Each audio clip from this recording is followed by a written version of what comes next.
You are watching Co-op for Two, broadcasting live from Champaign, Illinois, Saturday, 11 p.m., May 21st, 2022.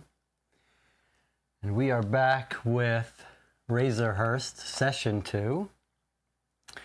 I see in the chat that Jonathan is here, but where is Detective Anna? Okay, there she is.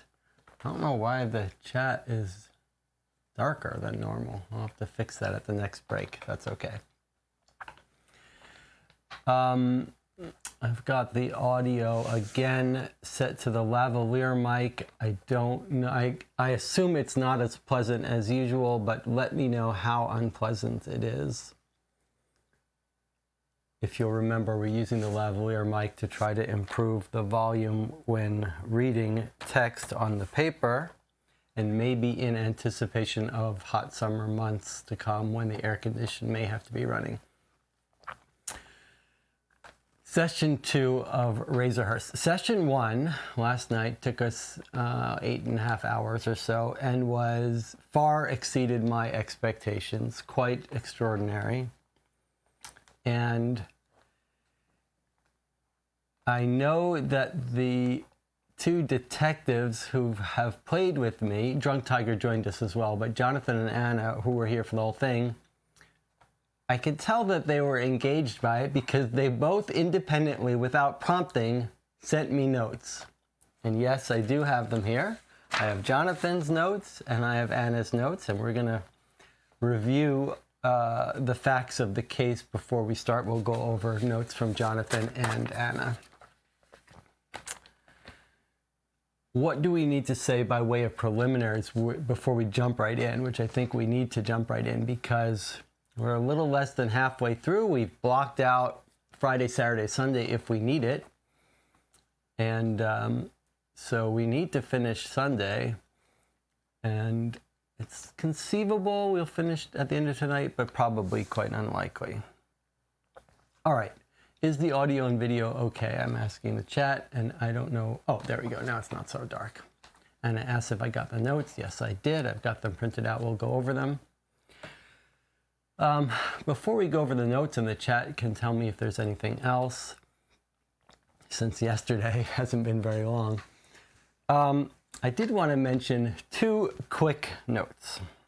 First of all, a reminder that this amazing game, print and play game by John Kean, was developed over a very short period, which is bewildering, from something like July to November, somewhere in that range. And if you read John Kean's sort of diary of the work on this game, which you can read on the Board Game Geek forum section for it. He says how he was rushing a little bit towards the end. So I think we should expect that maybe the quality of the game that we've experienced so far, which has been very high, we probably shouldn't expect it to remain quite this high through the end of the game. So again, remember, we're going to be gentle towards this, almost as if we're playtesting it, although it hasn't needed any gentleness thus far. But I do think we should tamper down our expectations rather than expect it to ramp up. That's the first thing. The second thing that did occur to me that I've been meaning to mention is a little side note. Sometimes in this channel, I'll say, guys, okay, guys, what do you want to do, or whatever. And, you know, the two detectives that have been playing along with me most frequently for the last couple of games are Jonathan and Anna Maria. And I just want to make sure everyone knows I use those in a genderless form, which I think has become accepted. But when I say guys, I mean folks, I mean people, I don't mean males. Here we are all equal. And similarly, sometimes I'll say the man doesn't solve the case, the notes solve the case. We've been trying to change that a little bit since that one sounds a little more like it might stick in your craw. But again, I mean human, I don't mean male. Okay, let's get started by reviewing the notes that all three of us wrote up some notes in a fashion, in different form, so that's going to be useful. I think Jonathan's notes are probably the most useful to start with, because Jonathan wrote up a timeline, which Jonathan has been doing in quite a few of these games we play. Jonathan tends to do good with reconstructing timelines, so let's just go over it quickly. Brun is in Melbourne. This is before a case starts, working for Squizzy Taylor. There's a shooting. He has to flee. We're told eventually the charges are dropped. So he's got some friends from Melbourne that eventually join him here in Sydney and form the gang. So here it is. He starts the Wharf Union in Sydney. After they move here, he starts a new gang.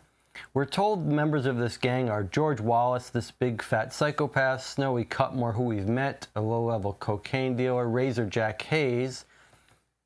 He's a guy who gets beat up and put in the hospital recently. We're told they start extorting local criminal businesses because the local criminals can't call the cops on them, so they're good people to extort. This is still the way it works today. And we know that Norman Brun, our victim, starts an affair with Nellie Cameron, this high-quality prostitute who is in one of my photos here. So here's Nellie, the prostitute. Here's Norman Brun, the victim. Okay, so they start to extort, and we're told specifically that they've been extorting illegal grog joints after 6 p.m. that have been owned by Phil Jeffs. And Phil Jeffs is part of the big shots in Sydney. Phil Jeffs, Kate Lee, and the Tilly Devine gang seem to run the underworld in Sydney. So he's starting to rip off their joints and extort their joints. And so there's some talk about might they be killing him for retaliation? We know there's the Kelly twins, or the brothers at least, who are responsible for beating up Norman Brun's, one of his partners, Jack Razor Jack Hayes. I think we're going to find that these two are our best suspects for this case, but we'll get back to that. Anyway, they beat up Razor Jack Hayes, shoot him a month ago or so, and they may be the people who have been hired to attack Brun. And we're told that Tom Kelly, one of the brothers, is actually on trial for that shooting of Razor Jack Hayes, I guess, or at least was arrested for it. Now we get to the actual day of the crime, and basically they're in a cab traveling to 3 places. They start at the Courthouse Hotel where they're drinking, and they run into a bunch of different people. The first person they meet up with there is Jim Hassett. They're hanging out with a lot of people. Jim Hassett goes to the races, wins some money, comes back.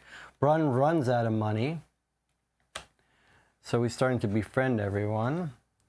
And our guy, Brun, he's drinking with this real drunk Robert Miller. And a player that seems to walk off the scene very quickly, who's Dick O'Brien. So they're drinking there at the courthouse till closing time. They leave. We're told actually a weird scene about someone at the door, a big man who's watching, and Brun sees him and says, okay, it's time to go. It's not clear who that is. We think it might be either Henry Slater, this other friend from Melbourne that the wife says is in town, or a man named George Wallace. He's the psychopath fat man that is part of this gang. I think maybe our best bet is George Wallace. He's this mysterious person that we don't have a photo for, unless I've misplaced it. So they get in, they walk uptown, they walk a little bit, they get to near the post office, they hail a cab. At that point, Dick O'Brien leaves and goes home before they get in the cab. They get in the cab with this mysterious fat man who we think might be, large man, we think might be George Wallace. Someone suggests they go to the Best Hole Cafe. So they start off here. Let's go to our neighborhoods.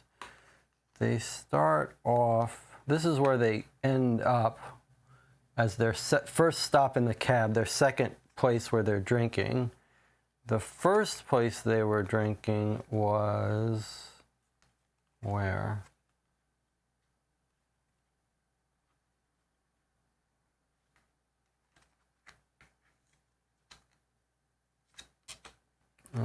Was it the Oxford Hotel? I don't know why I can't remember where they started drinking out. Either way, doesn't matter. They get in a cab, they go to the Barbary Coast neighborhood to the Best Hole Cafe. They go in there, we're told by the cab driver, for a couple minutes. On visiting that place, that's where they meet up with Snowy Cutmore. Snowy Cutmore. He's there already. This is an illegal drinking establishment after 6 p.m. It's illegal in Sydney. They go to have a drink. We recover some glasses with their fingerprints, which we've sent off. But we also learn that they were actually extorting the owner of this place for money, and they needed money for some reason, or Brun needed money. This is the Brun's gang. So they extort him for some money. And they leave in the cab with now Snowy Cutmore joining them. Okay, so continuing Jonathan's timeline. At this point, Hassett drove with them there in the cab, but then goes home. He's a little bit suspicious to us. Jim Hassett. He's a little bit suspicious because he says something funny about not knowing the person he's sitting at the table with at the first bar, and then someone mentions his name at this third location when he should be home already. But he's got an alibi that we haven't yet verified. But we have verified. He's got an alibi from his landlady who says he was home by 10. She's kind of in love with him, so we are a little concerned she might be lying for him, but sounds like she's telling the truth. So we think he's got an alibi. We just don't know why he was mentioned at the third place. He goes home. These guys get back in the taxi, and they drive to Mac's house, which is right next door to the scene of the crime. So that's in Charlotte Lane. They drive to Charlotte Lane to Mac's, which is another illegal drinking establishment. Let's see what Jonathan's timeline says. They have the taxi driver knock on the door for reasons that aren't clear to us. but then they all go in. There's some question about why the taxi driver tells after they go in, the taxi driver waits outside. Two men walk up to the taxi driver. They say, hey, how many people just went in there? He says, about 5. It's not clear why he says 5 since we think there were 4, but we'll get to that later. Then the 2 shadowy men, who seem to be the shooters, are sort of hiding in the shadows. Meanwhile, out the back of Max come the 4 men. From what I can tell, they were trying to evade paying the taxi fare. That's why they were leaving out the back. As soon as they head out the back, the 2 men from the shadows jump out at them, push Robert Miller, the drunk, over, knock him over, say, this isn't about you, we think. And then there's shooting and scattering. As best we can reproduce from witnesses, we've got a bunch of information, but here's my reconstruction here. Taxi driver takes them here to Hargrave, to Max. They go in. They leave out the back. Shooters, we're told, these 2 guys come up from Hargrave. There's a confrontation, a shooting. At that point, here's what happens. The 2 shooters run back down south on Hargrave. 2 of the drinkers that were in the house exit to the east, running down towards Yonge Street, where they pass a cop who hears the gunshots, who heads towards the gunshots. The cop sees these 2 drinkers running by him, who say someone's been shot as they're leaving. On the ground, the cop finds Norman Brunn, and standing over him, Robert Miller. So Robert Miller, Norman Brunn are standing there at the 8 location out the back gate of Max.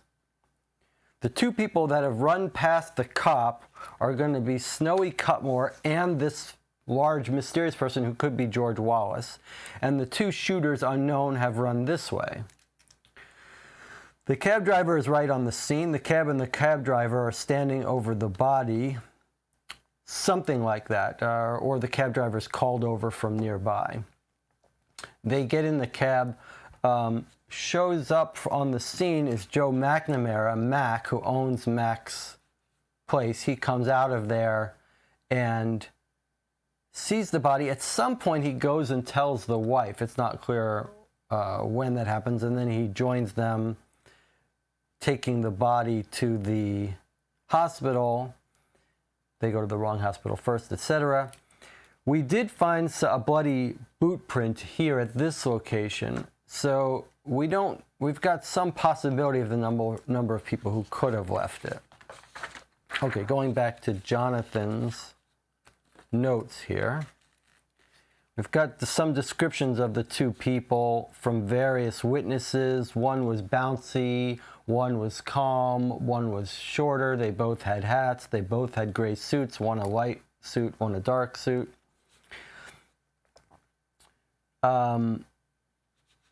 Okay, so here's more of Jonathan's timeline. Everyone hears shots. They hear different number of shots, 4 or 3, 4 or 5. Jonathan's got the 2 men run down Charlotte Lane towards Huron. These are Snowy and Wallace. Yes, I agree with that.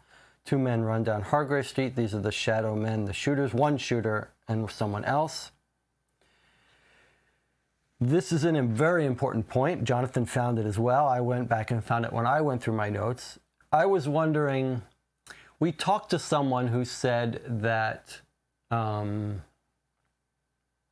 he thinks he recognized this shooter from a previous incident at Mac's place. And here it was this person. It was this witness on one of the nearby streets. He says he saw the 2 men, and they might have been the same 2 men who were involved in a previous fight outside Mac's. We think that is the Kelly brothers.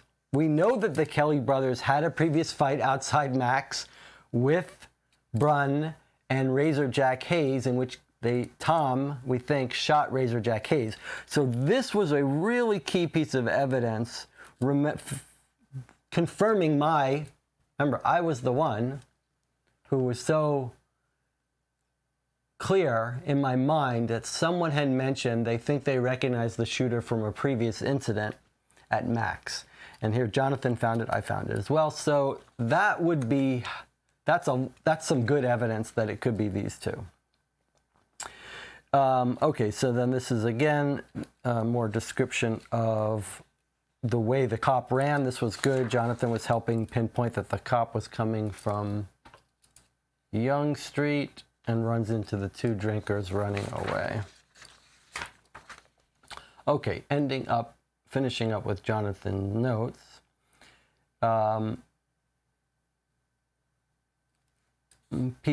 Everyone says they don't recognize who it is. There's a very interesting statement about Miller telling the cop it's the coldest thing I've ever seen. We've also got lots of weird things that people said. Brunn says at some point it was a mistake. Here. Brunn supposedly tells his wife Irene, who shot him. He says it was all a mistake. The wife won't tell us because she fears for her safety.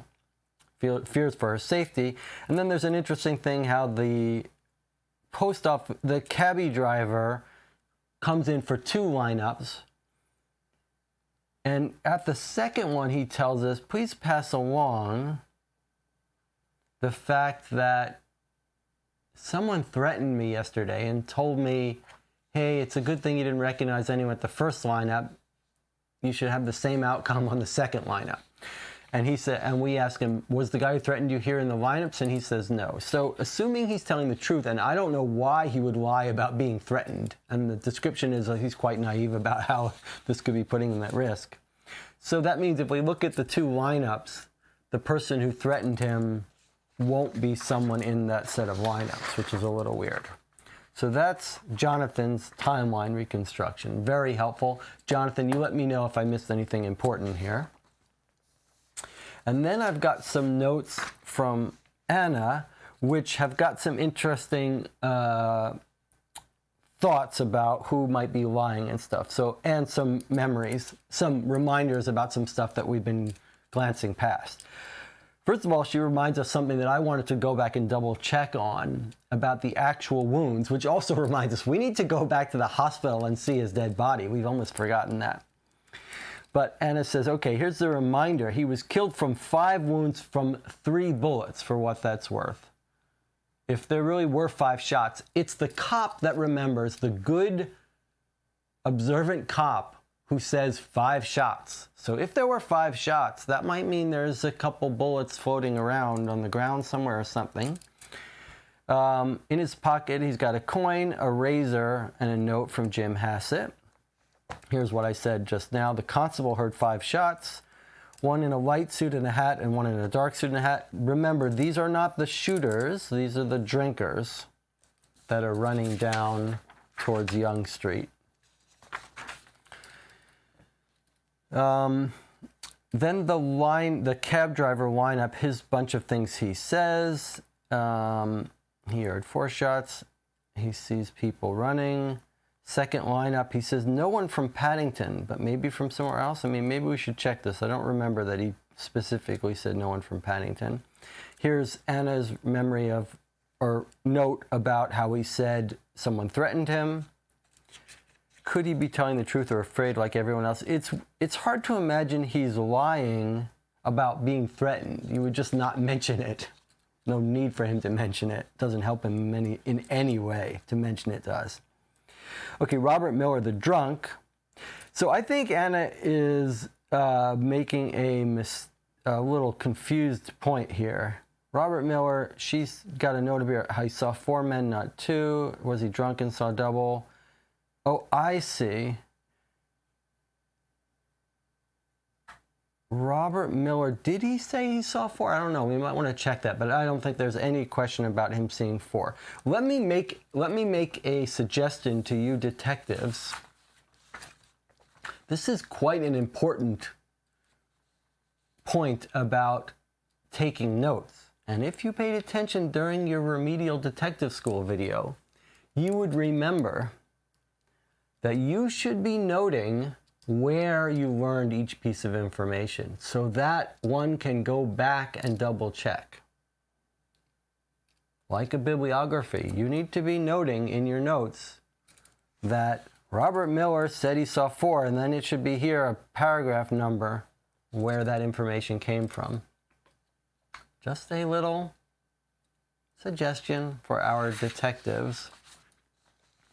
Jonathan says in the chat, one thing I'm not sure, Major, when rereading, I believe there was a fight where Razorjack and Brun were beaten up. Irene says they were knocked to the ground and kicked till they bled. Is that not the same scene where Razorjack gets shot? Jonathan says, my read is maybe Brun and Razorjack were beat up as a warning, but they didn't stop. Okay, that's good. But just to confirm, do you think that's different than the occasion where Razorjack was shot? Anna says there are 2 bullets with exit wounds, 1 doesn't. Aha, I see. Well, maybe we're going to get that bullet in the hospital. That's a good point. All right, let's go back here. Anna thinks that Robert Miller knows the shooter. I'm not sure that's true, but that's an interesting idea. Okay, notes about Joe McNamara. Knows Brun well. The wife tells him she thinks the killer is Tom Kelly. She doesn't tell us, she says it's one of the Kellys, but later we find out, she says it's the Kelly who shot Razorjack. We find out from our informant that that was Tom Kelly. Okay, more things that we already went over about that. And it's a little bit confusing who were at his back door and who were at the front and when. I think we've got that basically solved. The drinkers go in through the front and then try to vamoose out the back where the 2 shadowy figures are looking out for them and ambush them. The wife mentions Henry Slater, who we don't know where he plays a role in this. She mentions the fight at Max with the 2 men who got him and Jack. This is what I was thinking before. It's just the one. She hears 3 loud bangs. Again, this is just, remember, this is all real case, so it's not surprising when people misremember the number of shots. She remembers Norman saying it was a mistake. That's the weird thing. The old lady we talked to, who is wonderful, that little scene, she sees the man in the light gray suit shoot with 4 or 5 times, and that he runs back down around Hargrave. That's our same reconstruction that just confirms where the shooters ran to. And it has a note she thinks that's reliable. I do as well. Another reminder about the 2 shadowy men, one of which is the shooter, that William Kelly, one of the witnesses, saw 2 men waiting in the shadows. One was bouncing his feet, the other was icy calm. And maybe the same 2 outside the fracas at Max before. I agree with that. I had some additional notes that were a little more subtle that you guys didn't note, which is we've got a bunch of witnesses telling us heights of people.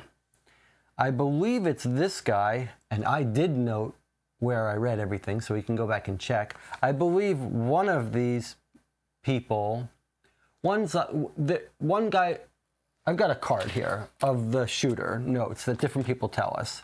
We're told he's in a light gray suit. One guy says he's youngish. One guy says he's shortish. One guy says he's medium height. This guy, I believe, says they're both short and the shooter was the shorter one.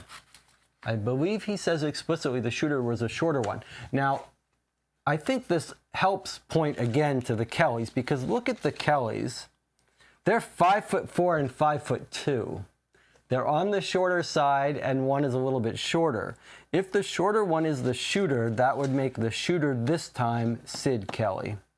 If I had to place money now on the shooter of our guy, it would be Sid Kelly, the shorter of the 2 Kelly brothers.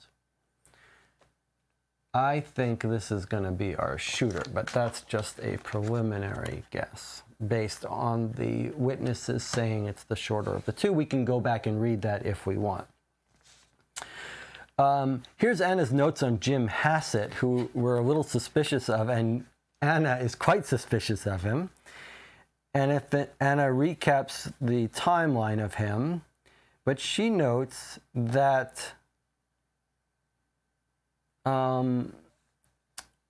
I don't think he's telling the truth. Said he didn't know the name of O'Brien. He's like, O'Grady, I don't know his name.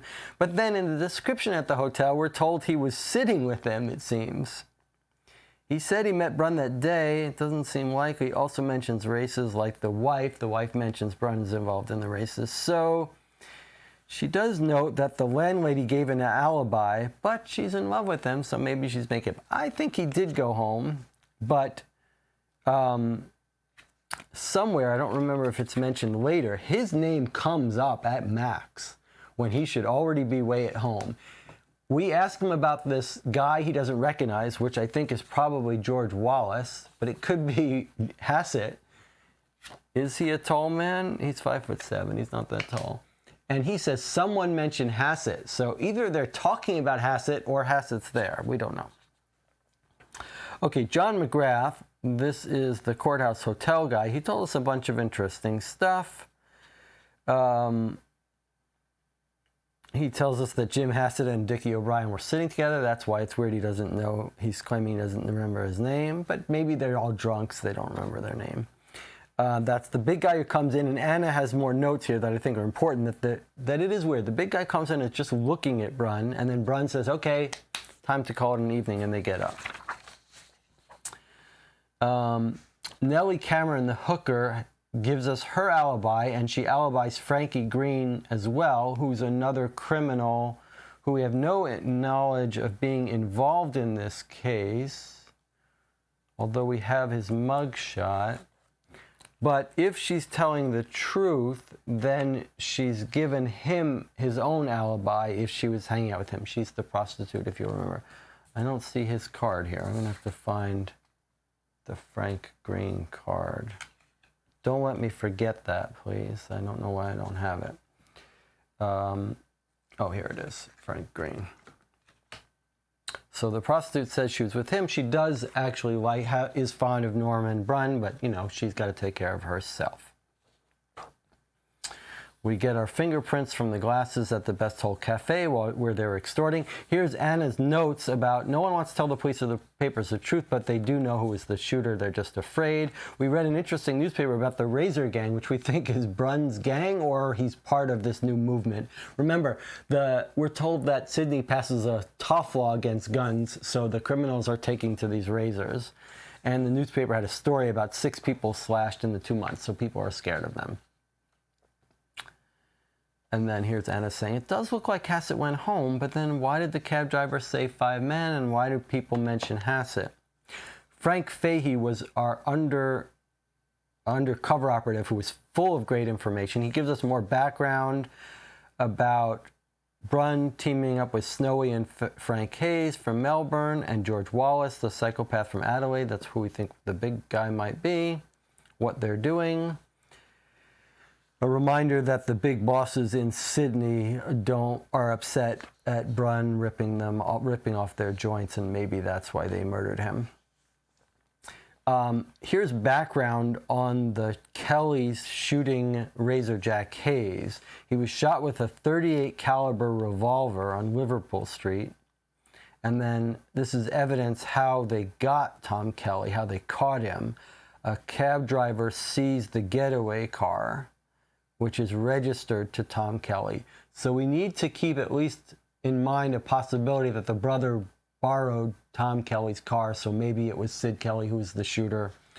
We don't know if they're brothers. They could be sharing guns, cars, whatever. We don't know. A little mention that Anna has made that Frank Green has a scar on his right cheek. I think that may be on the back of his card, which I've now lost again. Frank Green has a scar on the right cheek and a tattoo of a female on the bust of his right arm. And we know he's part of the Tilly Devine gang along with her husband. We know where their headquarters is. We tried to visit it, but it was closed. So we think maybe that, and Sid Kelly has a scar, maybe he got it from Slash. We think the Kellys might be working for one of these big shots.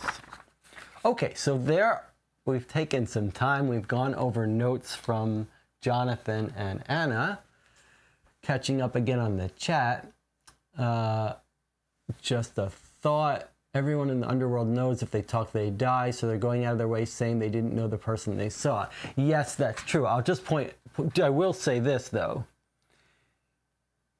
The cab driver who says he can't recognize anyone, saying he was threatened goes against that. So that suggests to us that he's on the up and up. Otherwise, why would you come in and say, hey, here's a description of the man that threatened me. Someone threatened me, by the way. Hey, you didn't ask me, but let me tell you, someone threatened me. So that gives me a thought that the cab driver is telling the truth. And the cab driver is also described as sort of naive about how this underworld stuff works. Okay, let me go over my notes quickly. So the first thing I did, just as a matter of talking about the strategy of keeping notes, I went through all my notes and I put these arrows towards where I thought important things were, and then I reread those. So I'm not going to go over all these. I'll just give you some example. Like here was where the wife had a theory of the shooter. Here's where she said Henry Slater was in town. Here's the constable saying 5 shots, 2 men, a light suit and a dark suit. So I went through all my notes. I made big arrows where there was important information if we want to revisit. Footprint in blood, the size of it. This tells us we're looking for a man who's 5'11", plus or minus 2. If we want to at some point think about, here's the bloody footprint, who could have left it? It was left in the warm blood, so we got a couple of possibilities. 2 shooters ran by it. Could be either the shooters. The Kellys are short, so they couldn't have left it. But it could be the cop's boot print. It ran down this way, so I don't believe the cop left the scene, but it could be McNamara's boot print. He's 5'8". That puts him a little short if he ran and told the wife. The cabbie, we don't know his footprint, and the cop, it's not clear who, someone runs this way. So if it's not the cop, and it's not the cabbie, and it's not the shooters, we don't know who it is. But it could be the cop running to this corner, calling the cab. I forget the details of how the cabbie gets called. Okay. But that is interesting that this couldn't have been left by our shooters. If it matches, if they're... Here's an interesting thing that didn't even occur to me.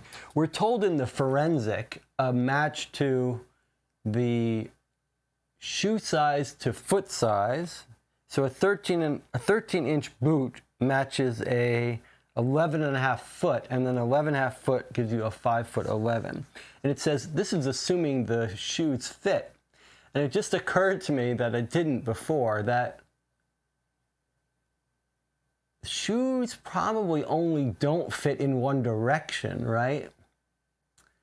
You're not going to have an ill-fitting shoe that's 3 sizes too small, but you could have an ill-fitting shoe that's significantly too large. That's an interesting thing to keep in mind. I hadn't occurred to that. Okay, more notes about interesting places. We don't have to go over this, just if we want to remember who said there were 2 bouncing and calm people. It was at 109. This is the same witness who says they've seen them at Max before. Here's where the witness said they heard someone say, this is not about you. Lineup number 1. Miller living on Dowling Street, because we haven't visited there yet. We may want to do that. That's about the previous fight with the Kellys at Max. Here's where the wife said at 68 that there was a mistake, that he was shot. Here's where McNamara tells us that the wife said one of the Kellys shot him. Here's our lineup number 2 list of people and number 1. So here's the total list of people in the lineups that the cabbie said weren't one of the people that threatened him. Both Kellys are in this list, so that would exclude the Kellys from threatening him, which is weird.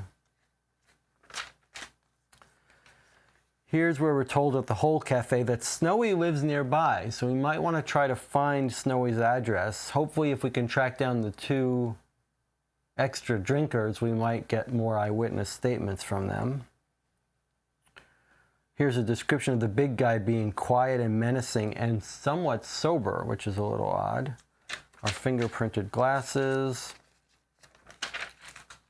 Here's where we learned about the .38 revolver and Thomas Kelly's car. Background about the Brun gang. Here are the 3 big shots running the town.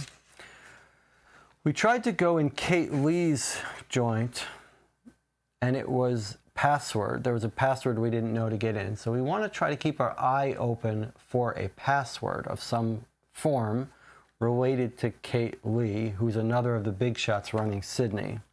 We also tried to go to the Devine gang's headquarters.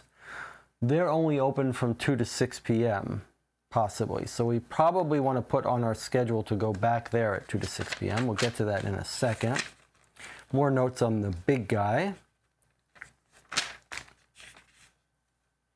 There's the alibi of the prostitute, a note to check it. Here's the end of Thursday, where we find out about the funeral of Brun at 1 p.m. on Francis Street and the burial at 2 p.m. at the cemetery. So we'll want to go to those places.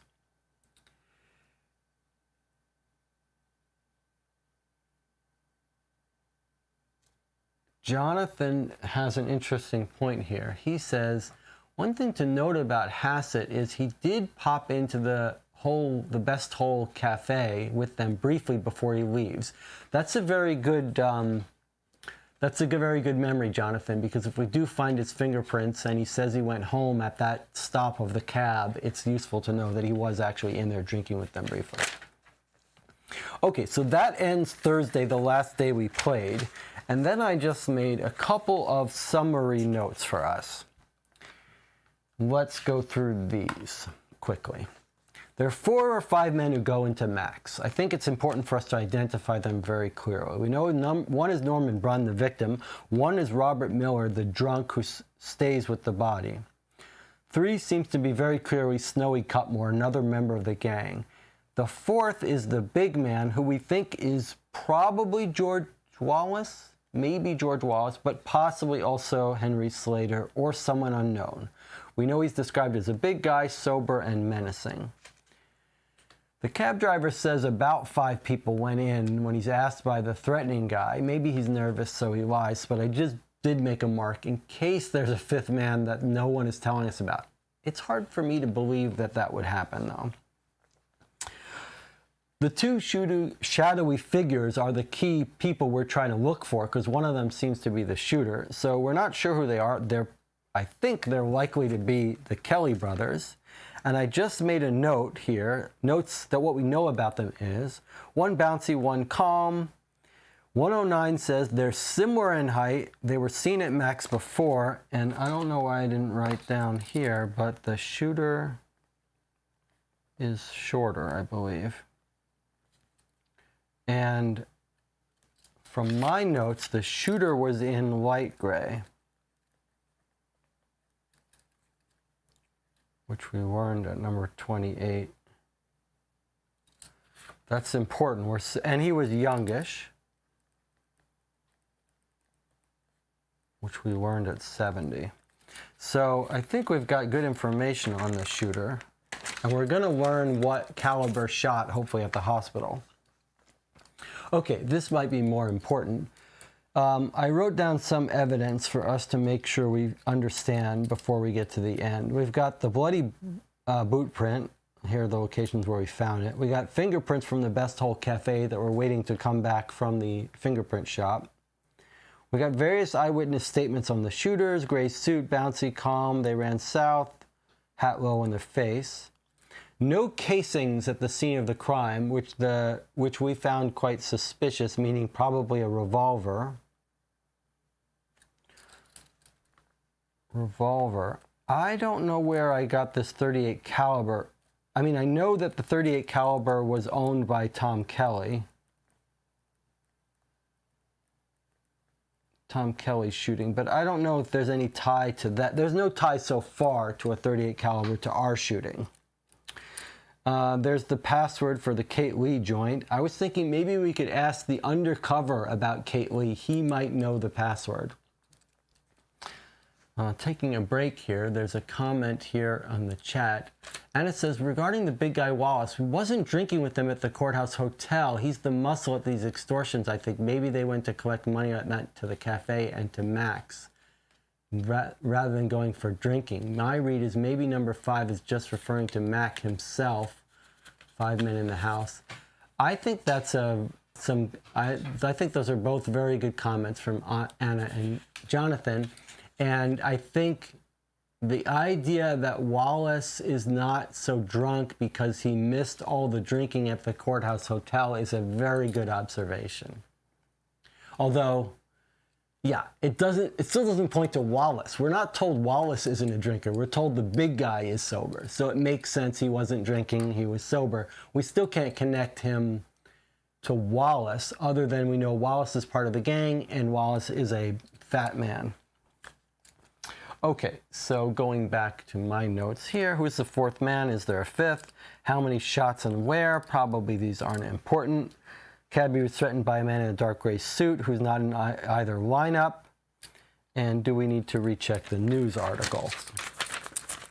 I made a list here of things not to forget to do. Visit the hospital for Brunn.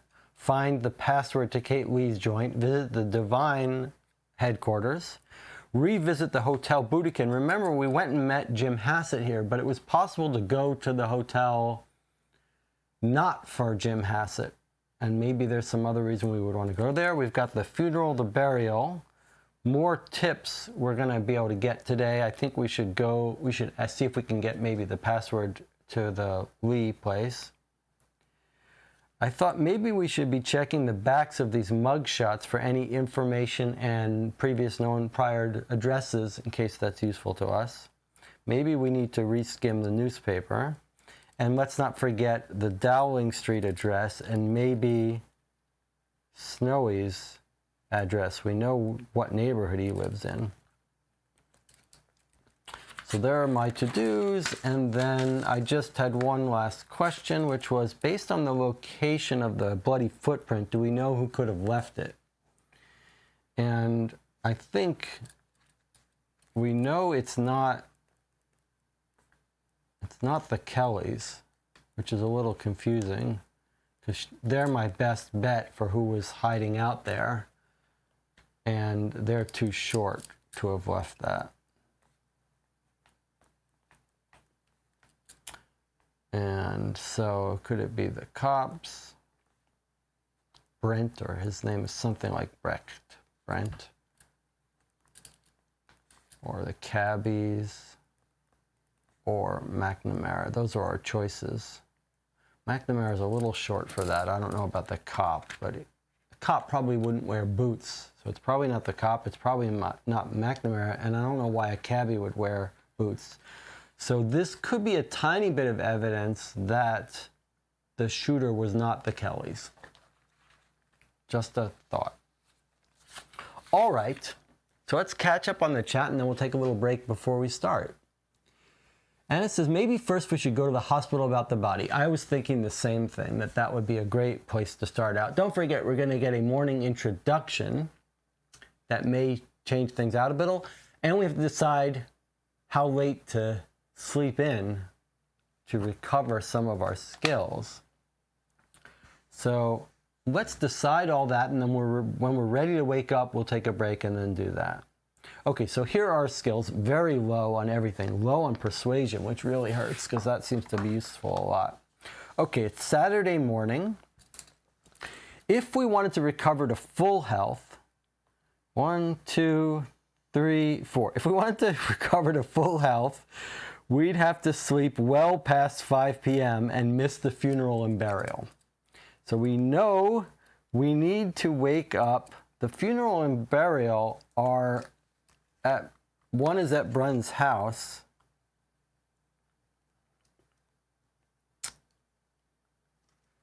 So let's look. Where is our, okay, Charlotte Lane. The funeral's at 1, the burial's at 2. I wonder if we can actually go to both. Most of them say you can get here 1 hour later. So we'd have to go to the funeral and then immediately hightail it to the burial, because the burial is at the cemetery, which requires a clock tick to get to. The funeral is actually at Francis Street, where Brun lives. So just as a point in terms of waking up, we've had previous mornings where a time clicked by on its own. Even if we assume that that's not the case, we'd have to take a time click to travel to the house. That would mean we'd have to wake up at noon, no later than noon. And if the morning event takes a time click, we'd have to wake up at 11. So I'm afraid that we're going to be getting very little rest here today. But I suggest that we wake up here, that we wake up for an 11 a.m. wake up. That would get us back 2 observations, 2 persuasions, and 1 force. That would bring force to 5, which is fine. 2 persuasion brings us to 3, and 2 observations brings us to 4. Not great, but that's the only way I think we can be sure that we'll be able to make the funeral and have a chance at making the burial. And we don't need this extra force, so it's a good reason not to sleep in 1 extra time clock. What do you think about that?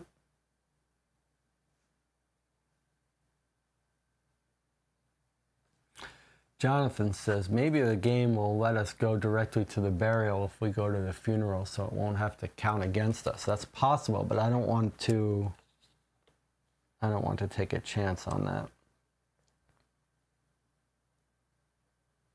So my suggestion is we wake up at 11 a.m. Then we can afford 1 click of the clock in the morning if something happens, and we can still get to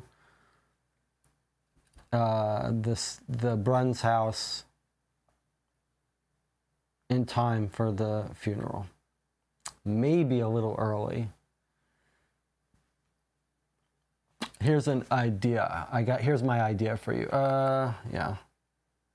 I forget if there's something else to do at the hotel if we get there earlier than 6. No, there isn't. All right, so we might have a wasted time here in the morning. 1 wasted time,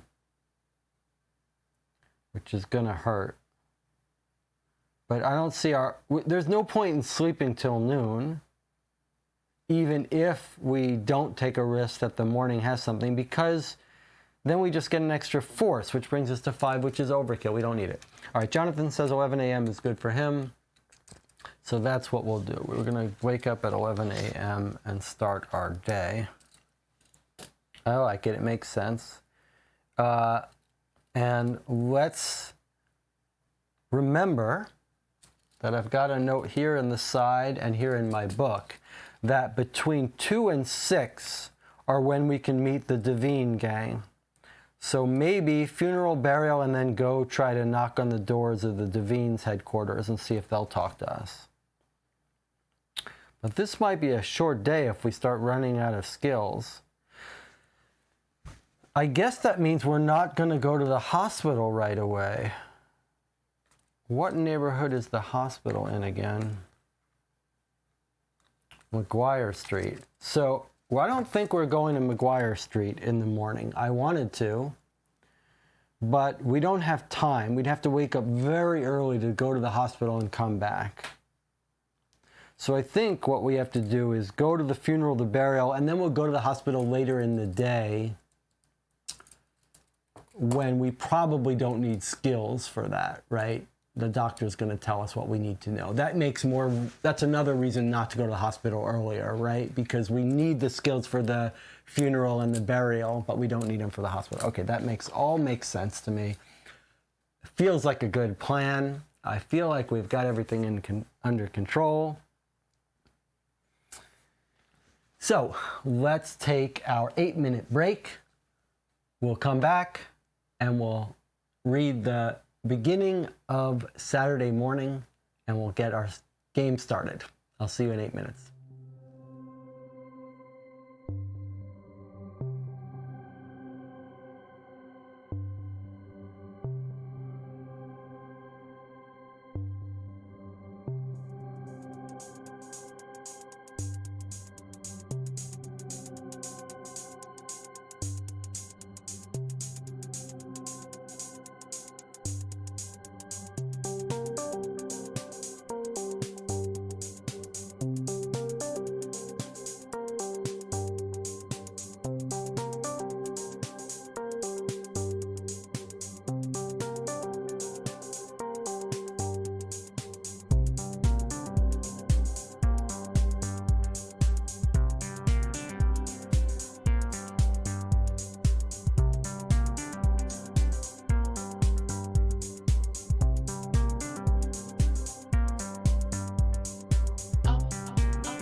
Okay, we're back.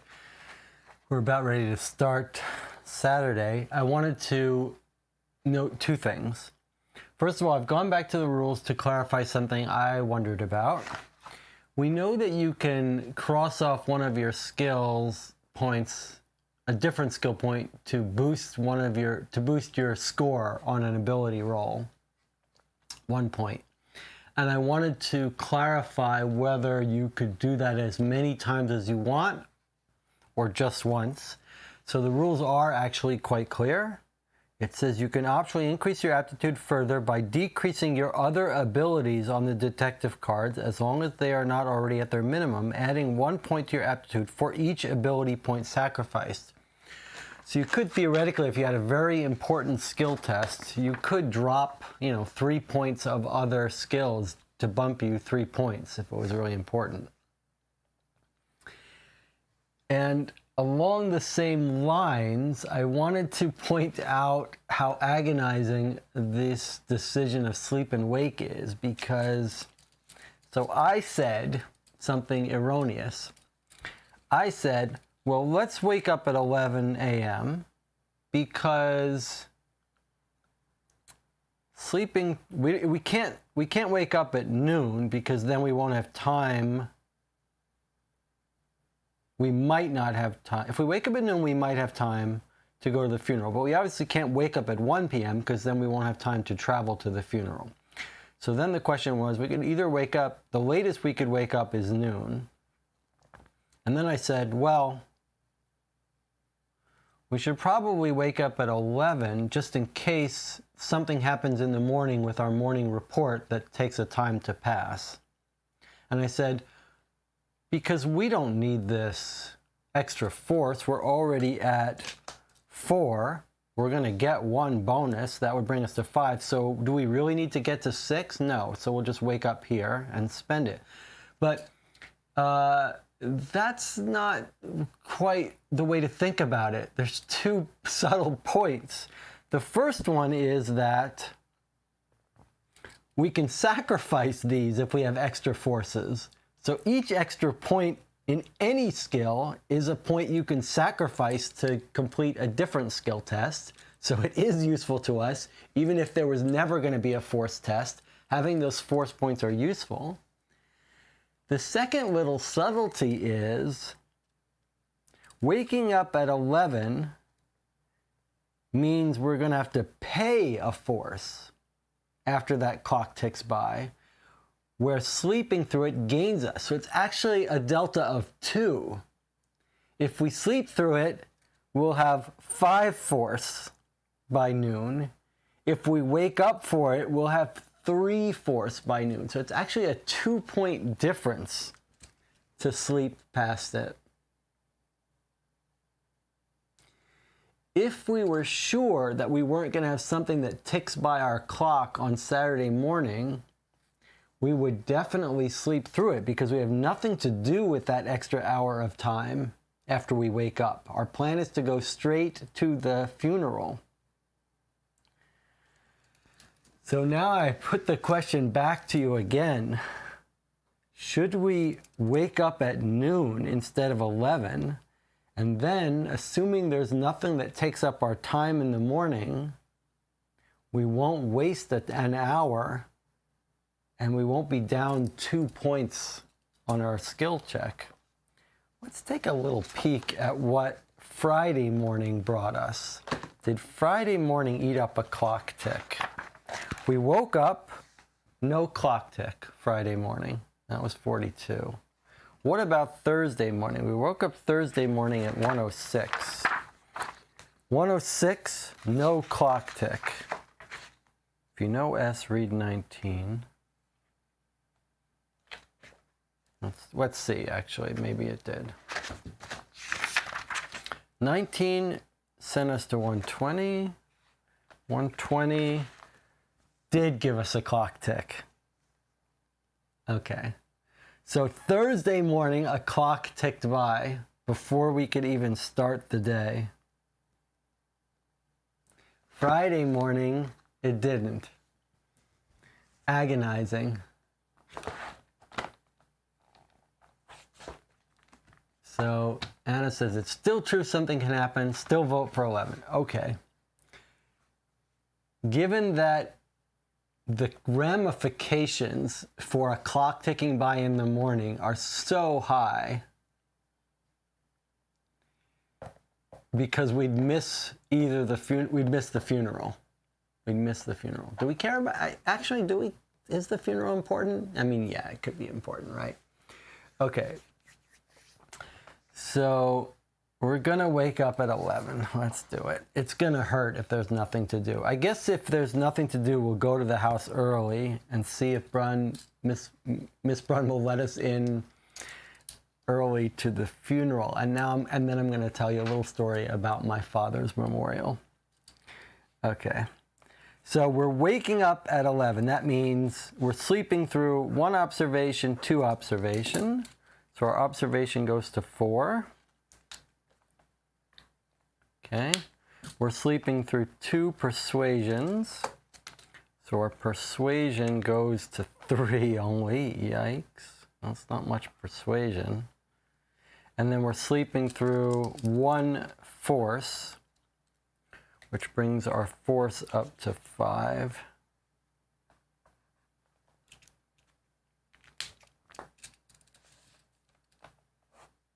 Sorry, we're waking up here.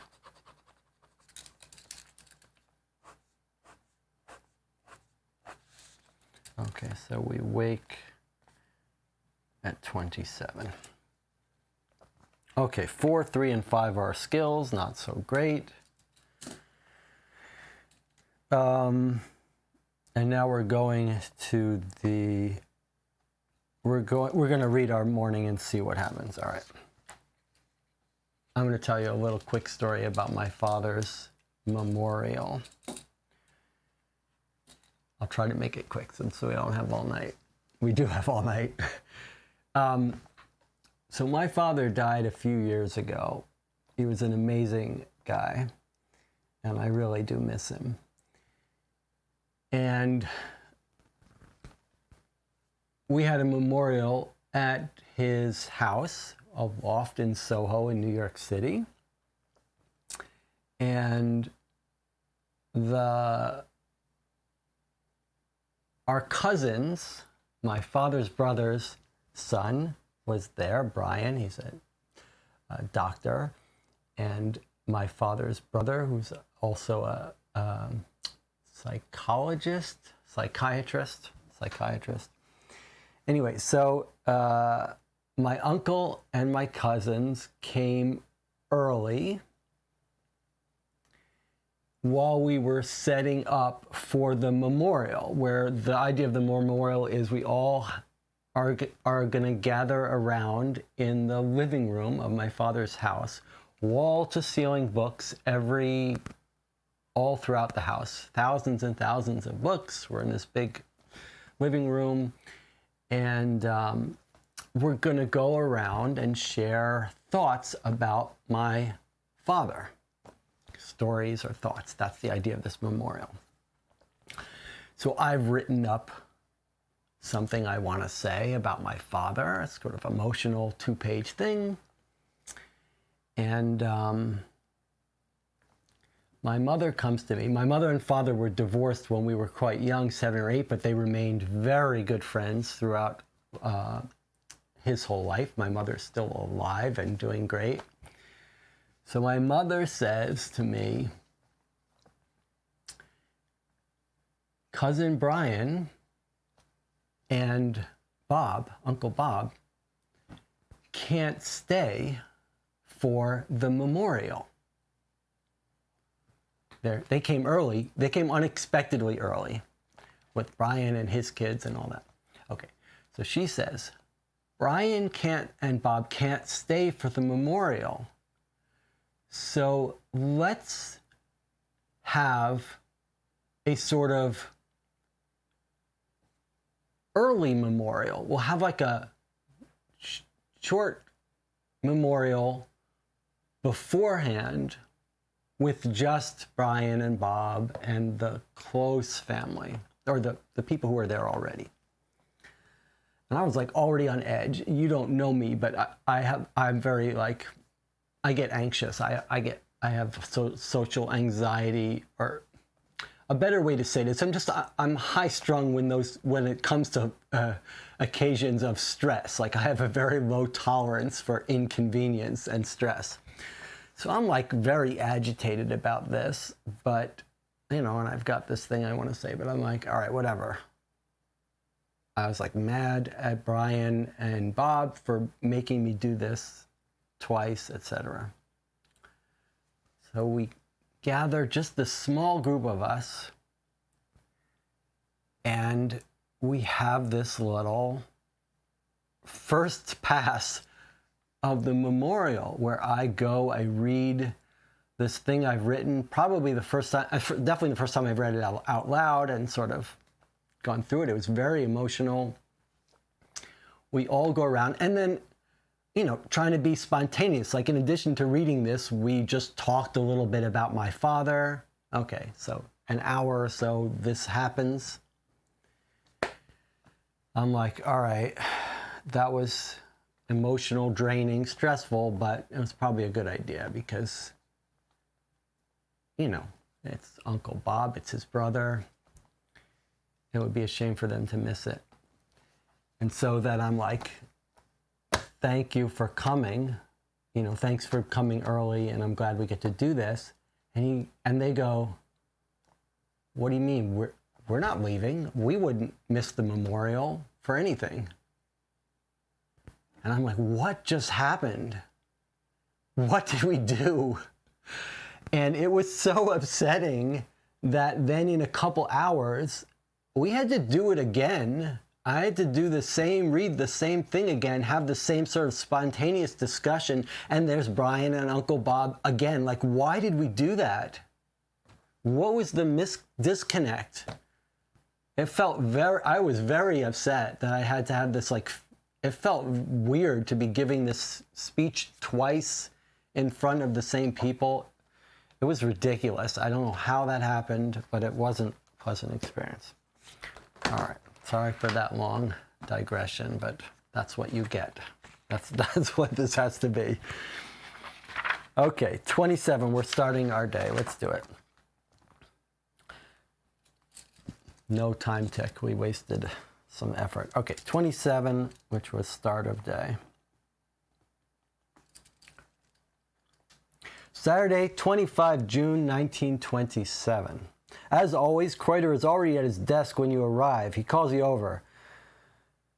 It's a big day for the underbelly of our fair city, he confides. Norman Brunn, alleged razor gangster, will be buried at 2 p.m. in Rookwood Cemetery.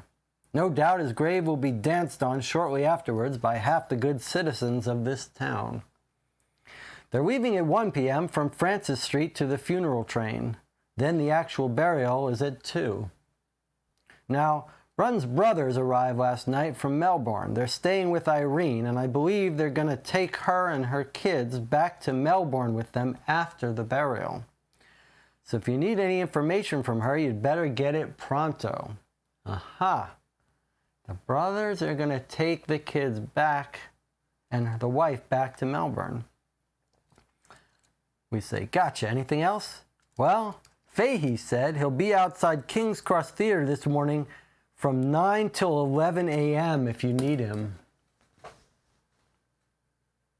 So we're going to miss tips today because we woke up late. Those tips were so valuable.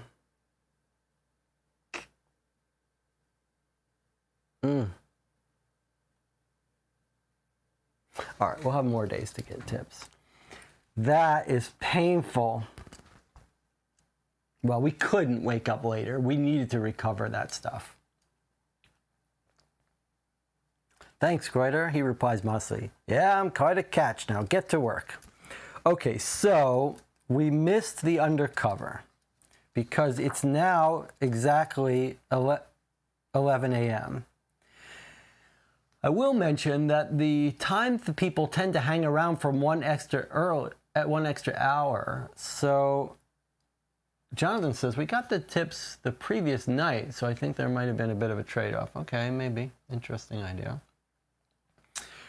So we could try to rush over to him, but we might miss him. We might be in time, but even if we did catch him, if he took a time to trigger, then we'd be late for the funeral.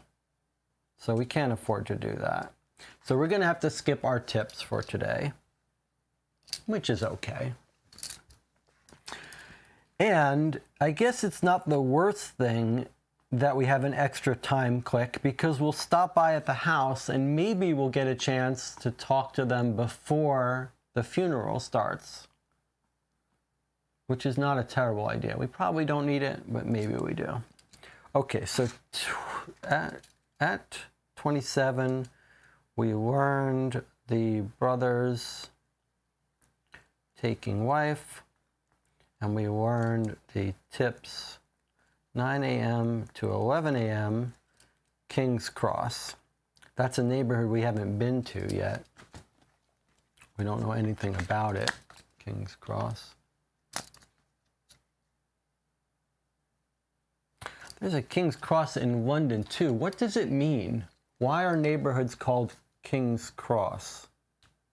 Or why is a theater called the King's Cross? What does that mean, the King's Cross? All right. Either way, we are now going to travel to the house of Brunn, where the funeral is. We're getting there an hour before the funeral. Maybe we can get a chance to talk to the wife before the funeral. Not a terrible thing. Brian from Game Brigade is here. He says, might just be the area. I came in here late, so I don't know if we're on a specific street. No, we're not really in specific streets yet, but we have to pick a neighborhood. We are in a neighborhood where the police station is. We start off here at Taylor Square at the police station. But once you're in a neighborhood, you can go to all the places in the neighborhood. But we are going to take a time now to travel over to Charlotte Lane, where we can go to the house. but Brian Brian likes to come in the middle of these playthroughs where it must be very discombobulating. A little side break here. You know, this is the second session playthrough of this, Brian, so it would be insane to try to watch this for any reason other than whatever. You missed my story about my father's memorial. But I do want to say, Brian at Game Brigade, who he has got a YouTube channel, had a nice talk with another YouTuber called King of Average that I also watch, and it was fun to see them together. I really thought the two of you had good chemistry. I'm sort of a sucker for the partner movies and the partner shows. My favorite show of all time, one of my favorites is The Odd Couple, but if you want to talk about police, Starsky and Hutch, another one of my favorites. So I'm a sucker for the buddy movies type things. Remember 48 Hours with Nick Nolte and Eddie Murphy, Abbott and Costello. So anyway, there was a bit of that vibe with Brian and the King of Average guy on that video. I think you should do more of them. Okay, back to the game. We are traveling now to Charlotte Lane. So we have to click off another time, which is here. So we're traveling, which loses us a force and brings us down to 4 force. And now we're in Charlotte Lane, where we're going to go to the House of Brun, which is also the same place where the funeral is. So 21 we're going to now. Let's see what we got here. And do we need this? Let's keep good track of this.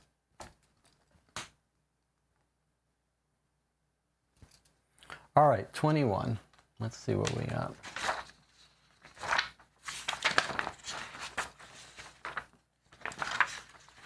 So 21 is Brun's house. We've been there before, but now...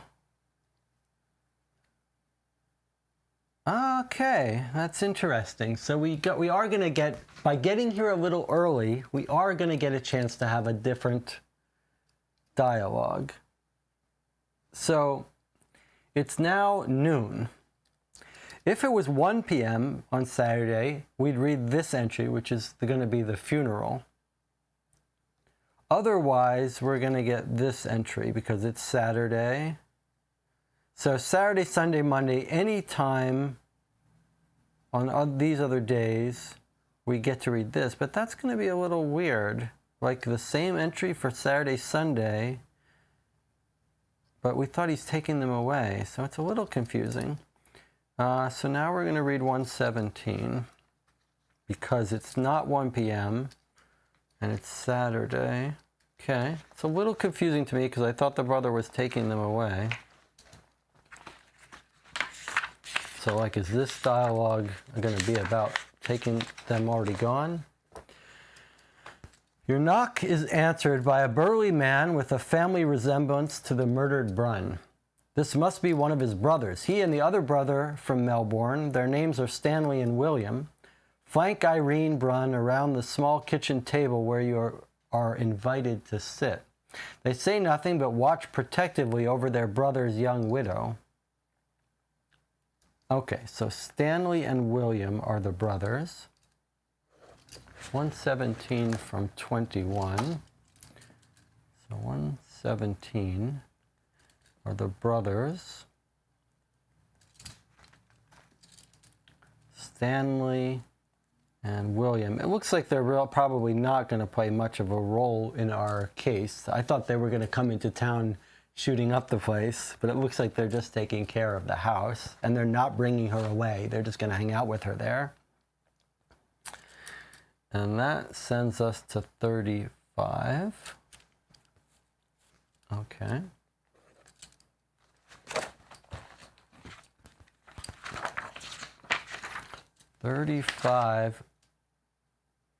Oh, 35 we've already read, so actually there's nothing new here. 35 is just talking to Irene about her theories. We could try to test our persuasion about her again, but we've already done this, so there's no point. So I guess we're going to read the one where we fail to get extra information from her. So you remember, she just tells us about how she hears the 3 bangs, she came, he was shot. All right, so we're going to read 154 now, which I don't think we've read, but it can't be that good because we read it when we fail.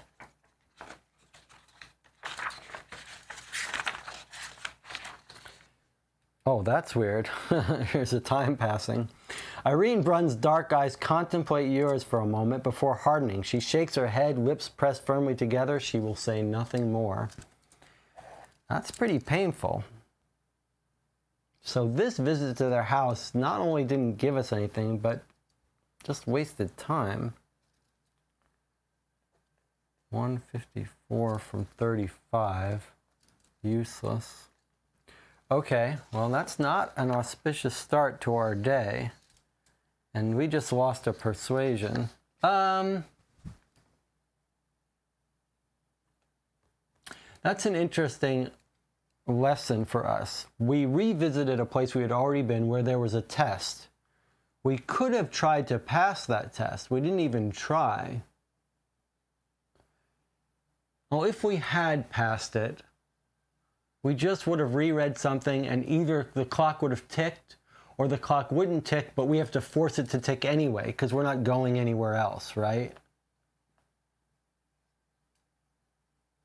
I suppose we could have gone to the hotel if we had an extra time. All right, well, we didn't know. But it might be a lesson for the future. When you fail a test, it doesn't look like you get anything. So there'd be no reason to purposely fail a test just to read a different paragraph. So anyway, we just lost a persuasion, which brings us to 2 persuasion, which is terrible. And the day has just started. Hopefully we can make use of observation instead of persuasion. All right, now we're going right back to that house at 21 for the funeral. So far, this has been a rough start to the day. Why did Kreuter say we should get there pronto if we want to talk to the brothers? That was weird. Yes, that was weird. It wasn't if we want to talk to the brothers. It said if we want to talk to the wife before the brothers bring her back to Adelaide or whatever. So, I mean, in fairness, it was a fair assumption. He's not omniscient. He doesn't know that they're going to plan to hang out with her in her house. He's just like, they came into town. We hear they're going to bring her back. So you might want to hurry down there. That's reasonable. Okay, it's now 1 p.m. on Saturday, so now we're going to go to 192. There's still one more for us to read, but we're not going to pay attention to that. Okay, 192 from 21. Okay. 192 is the funeral. Here we go. A small crowd of curious onlookers is gathered in the street outside 21 Francis Street. Most would have been drawn by the newspaper reports, here to see the now famous gangster's final journey. You slip unnoticed into the back of the gathering. Shortly after 1, the door opens and 4 men emerge carrying the cheap, rough-sawn coffin. Coffins always surprise you by how small they are, and it's particularly so in this case. How can such a puny crate contain the massive personality that was Norman Brunn? It feels somehow like there should be room in there for all the lives he touched, the women he beat, the men he robbed, the faces he scarred with his Bengal razor. They manhandle the coffin onto a waiting cart which departs for the mortuary station to travel by train to the mortuary at Rookwood Cemetery for the burial in an hour.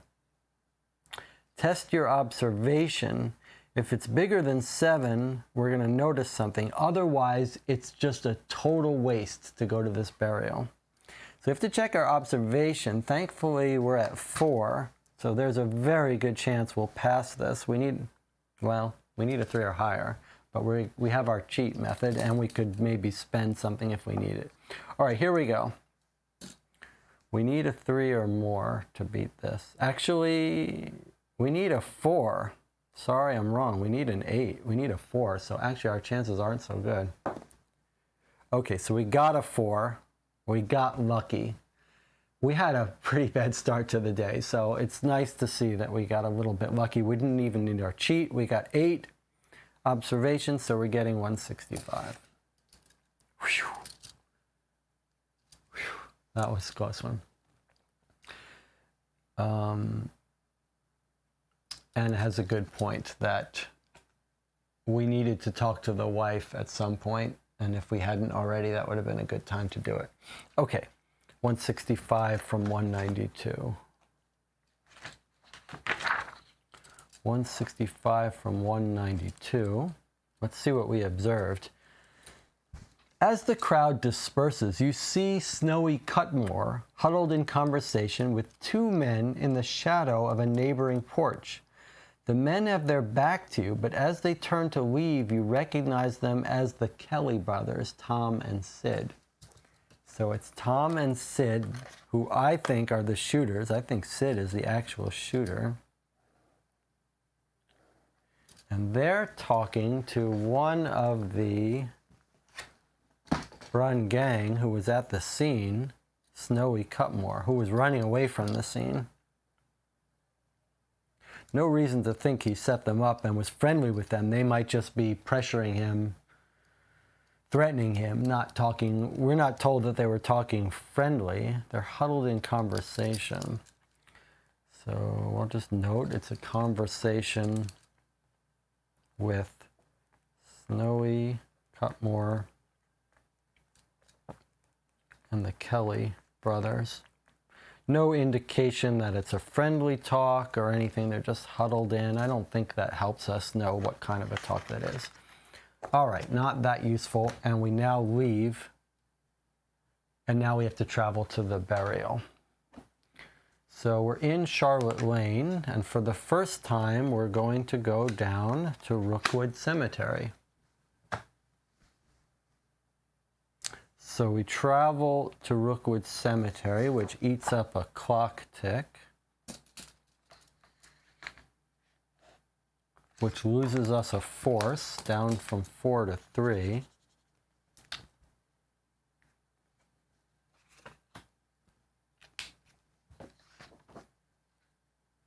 And now we're in Rookwood Cemetery.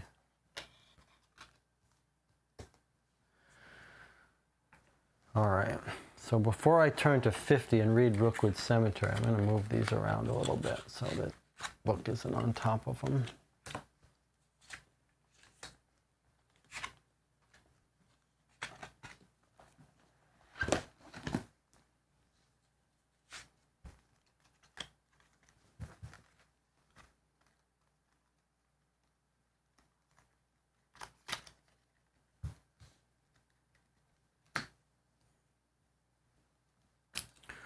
Okay, next up is the funeral.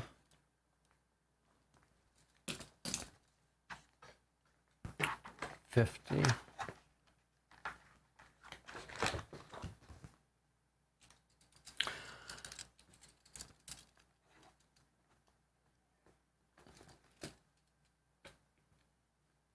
Rookwood Cemetery is a sprawling tangle of greenery on a hillside in western Sydney. Its focus is the mortuary station, an ornate stone structure that is the terminal destination for train carriages carrying the dead. The necropolis, where the bodies are buried, spreads from there in all directions, subdivided by religious denomination.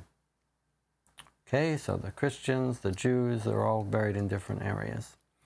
If it's 2 p.m. on Saturday, which it is, read 186. Boy, it's strict about this. It's not 2 p.m. or 3 p.m. But we do want to note here that you can visit here at different times. So maybe we want to note that the cemetery, or just see, I'm not sure why we would come back here other than for this funeral. If it was Bureau of Investigation, we could come back here and see who's digging up the graves to raise the creatures from the dead. But in this game, it doesn't seem like there would be much value in coming back. All right, it is 2 p.m. on Saturday, so we're going to go to 186. So 186 from 50. Oh, we got a long entry here. Finally, we got some payoff. 186 from 50. Okay, there's my notes. The burial of Norman Brunn takes place in the Church of England section of the necropolis. An Anglican minister huddles from the chilly breeze at the head of an open grave, beside which rests the coffin. His words are heavy and slow, but you focus your attention instead on observing the mourners. At the side of the grave, opposite the coffin, stands Irene Brunn, clad in black, her face hidden by a dark veil. Flanking her are Brunn's brothers, Stanley and William, each holding the hand of one of Brunn's sons, 6-year-old Keith and 4-year-old Noel. The boys don't seem to understand what's happening. They just look bored and scared. Standing with the family group, his handsome face arranged into an expression of the utmost solemnity, is Detective Sergeant Butler. He's our competition, the hotshot detective running this case. We're just like the side detective. The rest of the mourners, numbering 24 or so, are clustered into wary groups a few steps back. Nearest the grave stands Snowy Cutmore, with a thick-set man in a dark gray suit that you recognize as Henry Slater. There's our first spotting of Henry Slater, the friend from Melbourne, who could be our fourth man gone drinking. Let's see if we see Wallace. Behind them, and to one side, Phil Jeffs stands grimly with the Kelly brothers. So these are, it's Norman's funeral. So these people are attending his funeral, the people that may have killed him, the Kelly brothers. And Joseph McNamara, that was his kind of friend running the place. There's Kate Lee, frog-like under a wide-brimmed black hat, attended by Wally Tomlinson. There's Kate Lee, one of the underworld figures, and I guess someone is working for her, Willie Tomlinson. That's useful to know. Greg Gaffney and others. As far from Lee as possible stands the bejeweled magnificence of Tilly Devine, her hair elaborately coiffed, her lips pursed in distaste. She's flanked protectively by her husband and several other thugs, including Frank Green, and there's her husband, Jim Devine. Including Frank Green, who ignores the proceedings to instead gaze at a lone figure standing under a distant tree, Nellie Cameron. That's the prostitute who was the side chick of Norman Brunn. So basically the entire criminal underworld of Sydney has shown up at this funeral. As you scan the rest of the gathering, mostly small-timers wanting to up their credentials by being seen with the kingpins, your eyes are drawn to a small figure in an offensively green suit. Springleaf, the reporter. He simpers and twiddles his fingers at you, and you feel your blood rising dangerously. In an effort to calm down, you focus on the minister at the head of the grave, letting his droning words wash over you without meaning. When you look again, as you must, Springleaf is gone. The minister whispers to the widow, and she drops a flower onto the coffin, sniffs and wipes a tear from her cheek. Her sons fidget in the grip of their uncles. Slowly the gathering disperses, Nellie Cameron being the first to depart, hurrying away through the gravestones towards the mortuary. Time passes. So we just lost an observation, which brings us down to 3. You have a chance to follow and observe one of the departing groups. This is a very clever thing that I really appreciate, that I'm surprised we don't see more of in these kinds of games, that you can only do one thing. It makes for an agonizing decision. So the whole underworld is here at this funeral. I did want to note one thing that we learned here. We learned that Kate Lee's right-hand man is Wally Tomlinson, so I did want to make a note of that. So Kate Lee, who's one of the crime lords here in Sydney, is with Wally Tomlinson, just so we know who's who. And did we hear who the Kelly brothers are with? Behind them and to one side, Phil Jeff stands grimly with the Kelly brothers. So that's, I think we probably already knew that, but it is useful to get a confirmation that these two are probably working for Phil Jeffs.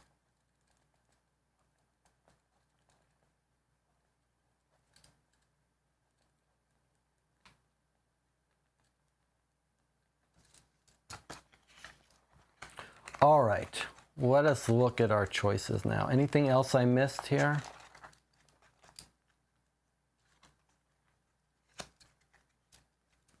All right, what are our choices? We can follow Kate Lee and her companions, including Wally Tomlinson. The only reason to do that would be if we could somehow get access to that password or bypass password. We've got the Tilly Devine group. So that was the Kate Lee group we could follow. We could follow Tilly Devine and her group. We know where their headquarters is, so maybe following them doesn't help us so much. To follow Phil Jeffs and the Kelly brothers, well, I mean, that's kind of promising because I do think they're our best candidates for the murderers. And we don't know where they live. Is that right? Phil Jeff lives at Wolcott Street, 65. We actually do have that address, I believe. Wolcott Street is in what neighborhood? We've not been there yet. Yeah, here. So in King's Cross is Wolcott Street, where Phil Jeffs hangs out. Probably with the Kellys. So theoretically, we might already know where Phil Jeff and the Kelly brothers live.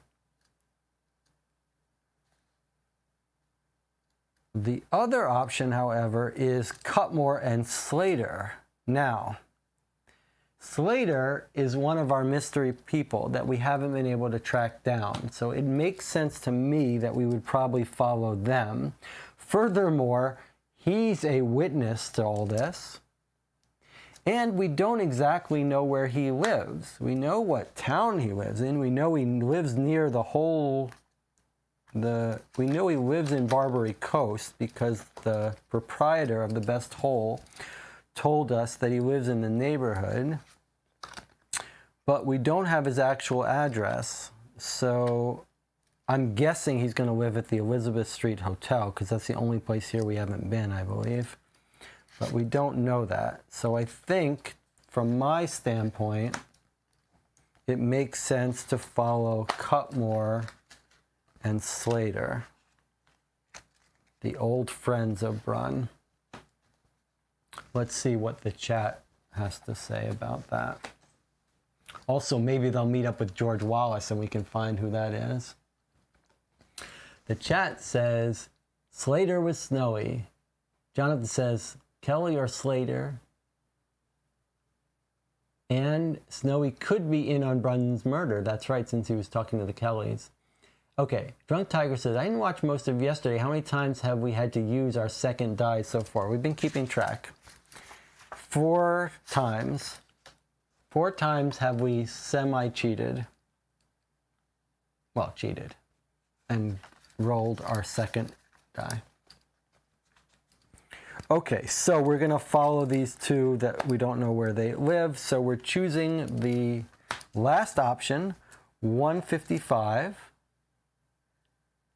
And I will only note, however, that our skills of observation and persuasion are terrible. I wish you could take a nap in this game. Right? We need to take a nap. Naps are good. Sleeping recovers these. You should be able to take a nap.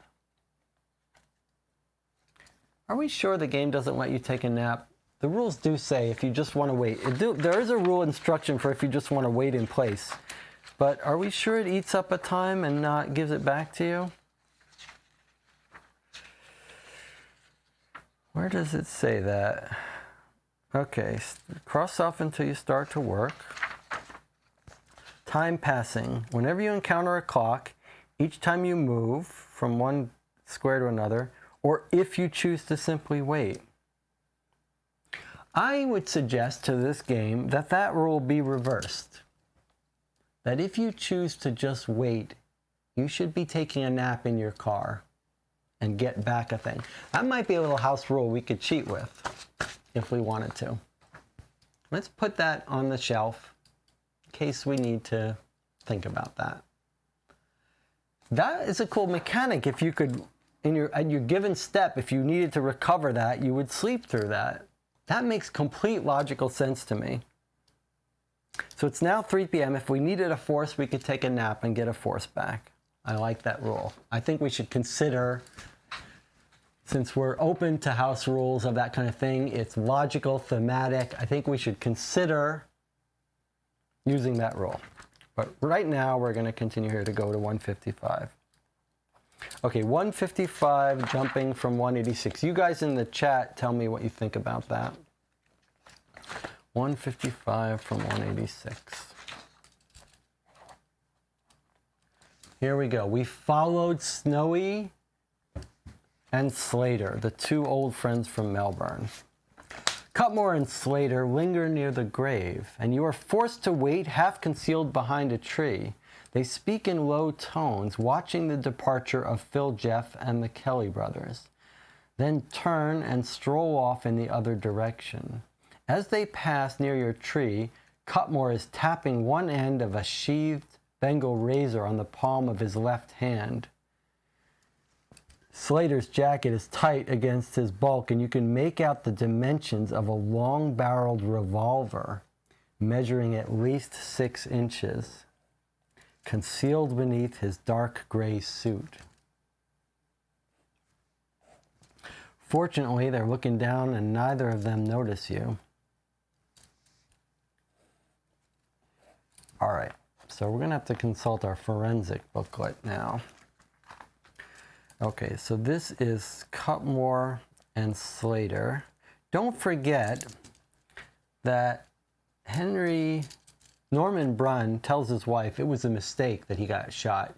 So we have to consider the possibility that these two men ambushed them to shoot them, and that, like, Slater shoots to try to shoot back and ends up killing his friend. That happens in real life.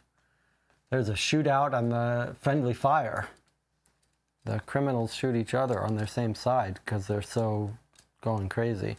But then that contradicts a little bit what the drunk guy said about how he said it was that he's never seen anything colder. Slater's in a dark gray suit again. Don't forget the shooter is a light gray, but the two men running had dark gray suits. So maybe Slater is our fourth person, not Wallace. So Slater, so we learn here that Slater has a gun. Has a gun. It's 6 inches long revolver. So we haven't been to the hospital yet, so we don't know the caliber of bullet that killed Norman Brunn, which we want to know. We want to go get that information soon. But just to look at this for a second, here's our list of firearms. So if we look for a revolver that's 6 inches or longer, I'm just going to put an H for Henry Slater. That could be his gun.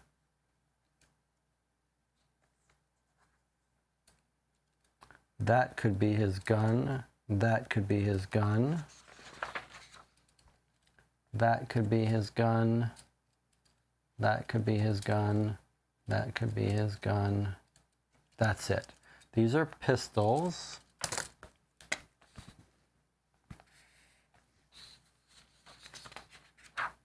These are revolvers. So we see a revolver underneath the jacket of Henry Slater. We know it's at least 6 inches long. So 1, 2, 3, 4, 5, 6. So if, when we go to Brunn's hospital autopsy, we found he was killed with a .45, remember, no casings at the scene, so revolver would make sense. If we found he was killed with a .45, then it might be interesting if we could discover that Slater might have been the shooter by accident. Remember, Norman Brunn says it was an accident. All right, so at least it didn't take up time. It's now 3 p.m. There is one place that's time sensitive for us. It was the Divine headquarters that we can only go to between 2 and 6.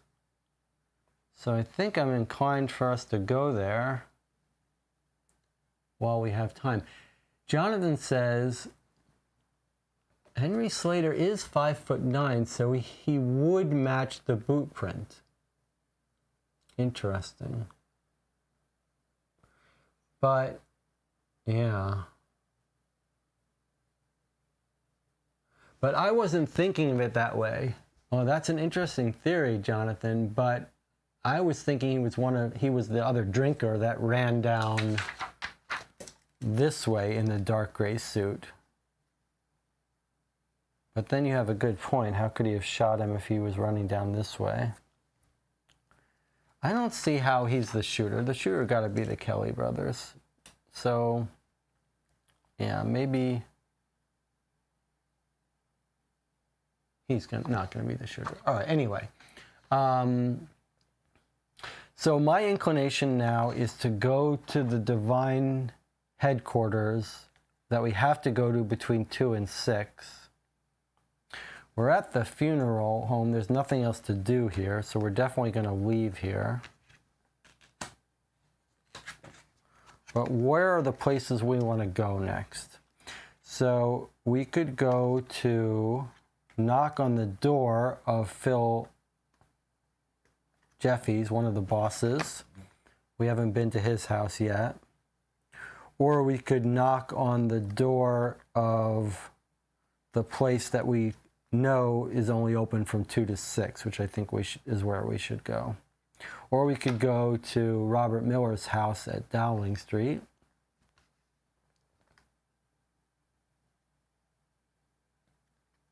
I believe the Divine residence is at 191 Palmer, if I'm correct, but I'll check. Oh, we could go to the hospital. We could go to the hospital first and then go, but we think we want to go early to the places where we're going to need the tests, and that would be the Divine residence, the Divine headquarters. So that makes sense based on our logic of going there while we still have some skills. So let me confirm that that is indeed the place that we need to go.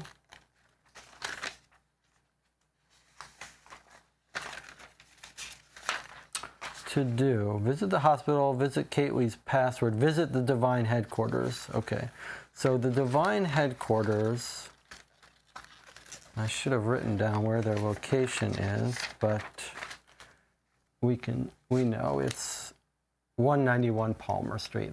They all live there. Tilly Devine, Big Jim Devine, and Frank Green.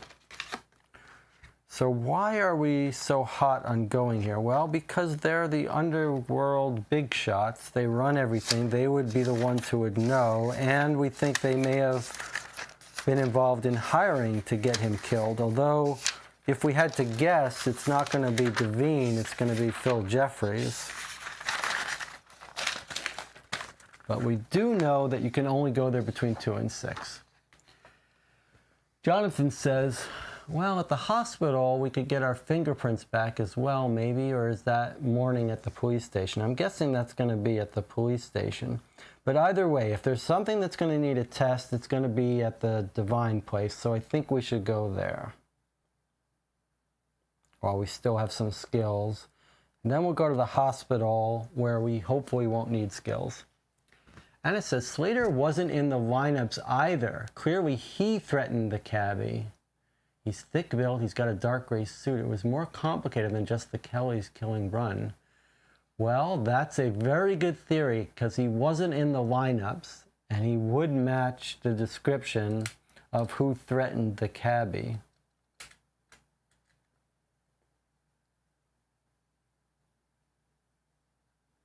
Yes.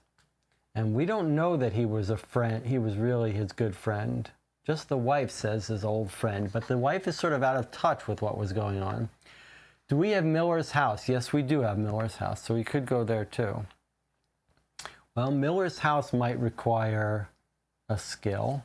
All right, so I'm going to give you guys a choice. We can either go to Miller's house or the Devine place. Both of those could have skill tests. Robert Miller is at, I believe, 85 Dowling. Yes, okay, so Robert Miller is at the Lou location. We've never been there before. We could go visit him. We might need some skills to talk to him. Or we can go to the Devine place before the end of 6 p.m. So if we go to Miller now, we're going to have to hightail it to Palmer Street right afterwards.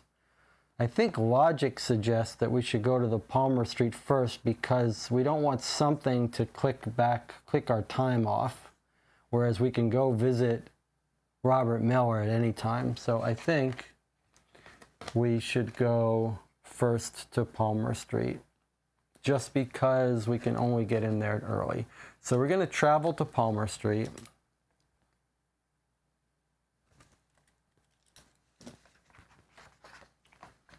Where's my thing? Traveling to Palmer Street eats up a force, which brings us down to 2. This is going to be a short day. We're going to need to rest to get our skills back. All right, we travel to Palmer Street, and we're going to knock on that door and see if they'll let us in now. 191. 191 Palmer Street. Tilly Devine's headquarters is a nondescript terrace house nestled up against the Presbyterian Hill. If it's from 2 to 6 p.m., it is. It's now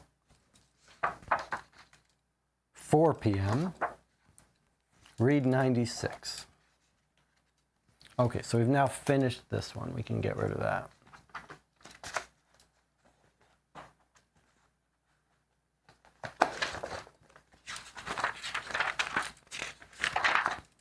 '96 from, where did we go? From 191. 191 to 96. Observing the house from across the street, you watch a series of young women entering in 1s and 2s and then emerging a few minutes later. Although they arrive from both directions along the street, and emerging, virtually all of them go south.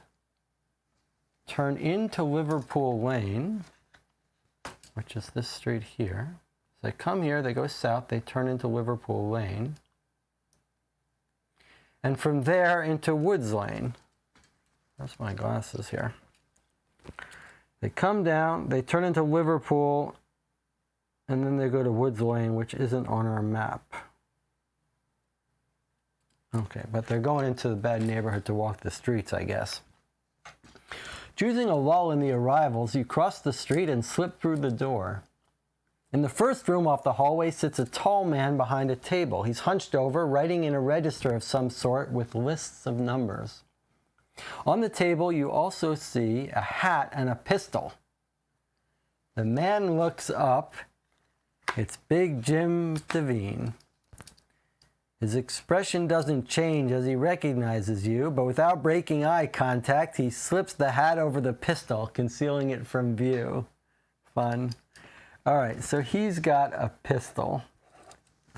So we're just going to write Jim Devine is known to carry a pistol. Don't know anything about it, though. No physical description from our detective here. Test your observation. If it's greater than 7, read 13. Otherwise, read 141. Okay, well, this is why we did want to come here early, where we had the best chance at this.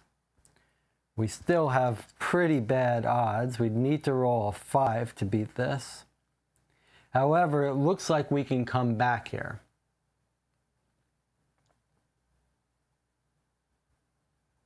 So if we fail this, I'm just going to write test observation is bigger than 7. This is sort of important. If we can retake it,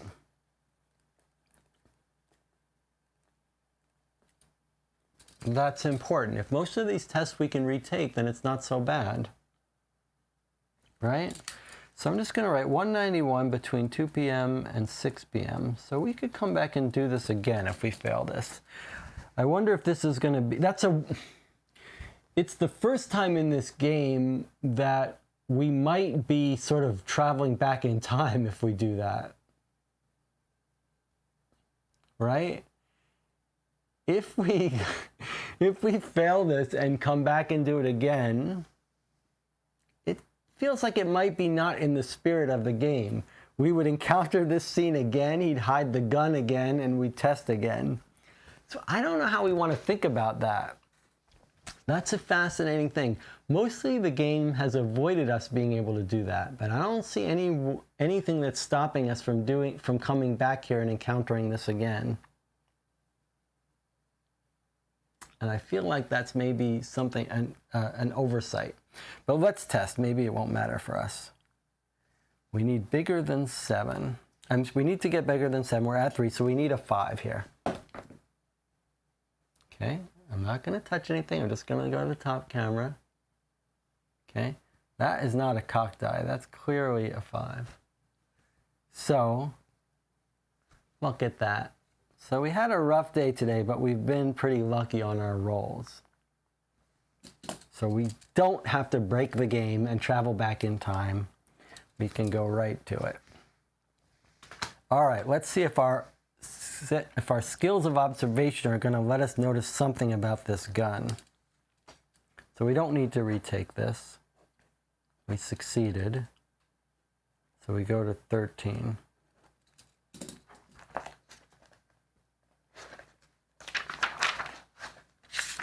13 from 96. Okay, look how nice this is.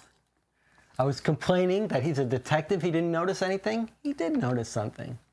Before he hides it, you recognize the revolver as a Colt Army Special. Add A to your knowledge, then read 141. Okay, so we got A. Colt Army Special. So if we just look at this, let's look at our guns for a second. Colt Army Special. There's a Colt Army Special. We'll call this Big Jim. Is that it? Is there just going to be one Colt Army Special? Yeah. So if he's got a Colt Army Special, we know it's a 38 caliber 6 shotgun. All right, so if we find a 38 caliber, then maybe he was out drinking with them. We don't know. Let me remind you of something. The note we find in Brun's pocket with nice handwriting. Remember, this is all a true story. This was, John Kean was in the channel yesterday telling us that actually that's a real note that there are real photographs of. The note we find is a note about meeting up with Jim Hassett at the hotel. And it says something like, meet Jim Hassett at the hotel. And it's signed Jim. And there's a little bit of where we're not sure. Is it Jim wrote and gave him that note?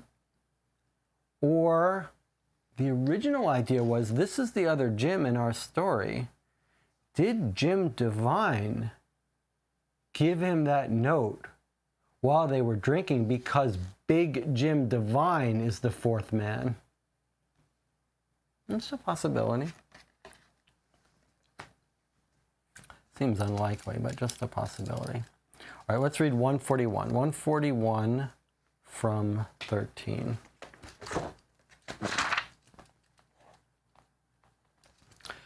Still watching you coldly, Big Jim sits back in his chair and calls over his shoulder. Tilly! Calls out his wife, Tilly. Here's who's speaking to us, Jim Devine. Immediately, a string of expletives, heartily rendered in a South London accent, emerges from an inner room. Just take their fucking money, write it in the fucking book, keep our share, and give them their fucking sniff. Christ, can't I get a moment's rest around here? Tilly Devine marches through the doorway on the far corner. She's a small woman and may have been attractive once, but a nocturnal lifestyle and hard living have taken their toll. Her piggy little eyes fix on you and flash with contempt. And what the fuck are you doing in my house? You respond politely. Hello, Mrs. Devine, but she cuts you off. I know who you are. I just want to know what the fuck you're doing in my fucking living room. Big Jim is grinning. He watches fondly as his diminutive spouse goes to work on the law. Well, actually, I'm investigating the murder of Norman Brunn on Wednesday night. And what's that got to do with me? I don't know him. I'm a respectable businesswoman. Though she may be stretching the definition, it is true that an oversight in the Police Offences Amendment Act of 1908 made it illegal for men, but not women, to profit from the immoral earnings of prostitutes. So technically, she is a legal businesswoman, if not particularly a respectable one. Tilly goes on to contradict herself anyway. Besides, that fucker Brunn deserves what he got and more besides. Cut up my girls. He did. 6 of them. Nasty razor-slashing fucker. But it's nothing to do with me or Jim or Frankie. We was looking after girls all night, keeping Brunn and his fucking gorillas off them. You can ask him. Probably was that fat cow Kate Lee. She spits out the name. Would be just her style. She got no class, that woman. She's a fucking parasite. And now, detective, you can get the fuck out of my house. Hearing his cue, Big Jim stands menacingly. It's time to retreat with your dignity. Time passes. Boy, she's got a mouth on her, huh? All right, time passes. We just lost a persuasion, which is now down to 1. So if there are any kids watching at 1 a.m., you just got some profanity for free. I think, boy, in the old days, I don't know how young you guys are. How old are you guys? That Anna says, another great scene. That is a great scene. Does anyone want to confess your ages here? Ryan says, feels like you enjoyed swearing a bit there. I don't know what you guys' ages are. All right, so I am 52 now, 51, 52. In my age, when we grew up as teenagers, there was Cinemax and HBO. And when you were a young kid, you wanted to see some naked bodies on TV or whatever. There's no internet.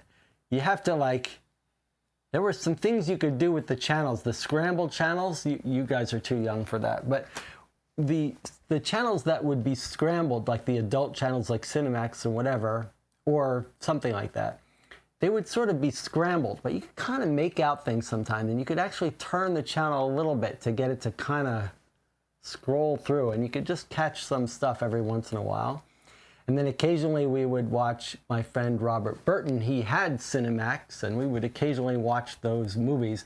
And I was just reminded by one. I was going to email Robert Burton and tell him about, here's a movie quiz. See if you guys know this movie.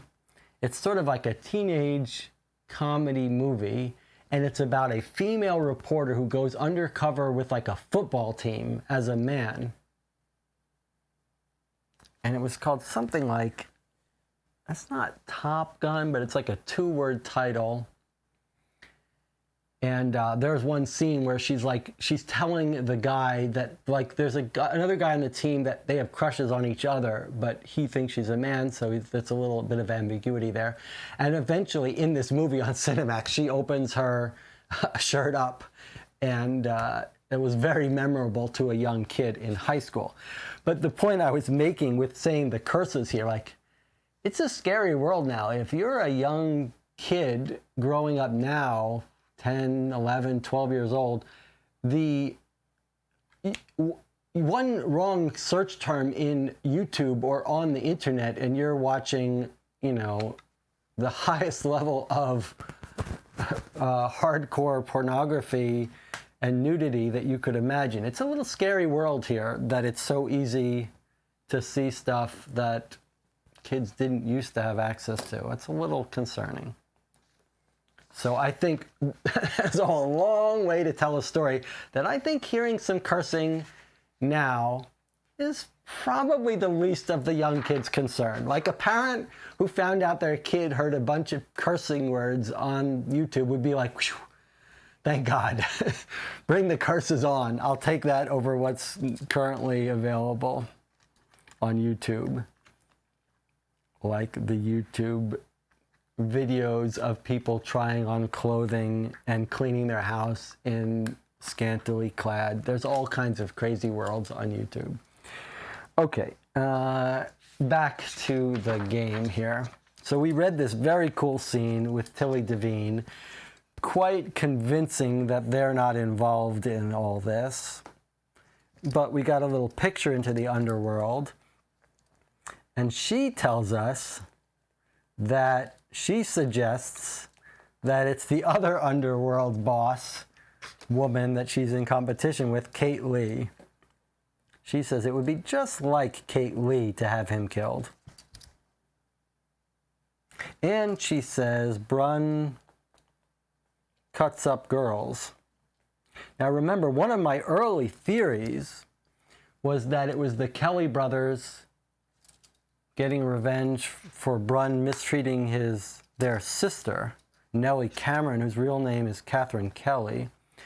But she does not look beat up, and she's not cut up, and she is quite fond of Norman, so it doesn't look like he was actually beating up her. We have no evidence of that. All right, but she does think Kate Lee might be involved. Anything else to get from this thing? She says you could ask them if you want. You can ask them if for some reason we wanted to check that alibi. I don't think how that's going to be useful to us.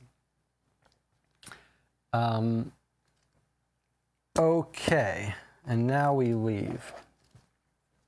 All right, so that's Palmer Street. We're still in the Palmer Street neighborhood. Is there anything else we want to do here? We have no knowledge of what's at Woods Lane. No knowledge of what's at the Tradesman Arms Hotel.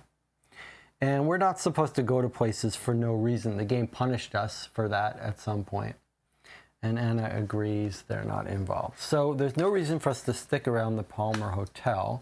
We could now try to visit Robert Miller while we still have some skills. And we definitely want to go to the hospital to get that autopsy. That's the thing we're most looking forward to, but there's no rush and we probably won't need skills. So I think maybe as we're wrapping up this day, we might try going to Robert Miller's house and see if he remembers anything new. But before we do that, we should take another break. So I'll see you in 8 minutes.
Okay, we're back.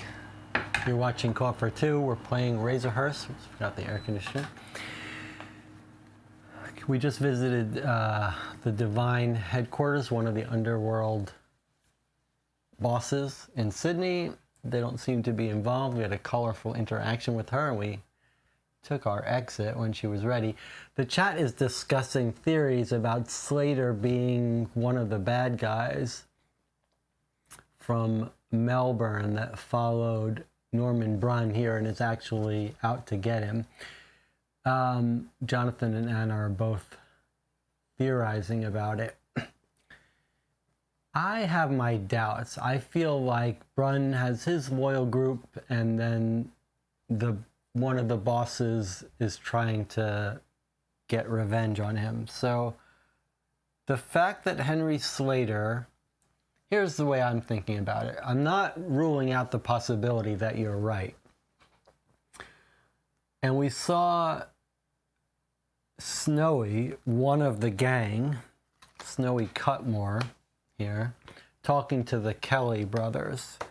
So your theory that Henry Slater, who's now seen talking to Snowy Cutmore, that these guys set up Norman Brunn and both tried to kill him, seems like it's increasingly unlikely that more and more of his gang turned on him, and especially the way he was killed.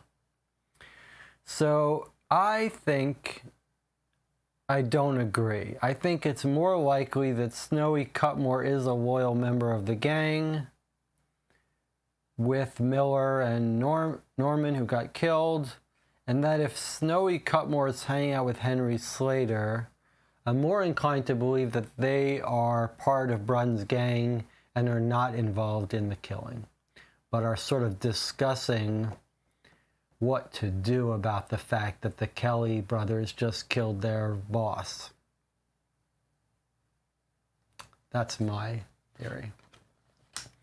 Anna says, looks like Tilly hates Kate Lee, so Fahey's theory that maybe three bosses ordered the hit together is not likely. I agree. I agree with that. That's a good observation. It does seem to me like if any of the bosses were involved, it's probably Phil. We know the Brunn gang was knocking off Phil's joints. The only thing that's weird there is that McNamara's joint was one of Phil's joints, and he seemed to be quite friendly with Norman Brunn. So that's a little odd. All right, so we're going to have to leave Palmer Street now. We've got two choices for you guys to help decide. We can either go try to meet Miller at his Dowling Street address. He's the drunk. Maybe he's sober up and has something to say to us. Or we can go straight to the hospital, or we could do them in either order. If you want to think about the possibility that the hospital is not going to be closed, but we do have to talk to someone there. It is 5 p.m., so it's getting a little late. You could imagine that in either case here, Robert Miller could be out at night, so maybe we should go do him first. The hospital could be open late, so that might make sense. Or you could say that the really important one we want is our report, so we should get there as fast as possible and worry about it being okay if we miss Miller. Any thoughts on that? Jonathan says go to Miller first. And Anna really thinks that for sure Slater is the one that threatened the cabbie, and so she's saying, why would he threaten the cabbie? We don't know that he's the one who threatened the cabbie, but it is a good theory. It is a good theory. All right, so Jonathan says go to Miller first. I'm inclined to do that as well. Let's just hope that I think he's more likely to leave at night, go drinking. He's drunk. So yeah, let's hit him early, and then let's assume that we're going to be able to get to the hospital and talk to the doctor even at night. We know that doctor works a night shift because he took care of the bullet shot wound of the guy at like 11 p.m. So I think that all makes sense. So we're going to travel. It's going to cost us one time click to go to the area known as the Loo. All right, so we're going to go to 85, which is Miller's house. We're going to travel there. When we do so, we lose an observation.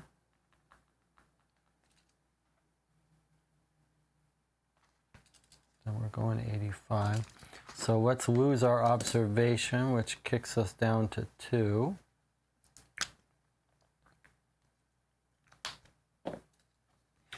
I feel like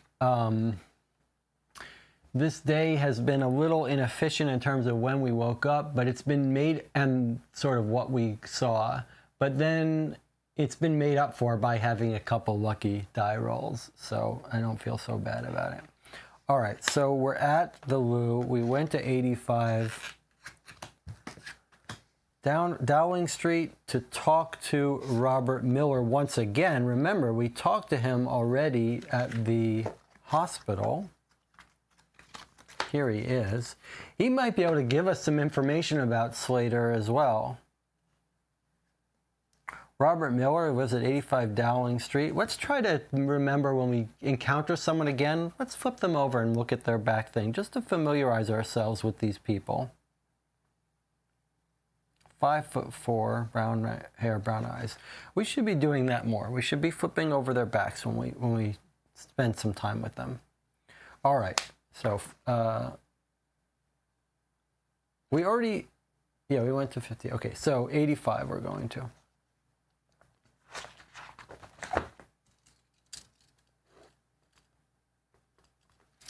Number 85 Dowling Street has an unremarkable facade in a long row of unremarkable facades. Perhaps the paintwork is peeling a little worse than its neighbors, the front door a little shabbier. Your knock is answered by Robert Miller. He stands awkwardly in the doorway, ready to slam it at a moment's notice. A woman's voice yells from somewhere inside. "Who is it, Robert? Better not be one of your drinking buddies. Tell him to piss off." Test your observation. If greater than 7, read 196. Otherwise, read 179. All right, it looks like we can come back here. So we're just going to make a note. Test observation. Bigger than 7. So we're likely to fail this. I still think we need to figure out before we decide. If John Kean comes in the channel, let's remember to ask him what his thoughts are about revisiting these places later. All right, let's test our observation. So we're at 2. To be bigger than 7, we need to roll a 6. 1 out of 6 chance here. But we can steal from somewhere. If we're ready to call it a night, we can steal. All right, let's see what we got. Okay, that's a 4. So we've got our secret, we've got our cheat die. So let's roll that. Okay, so that doesn't help us. And I have to mark off that we've done another cheat. Okay, so now we've got a decision to make. We could steal 2 skills from somewhere. Well, what are we at? We're at 6. Yeah, we could steal 2 skills to make this a success. Or we could come back on a day when it's stronger. I mean, I think we should consider that. If we steal 2 skills, we're going to be ending this day early, if this is a place we can come back to. If we steal 2 skills, we're going to be ending this day very soon.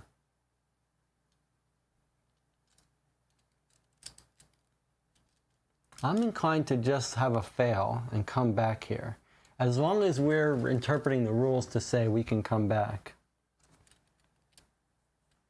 This one's a little easier to thematically think about coming back. We're just going to be like, never mind. We'll be back. Then we come back. What do you think?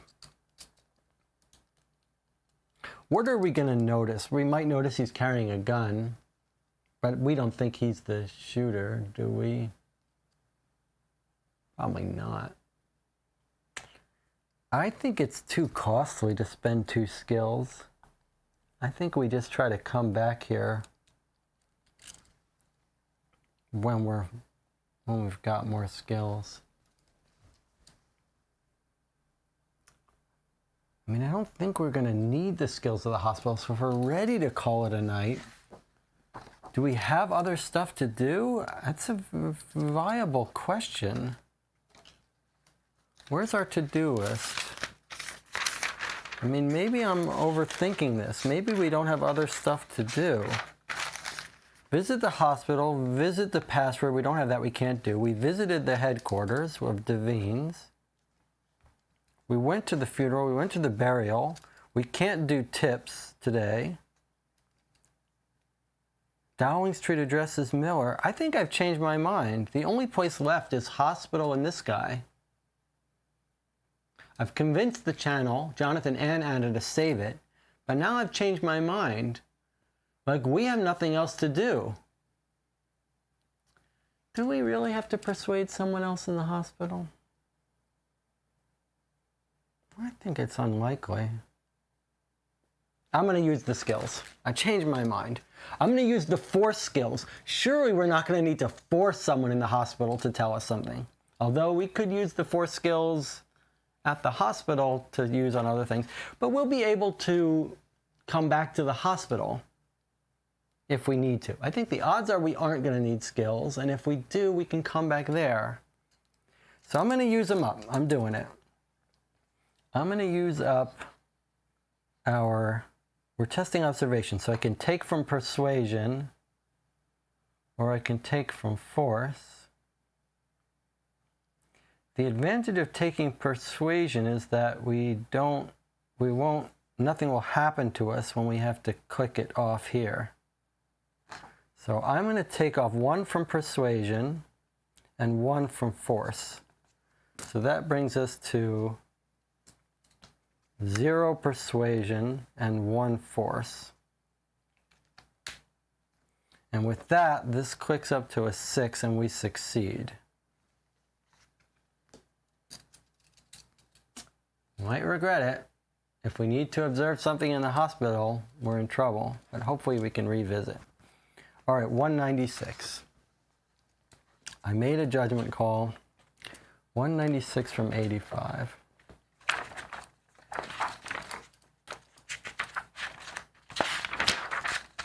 You notice Miller's opened the door with his left hand, despite the handle being to his right. You realize Miller must be left-handed. Interesting.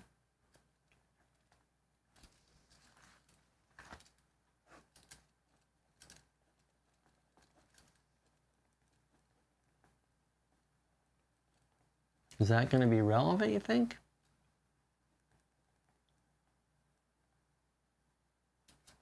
And now we're directed to 179. Okay, 179 from 196.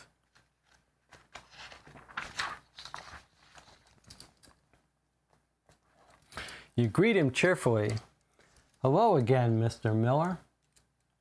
I told you everything I know at the hospital, he complains, and then again to Detective Butler at the station. Can't you people just leave me alone? The voice from inside has gone up a register.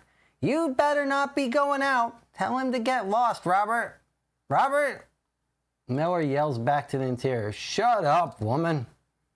Then he turns back to you, runs a hand through his harried hair, and confides, Look, I can't help you. Even if I did know who shot him, I wouldn't dare tell. You've got no idea who you're dealing with. Robert! With a frustrated yell, Miller slams and bolts the door, and then time passes. All right, so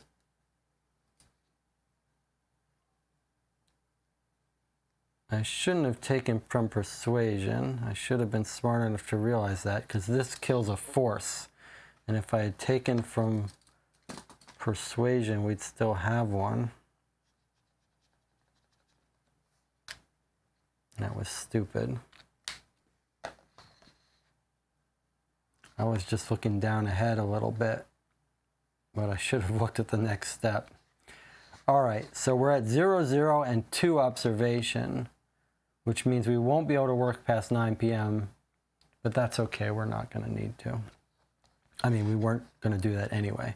All right, so now we are traveling to the hospital. So we're going to cross this off, which loses us an observation.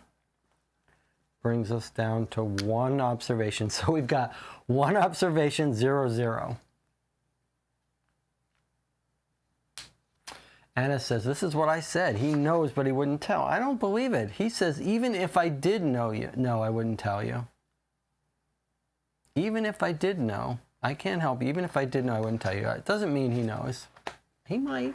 But it doesn't necessarily mean he knows. All right, we're traveling to the hospital, and if we need some skills, we're going to be out of luck.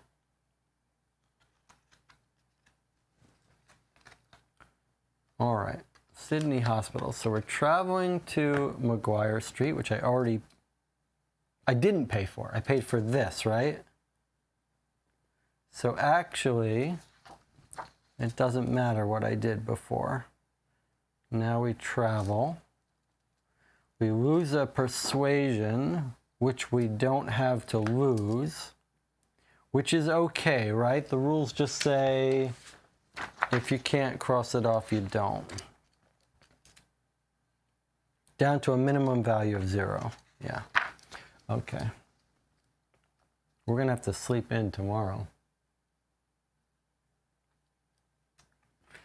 Okay. So here we are at the hospital 86.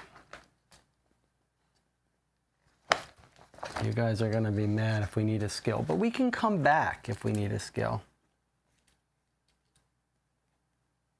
So he can't tell. Can't tell, doesn't know, he says. Okay, here we are at the hospital. Gulp.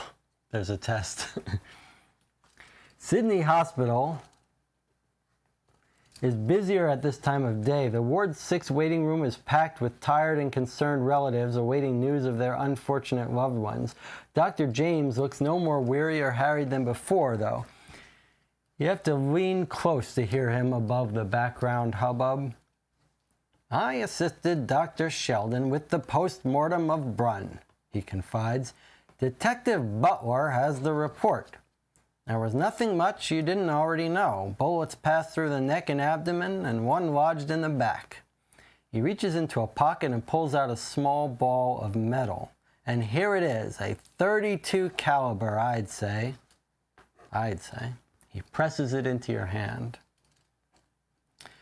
Apart from that, there were many scars on his left leg, but those were older, possibly from previous brawls. Now I must get back to work. It's a busy day, he sighs.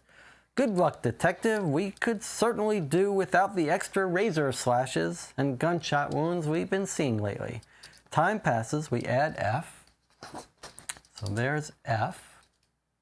Time passes, which loses us an observation, and we've just run out of everything. So we're at 0. We can test our observation, but we have no way to get above 6.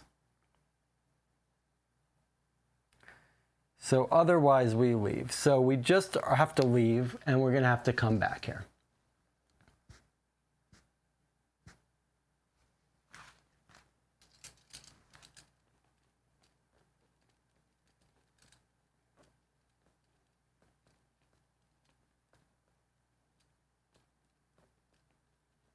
Well, that's unfortunately, but what could be done about it? I mean, I could have chosen differently. Yep, now we have to go to the police station, which causes us another time to travel. We can't lose the fist, but it still affects us because we won't be able to sleep and get it back. So we're using a time travel to Taylor Street. We're at 0000 across the board. And now we go, let's make a note here.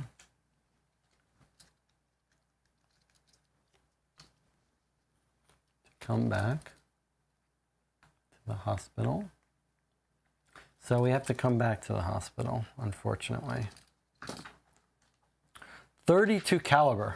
I better write that down. 32 caliber.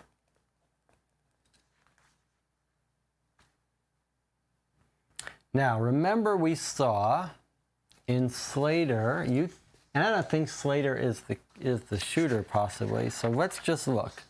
Henry Slater was a 32 caliber, so not that gun, not that gun, not that gun, not that gun, not that gun, not that gun. So none of Henry Slater's potential guns could have fired the bullets that killed Norman Brunn. Interesting. Neither could John Levine's Army Special.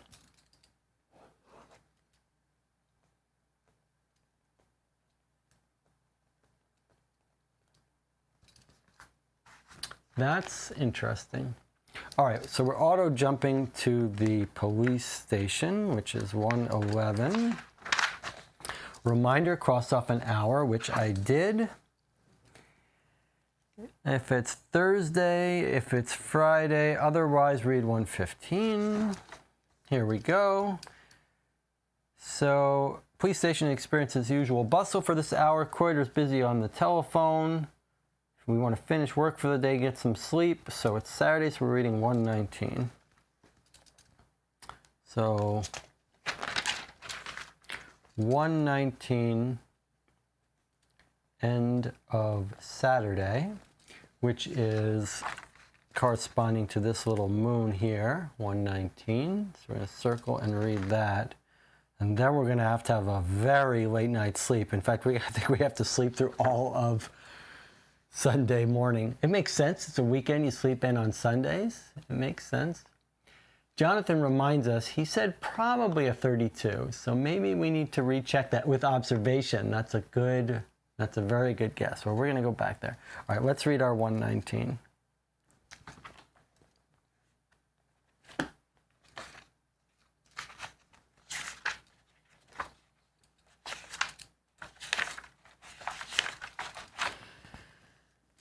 Okay, we went to Darlington Police Station, we went to sleep. Croyder is smirking as you pass his desk in the front of the police station. He hands you a copy of the day's newspaper. The front page folded back to reveal an article by Springleaf from page 3. It's very interesting how the newspapers are embedded here. They're like Sherlock Holmes consulting detective newspapers, but they're embedded in the game. I guess it's just one article though. Brunn buried, men weep at grave, widow's grief, remarkable scenes. A dozen men openly weeping into handkerchiefs as they stood around an open grave. Notice, as we're told, the reporter's embellishing, right? A veiled woman, frantic in grief, rocking to and fro on her knees, shrieking, "Come back to me, come back to me." Totally made up lies by the reporter. A group of young men standing reverently before a surpliced clergyman and repeating syllable by syllable the Lord's Prayer. I don't know this word, surpliced. That was the scene in the midst of which remains of Norman Brunn of Surrey Hills, murdered by an unknown hand, were buried this afternoon. The funeral in the Church of England portion of the cemetery at Rockwood was a remarkable one. Hundreds of people lined Francis Street, Surrey Hills, as the procession passed. Most of the mourners were young men, friends, and companions of the dead man. They filed silently past the open coffin and laid their wreaths beside it, and then trickled out, a silent stream, to the taxis that waited at the door. Miss Brunn, the widow of the murdered man, was utterly overcome. Bring him back. Clad in deep mourning and heavily veiled, she was escorted to her car by her two brothers-in-law, Stanley and William Brunn. She screamed and called frantically, "Bring Norman back to me! Bring him back!" Women and girls in the streets sobbed in unison as the taxi door shut and the widow, still weeping, desperately was driven away. A tattered little figure, unshaven and unkempt, and with patched and frayed attire, appeared as the last car left, and begged the price of a railway ticket to Rockwood. Snowy was a good bloke. I want to see the last of him, he said, rubbing his eyes with the back of his hand. I knew him at the war. I knew him after, too. He never did a man a bad turn. He was good to me. Snowy was a good bloke. I'm not sure I understand this. Snowy was a good bloke. Why are they talking about Snowy? What's going on here? Pathetic scene. At the graveside, Mrs. Brunn had to be supported once more by the two Brunn brothers. She threw herself upon her knees. Let me pray for him. You must, she cried desperately as the two young men endeavored to restrain her. Oh, Norman, Norman, come back to me. Don't put him so far away from me. Don't cover him. Her cries, drowning the quiet accents of the clergyman who conducted the service, echoed over the cemetery and attracted the attention of many men and women who were visiting Rookwood to tend the graves of friends and relatives. They drifted across and joined the mourners. The widow was led back to the waiting railway train, but the little circle of young men, sobbing and weeping unashamedly for the lost comrade, stood over the grave until the last moment. Rookwood can have witnessed surely no more extraordinary burial. You finish the article and look over at Kreuter in disbelief. He's now laughing out loud. He must have written it in advance to get it out so soon after the event. You have to admire him, really. It's a pretty little fairy story. Tossing the paper down in disgust, you head to your office to file your daily report for McKay. Sleep, then start the next day, read 5. So, a time passes. Ouch. It's midnight. We had a long day today. Yeah, okay. So now we're sleeping. When we sleep, we recover one of each. So we sleep, recover one of each.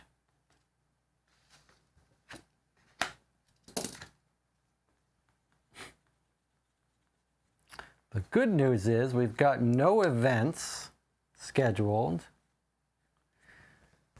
The undercover we met in the morning, we missed him in the morning on Saturday. I'd love to catch, I hope he sleeps in as well. And did I circle the thing I was supposed to circle? At the hospital it was F, right? Did I write it down? I didn't write it down. Let's just double check because we don't want to miss that. 86 add F, yeah. We should be writing down when that happens, add F. Okay, and so our final end of story, there was a weird thing about Snowy. News mention of Snowy. That was a weird thing. Did anyone make sense of that?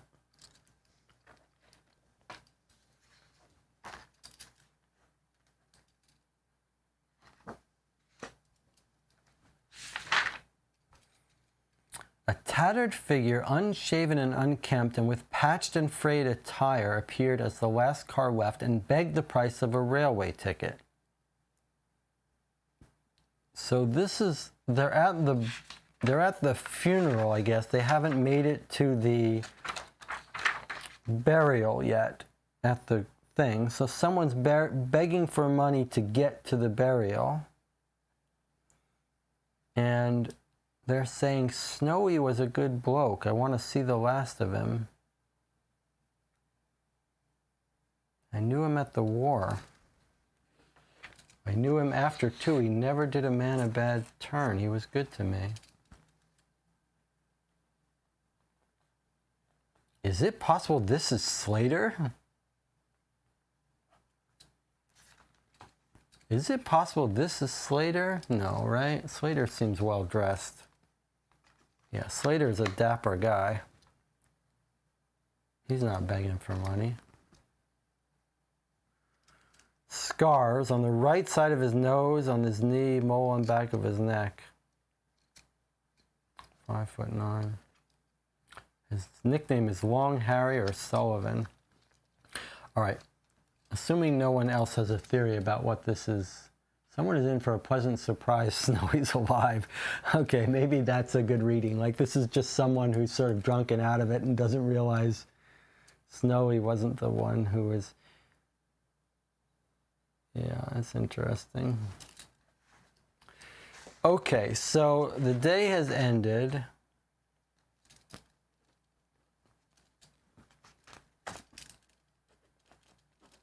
End Saturday. So we're going to start Sunday. Let's take a look at what we've got here. We've got 3 days left in the game. It's Sunday. The one thing we know we want to do is go back to the hospital for that extra bit of information. We also don't, we can visit Phil if we think that's where the Kellys are. That could be very useful piece of information for us. And then we've got the hospital to do to find out something that we overlooked.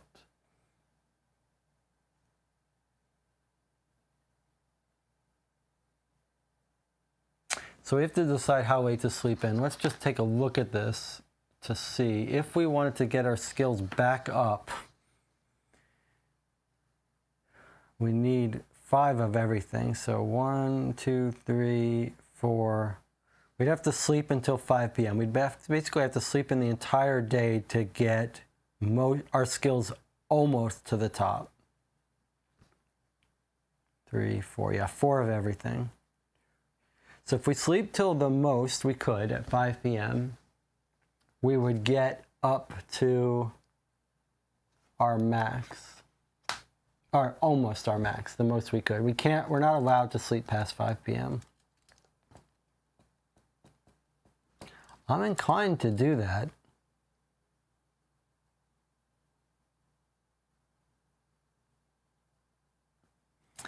The risk there is that we'll miss our undercover. But if he's alternating between mornings and evenings, then hopefully we'll be able to see him at night. And the night is a good time to work. So I'm inclined on a Sunday to sleep in. And then go right to the hospital. Do our observation. And then go to Phil first. Either way, those seem like a good place. Phil Jeffs, and see if he's got the Kellys with him, and see if we can get some information out of them. The only thing that concerns me is the undercover if we sleep in. But what are we supposed to do if we don't sleep in? Well, maybe there's a different way to think about it. If we sleep in, we get all our skills back. That's great. But by the time we wake up, it might be too late for the undercover. The alternative would be to aim for a short day, to wake up early, not have much in skills, but at least wake up early enough to not miss our undercover, and then plan to go to bed early now that we know when the undercover is. So that's and also you could imagine we could sleep through an event. So maybe we shouldn't sleep in the whole day. That's a fascinating question. I think since we're starting a new day, the thing to do is to take a short break here, even though it's only been a half an hour, 5-minute break while we plan for our next day. You guys in the chat, give some thought to whether you think we should sleep in late to build up all our skills and then go visit Phil and the Kellys and the hospital, or sleep in halfway in hopes of waking up in time to see to catch the undercover informant. You let me know. I'll see you in 5 minutes.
So we were talking in the chat about when to wake up. This is one of these mechanics that seems deeper each time you look at it. It feels like there's some subtlety. So we were thinking, should we sleep in the whole day and get our skills back up since they're so low? But then we're afraid we're going to wake up and find some event that we've completely missed. So there seems to be an agreement that what we're going to do is we're going to sort of sleep in for the morning, half the day, wake up fatigued with sort of half skills, get a feel for what events are going on, maybe be willing to sacrifice skill points quickly from other skills to pass a test or two, and then head to sleep early. So let's do it. Let's sleep through the morning and wake up at noon.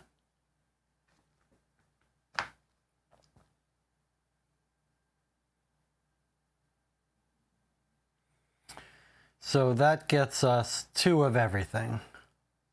2 observation, 2 force, 2 persuasion. So that puts us at halfway point on each of our skills. Don't forget, we've still got just the observation test for the hotel we need, for the hospital, needs bigger than a 6. So we're going to have to get lucky there or spend points. We could sleep in 1 extra observation, which actually is kind of important. So I think we're going to do that. I think we're going to sleep in till 1 p.m. rather than, remember, it's a delta of 2. If we wake up at noon, then as soon as we travel to the hospital, we'll have 2 observation and have to do that hospital test. Whereas if we wake up at 1, we'll have 4, the difference between 2 and 4. Since we know we need an observation test, I think we need to sleep in 1 extra hour. So we're going to wake up at 1 p.m. Hopefully that won't cost us.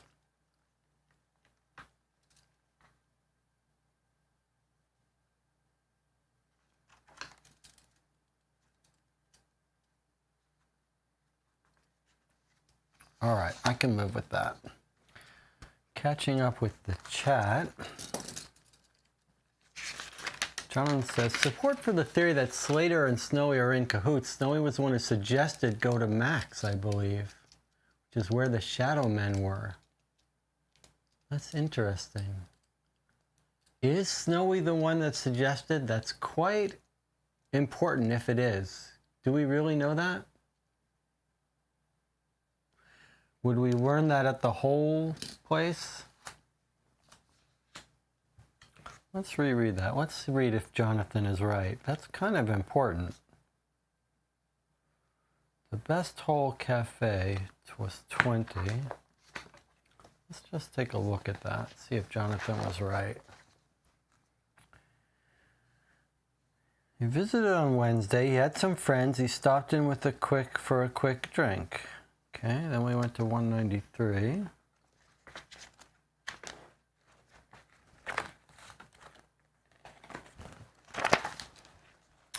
We asked him about Snowy. That's 40. Let's see what that says. Snowy's a friend of Brun's from Melbourne. Loves the sandwiches. He's got a pad near here. That's important. We wanted to find him there. Was he here? What did he say? Not much. They weren't here long. Just had a quick drink and left. They left together? Yeah, Brun arrived with a couple others. Snowy left with them. So you've got to tell me where where you think it was mentioned that Snowy was the one who suggested that they go to Max. I mean, Max is where Brun lives, near there. He's going there constantly, so I don't know that he needs Snowy to set him up there.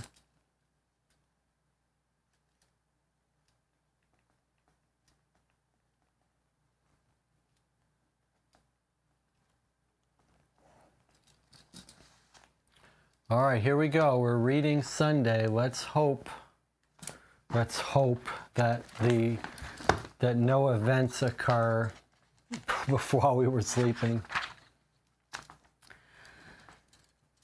Sunday, 26th of June, 1927. It's a Sunday, the sacred day of rest for most professions, but not for the police at Darlinghurst. Crime doesn't stop just because it's the weekend, so the police station is just as busy as any other day. Kreuter still mans the only telephone from behind a tangle of papers. And he hails you as you arrive. So, you found out anything about the gun that killed Brunn? No pressure, but McKay has scheduled an inquest for Wednesday. That's when our case ends, after Tuesday. What? Why so soon? Well, he's under pressure from on high to solve this one. It's political. The telephone rings. Next to him, Kreuter signals for you to wait as he answers it. "One moment, please." He tells the caller and places his hand over the speaking tube. He leans forward and whispers to you. "Fahey will be in the Domain this afternoon from 1 till 4, if you need him." He nods and returns to the telephone. "With only a few days left to solve the case, you better get to work." Okay, so you gotta like that we anticipated this a little bit. And if we had slept till 5 p.m. and woken up, this would have been a punch in the gut. But as it is, our undercover is waiting for us at the Domain. The Domain is in McGuire Street. And look what else is in McGuire Street. The hospital. So that worked out pretty well for us. I feel great about waking up tired, not fully rested, but worked out well for us. It's good we woke up early. That was good thinking. All of us agreed. Even though I tried to talk us into sleeping, I didn't try to talk us into it. My initial plan was to sleep till 5, but I was fully on board and agreed with waking up early. In fact, I may have even suggested the risks of sleeping the whole day. So I think I get credit for this too. All right, so where shall we go? Let's look at our clock. It's going to take us a tick to get over there. So the first thing we have to do is cross out a persuasion to travel. So we lose a persuasion, and now we're down to 2 persuasion. Pretty scary. We're not going to be able to do much persuading. But we're now at McGuire Street. Now,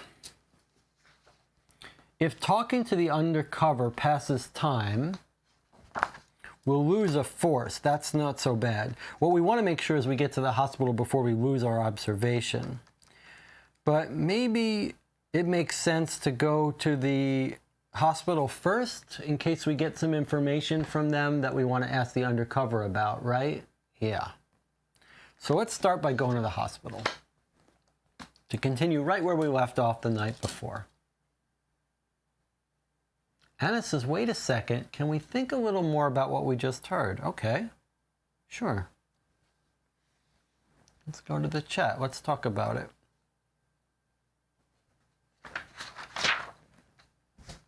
And let's make at least a note about it. 5 says, Fahey, between 1 and 4 p.m. All right, what is there to think about it? It's political. What else do we need to think about, Anna? The inquest is on Wednesday, and he's asked, have you found out anything about the gun? So I guess that's a clue, that's a hint. Find out about gun. And that's what we're going to the hospital to find more about. We know the guy thinks it's a 32, but he could be wrong. Could be a 38, I suppose.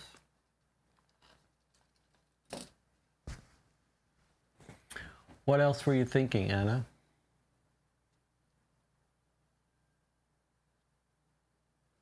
The thing about the inquest on Wednesday is just the game telling us that the game ends after Tuesday. So Tuesday will be our last chance before the inquest. I can get rid of this because we actually visited these people. Okay, Anna says, Pressure from high on, but why? Why has this become political? It's a good question. I read this to be the standard political pressure to stop there from being killings in neighborhoods that people are starting to get in the press and get nervous about.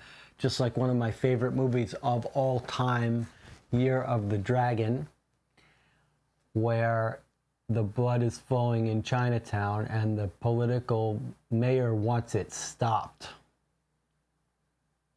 Yeah, so that's what Jonathan is saying too. I think the idea is that the politicians are like, there's too many articles every day about people getting killed in Sydney and people stopping tourists because they think the place is unsafe. You got to put an end to it. That's how I see it. You can't have people getting shot every day on the street, or there's going to be repercussions from the business community. Jonathan's for the hospital. I am too. And any other, I mean, I do think it is interesting. If you were working on a completely made-up case, you might think, whoa, is there some political angle here? But these are street hoods. They're not going to have high political connections. This is more like the politicians want the killings to stop. This is where the mayor calls the chief of police and says, I don't care what you do. You put a stop to the killing. I don't care if you bend the rules. I don't care if you got to take people into back rooms and work them over a little bit. You put a stop to the killings in this area. Yeah, got to break the rule. Got to break a few heads. I'm not going to care. I got your back. You just clean it up. This is where you bring in Mickey Rourke. What's his name? What's the character's name in Year of the Dragon? Can't remember now. All right, we're in McGuire Street. We're going to the hospital, which is 86, which we've been to before. Here we are at the hospital. We've got to test our object. So we're meeting with the doctor again. We got a couple more questions for you, doctor. What caliber bullet did you say it was? 32, he thinks. Okay, well, let's just look around a bit. So we need a 3 to succeed here. There's our 3. 4 plus 3 is 7. That beats the 6. Now that we're rested, it's an easy task for us. So we go to 161. You catch the doctor's arm as he turns to go. What other gunshot wounds do you mean? Wait, what did he mention some other gunshot wounds? Let's reread that.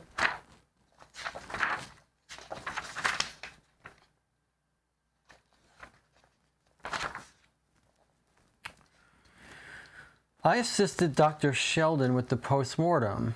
Detective Butler has the report. There was nothing much you didn't already know. Bullets passed through the neck and abdomen, and one lodged in the back. He pulls out a small ball of metal. Here it is. Apart from that, there are many scars on his left leg, but they were older, possibly from previous brawls. Now I must get back to work. It's a busy day. We could do without the extra razor slashes and gunshot wounds we've been seeing lately. So he's mentioning that there have been other gunshot wounds we've been seeing lately. All right, we just took that as a general comment. But now we grab onto his arm. We say, wait, what other gunshot wounds are you talking about? Oh, well, there was that one from a couple weeks ago. It was in the paper, Frederick Hayes. He's still here, you know, recovering in Ward 9. Dr. James leaves you. Well, we know who that is. That's Razor. That's Razor, right? It is Razor, isn't it? Who is Frederick Hayes? Is that not Razor? Doesn't matter. We're going to go visit it. So let's go and see who that is.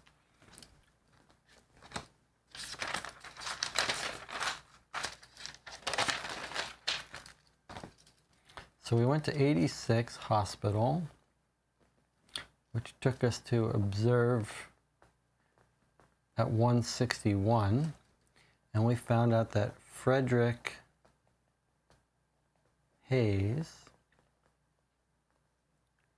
in hospital for shooting, Ward 9.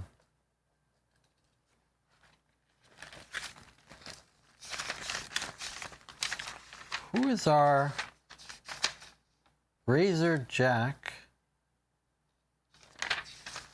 What's Razor Jack's full name? It was Hayes, right? Or am I misremembering it? Yeah, it's Razor, says Jonathan. I wish we had, this is Razor Jack Hayes. We actually noted when we were playing the game that you got to write down full names of people, because some people refer to them one way, some people refer to another. And if you're just like, oh yeah, we'll just call that guy by his nickname, Razor Jack, and then someone says Hayes, you got to be able to connect the two. So, okay. Not that it would matter in this case, because we're going to find out now, but yes, okay, this is Razor Jack Hayes, 79. So 79 from 161. Nice big page to read. Ward 9 seems much quieter than the rest of the hospital. These patients obviously demand less attention from hospital staff or relatives. A nurse guides you to one of the long line of occupied beds and wordlessly leaves you. Her departing footsteps echo off the pale green walls. The man in the bed watches you warily. The chart hanging on the foot of the bed lists him as Frederick Hayes, but you recognize him as Razor Jack. Hello, Hayes. Your greeting is deflected by a hostile stare. I suppose you heard about your buddy, Brun. Razor Jack was one of the 3 members of Brun's gang, along with John Snowy Cutmore and George Midnight Raper Wallace. Whoa, Midnight Raper. Okay, let's just write down. We got more names for people. So we know Snowy is John. We now know his full name, Snowy Cutmore, and George Midnight Raper. Holy Christ, that's a scary name. He is a psychopath. Reminds you of the Rolling Stones song Midnight Rambler, which is basically about that. People don't realize how scary that song is. It's a great song, but it's a little scary. Okay, he was one of the original members of the gang. Shot, you explain, just like you, only deader. You cringe internally. If you're gonna sound tough, you shouldn't use baby talk words like deader. Hayes doesn't care, he just blinks at you. I wonder if you have any ideas about who might have shot him. Finally, he speaks. Nope. What about who shot you? He rolls his eyes at your stupidity. You already know who shot me. Butler arrested him. His trial's coming up soon. Humor me, Hayes. Who's on trial? He sighs. Tom Kelly. Do you think Kelly shot Brun too? Hayes just stares at you contemptuously, the same look a teenager gives his parents. And then time passes. So we lose a 4th. We're at 79 now. So let's lose a 4th. Down to 2/4. That's a little concerning. But it goes on. Test your force. If more than 5, read 183, otherwise leave. So we gotta put a little pressure on him. We're just gonna be like grabbing his arm where he got shot. But we can come back here. However, yeah, he was in Ward 9. How did we get to him? Okay, we went to the hospital. We had to do an observation to get to him, and now we're here. So test force. This is gonna be a little bit of painful. if we fail this. And we're going to have to decide if we want to... We better be careful or we're going to miss our undercover. What time is it? The undercover is only there till 4.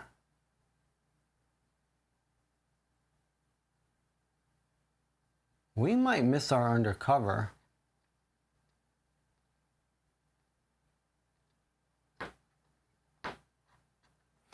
Jonathan says, I think thematically it makes sense to try hard to pass this one. I agree, but if a time passes now, we're going to miss our undercover. No, we're not, because we don't have to travel to it, because it's at our location. Okay, we're going to be okay. I don't want to miss that undercover. All right, so we got to test force. I think you have a point. If we've got observation to lose. Okay.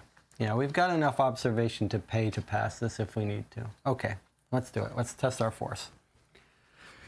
What do we need? We need a bigger than a 5, and we've got 2. So we need a 4. Okay, so that's a 3. We're tied now, so we get a free reroll. But this isn't our free roll. This is our cheat. That's our 4. 4 plus 2 is 6. We succeeded with the cheat. Let's record another cheat. I'm very comfortable with our cheating system. How are you guys feeling about it?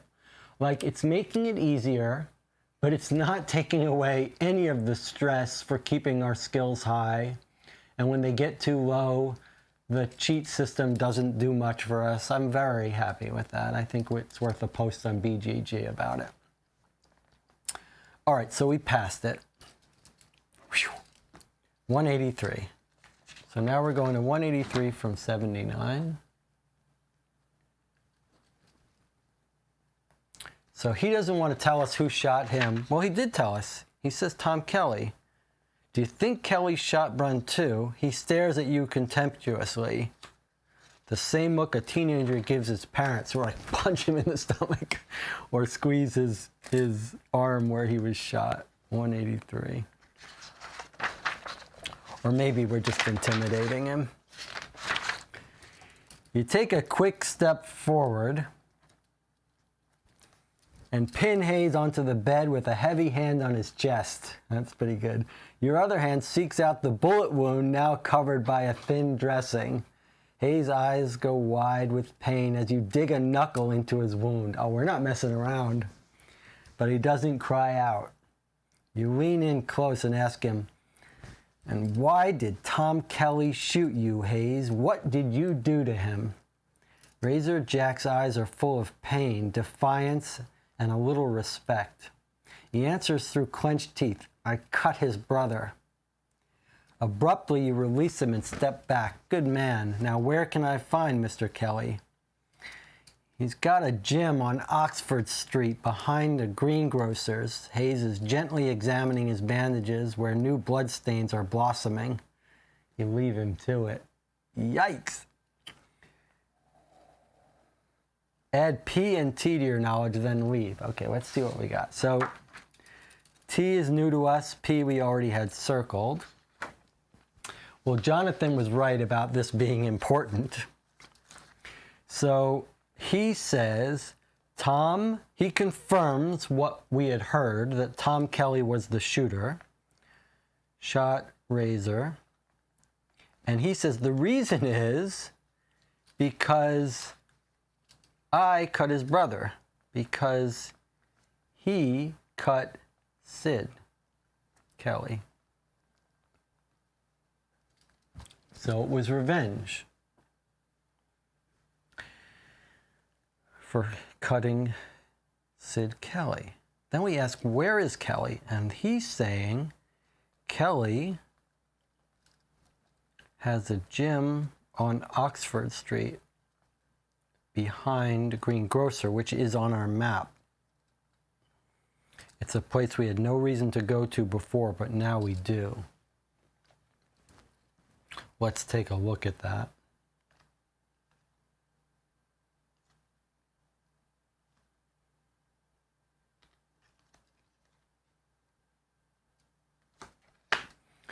It's at the same neighborhood where our police station is. It's 100 Oxford Street, Sam Lee Greengrocers. So we'll want to go there, but we should remember we are dealing with a real tough. The Kelly brothers are no joke. And our force is very low, so I'm sort of reluctant to stop in at their gym without much force. Okay. That was pretty huge. And time didn't pass. That's great. So now it's 3 p.m. and we still have time to go to the undercover guy. And it says, Sid is 10 years younger. Tom was protecting him, but Tom's on trial. Is he in jail? I think he's out on bail, says Jonathan Warner. I don't remember the details. There's the two brothers.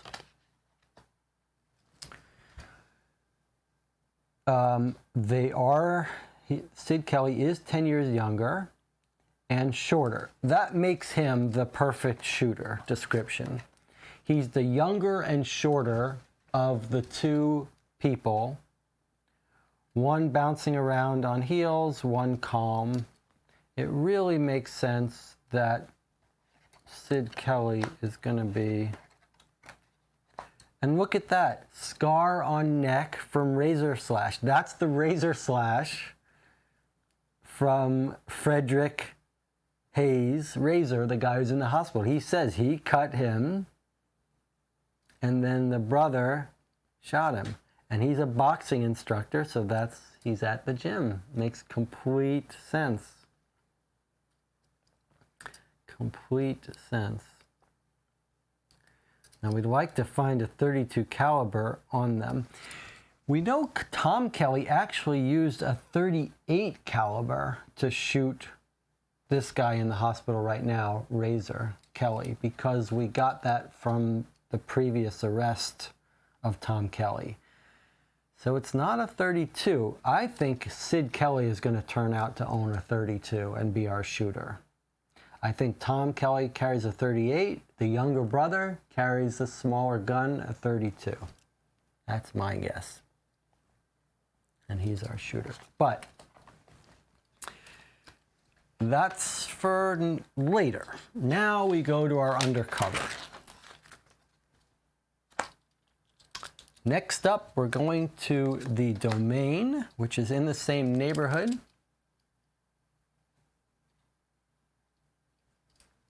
.75 Domain Fahey undercover.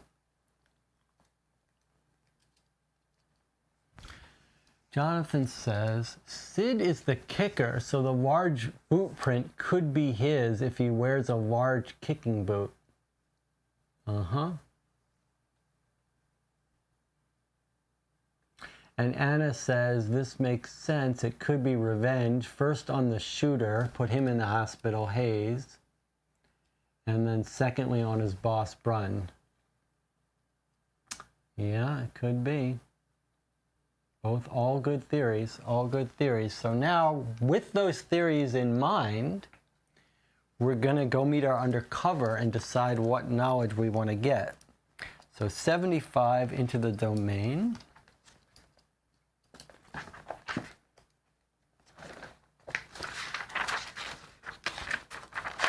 The Domain is a green haven in the heart of the city. The southern section, backed onto by Sydney Hospital and other government buildings, consists of open lawns dissected by walkways and copses of trees. Don't know what copses of trees is, if that's a spelling error or not. Can someone look up copses? C-O-P-S-E-S. Various pickpockets and other workers operate here.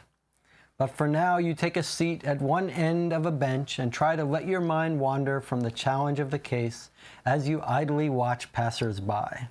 If the time is from 1 to 4 p.m. on Sunday, read 142. Otherwise, you take a deep breath of fresh air before you leave. So you could just come here and hang out and look and take a breath. It would be interesting if this gave you a plus, recovered some fatigue. All right, it is between 1 and 4 p.m. It's 3 p.m., so we're going to go to 142. So 142 from 75.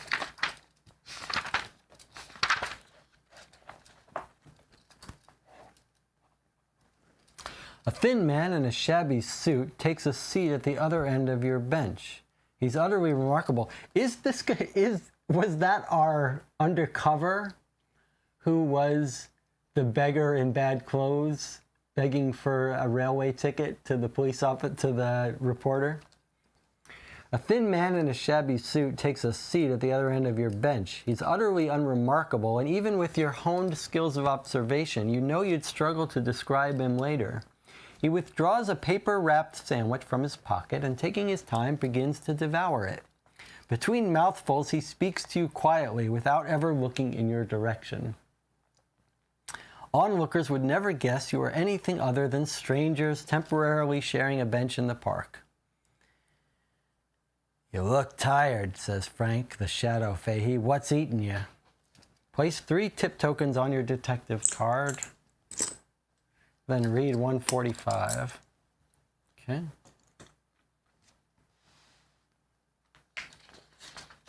Okay, and now we're here.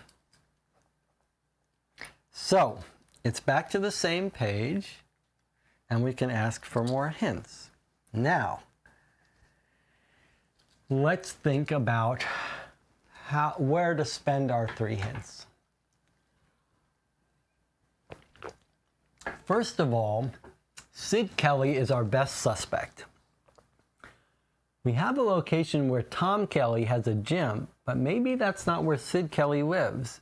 And if the undercover knows what kind of gun Sid Kelly has, that would really be huge. So Sid Kelly seems like a really good one.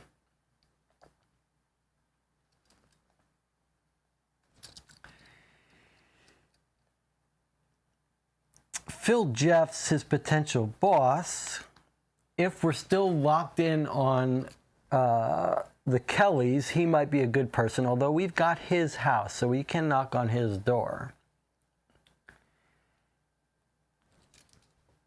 Now, Snowy Cutmore, we don't know where he lives, and you guys think he might be helping to set up Run, so that might be a reason to visit Snowy. But I feel like we know a lot about him, and maybe that would be wasted.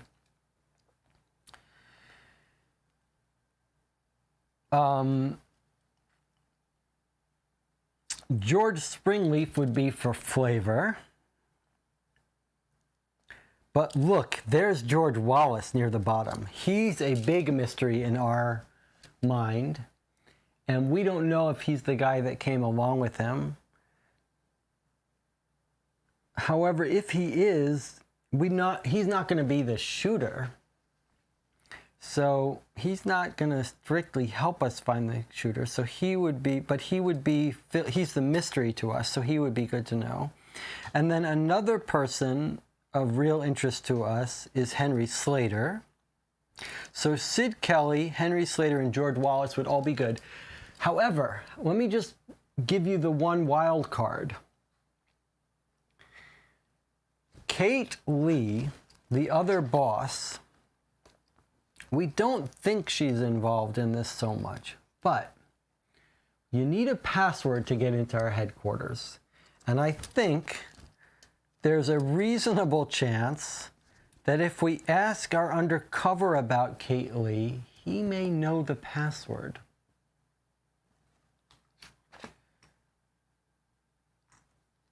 Anything on the back of these cards give us any hint as to what the password might be?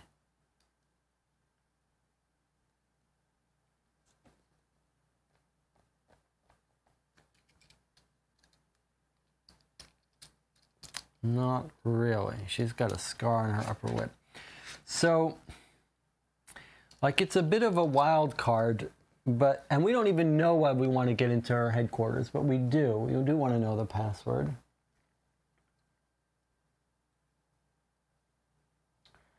So I think it's down to these four, though, maybe. Sid Kelly, Henry Slater, George Wallace, and Kate Lee. Let's hear from the audience, from the chat, what you guys want. Jonathan says, Slater, Sid, and Kate. Anna says, Kelly, Slater, and Snowy. Okay, so we're all agreed on Sid Kelly. So let's start there. Yeah? We'll do one at a time. So we're giving him a coin. And we're asking about Sid Kelly, 121.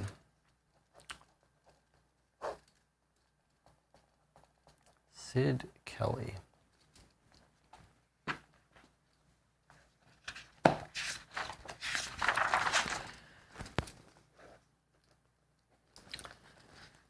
It must have been hard growing up in the shadow of big bad brother Tom, but Sid's done all right for himself.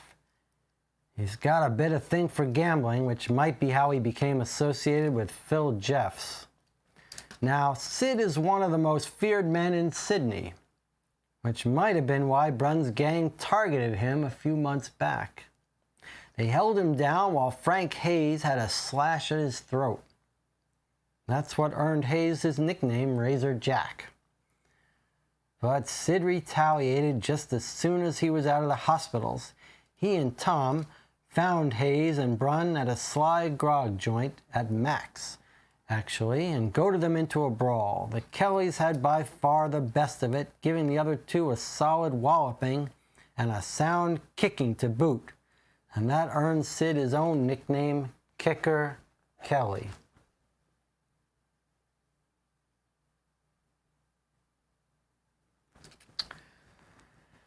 Well, I like the idea that he's got this boot, although the boot is for a much taller man. However, I see a little bit of a problem here.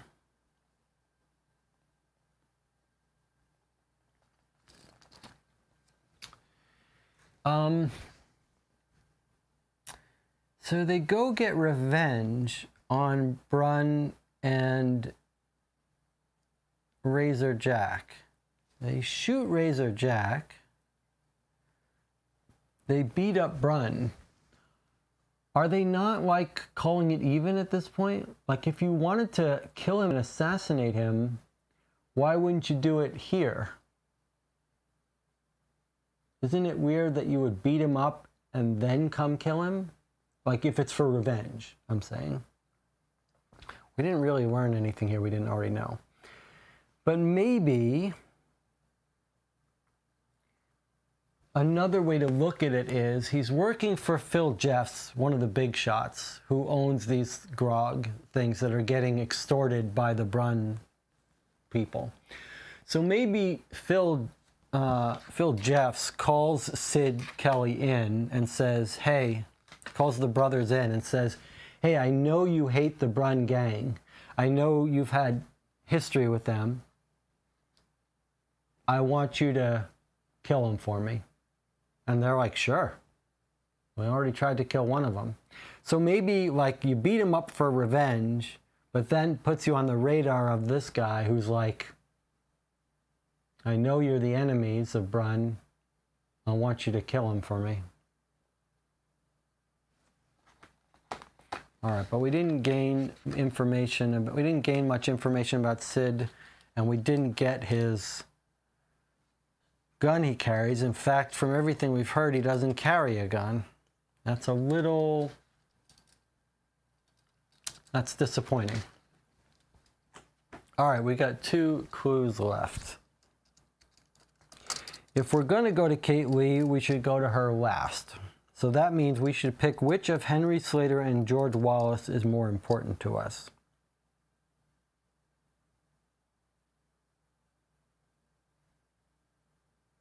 How do we want to think about this? We think George Wallace might be the fourth man, but Henry Slater could be the fourth man too.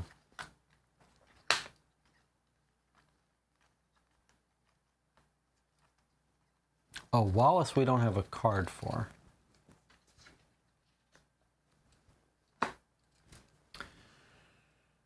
Jonathan says Slater. Jonathan also says, I think they beat him up later and later shot Razorjack. Jonathan and Anna both say Slater, not George Wallace. I guess we know George Wallace is a member of the gang. So you want to go to Slater. All right, well, let's go to Slater. I was going to lean towards Wallace because he's the mystery. But Slater's a bit of a mystery too. Okay, here we go, Slater. Let's see if we can't get more knowledge. I guess we've seen Slater with Snowy. So actually, information on Slater, whose side he's on, would tell us maybe about Snowy too. So maybe that's useful. All right, let's hear about Slater. Let's hear if he was really friends or enemies with Norman Brunn. All right, this could blow this case wide open.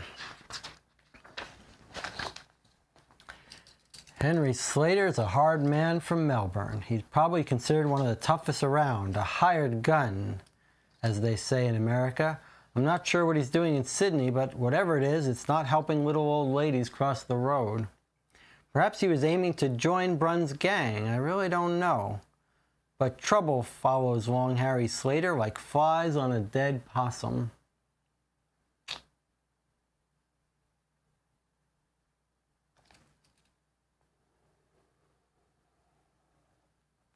So perhaps he was aiming to join Brunn's gang. I don't really know. Well, that did not really help us. He's a hired killer.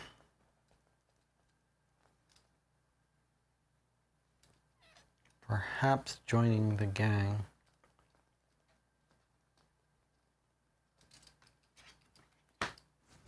He's 5'9". He would fit the boot print. He's got scars on his face.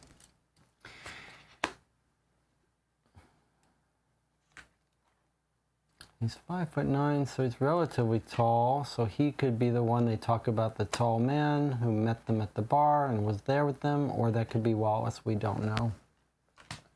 All right, time to make a decision about our third tip. Do we want to go to Kate Lee and maybe get the password where we could talk to her more? Or do we want to hear about George Wallace?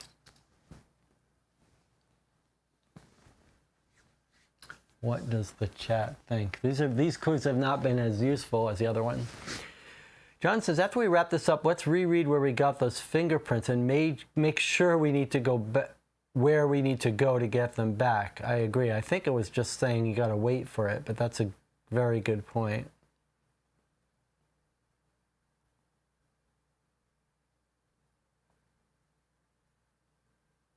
So that costs another tip. So we've got one tip left.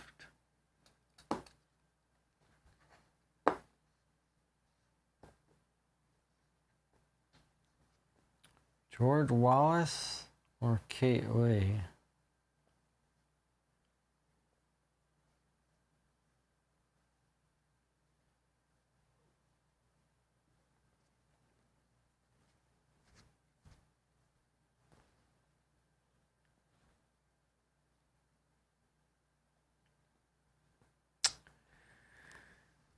Hopefully we'll get one or two more chances to get tips, but you never know.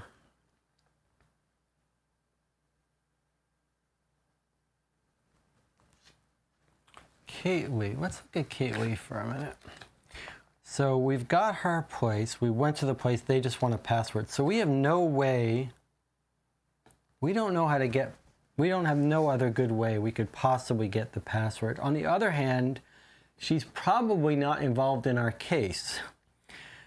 Almost certainly not involved in our case. So it's kind of like do we want to do it for the fun of getting the password in there? And we might not get the password, or do we focus on our case? It feels like logically we should focus on our case, right?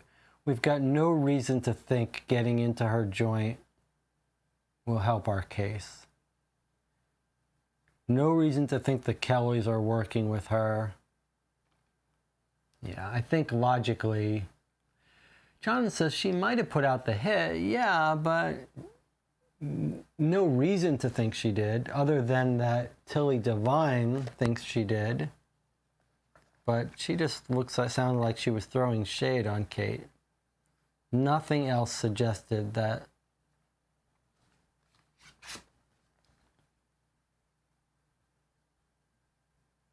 This guy's 5'10". He's big. He could be weaving that boot.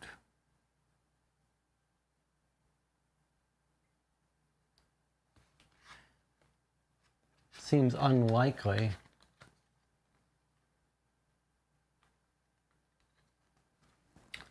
Seems unlikely, though.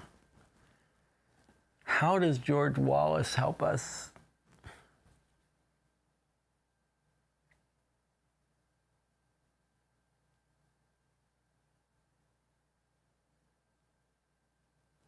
George Wallace could be the fourth man and thus a witness. That would be a logical... Jonathan, you were wondering before, what questions could the game ask us? A very logical set of questions at the end would be, who are the four people that went in there?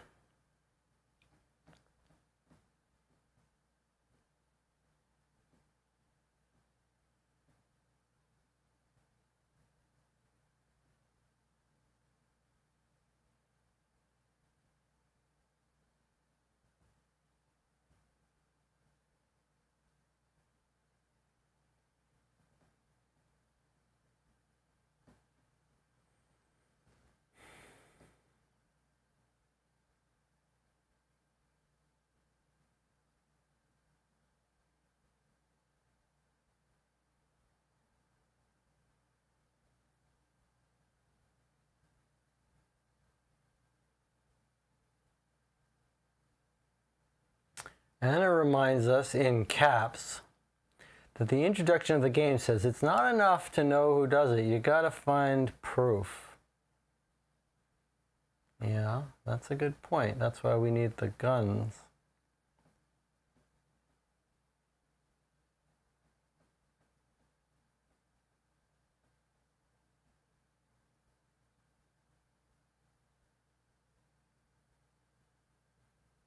John says, we seem very locked in on the Kellys. What's our main reason to suspect them beside past history?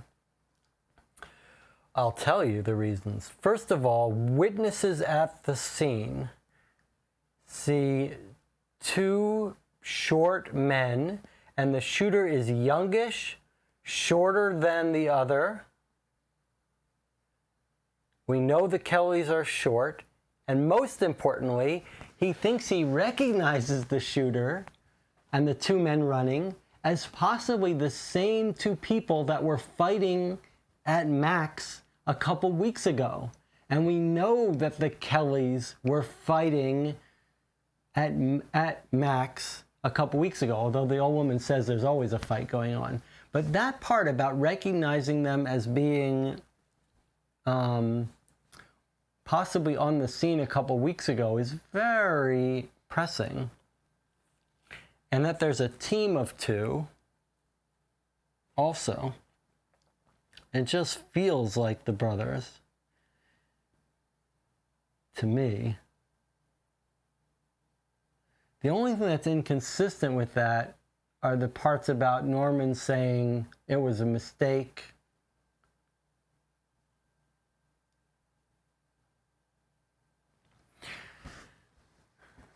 All right, who are we going? What if it was Sid and Slater? Maybe not the two. I don't see the Brun gang people teaming up. If it was Slater who was hired out of town, Why would you hire someone who knew him, who the wife says was an old friend from out of town? That doesn't make sense. It makes much more sense that Slater has arrived to try to get in with Brunn. Why would you hire this guy who knows Brunn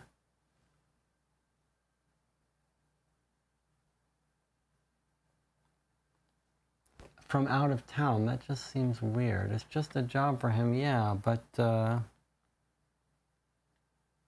it's not like they don't recognize him. It's not like they gotta hire an out-of-towner because they don't recognize him. Makes more sense that you would hire the Kellys. But let's deal with our immediate question. Who we're gonna ask about the undercover guy about. Either George Wallace, because it's relevant to our case, or Kate Lee to unlock some possible chain path of passwords. I think logic tells us we got to ask about our case, so that means George Wallace. I'm giving the coin in, I'm asking about George Wallace. I'm hoping someone knows where he's holed up, hiding.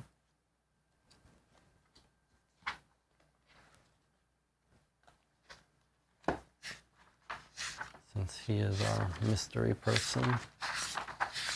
I really want to know who I want to get a solid lock on whether the fourth person was Henry Slater or not.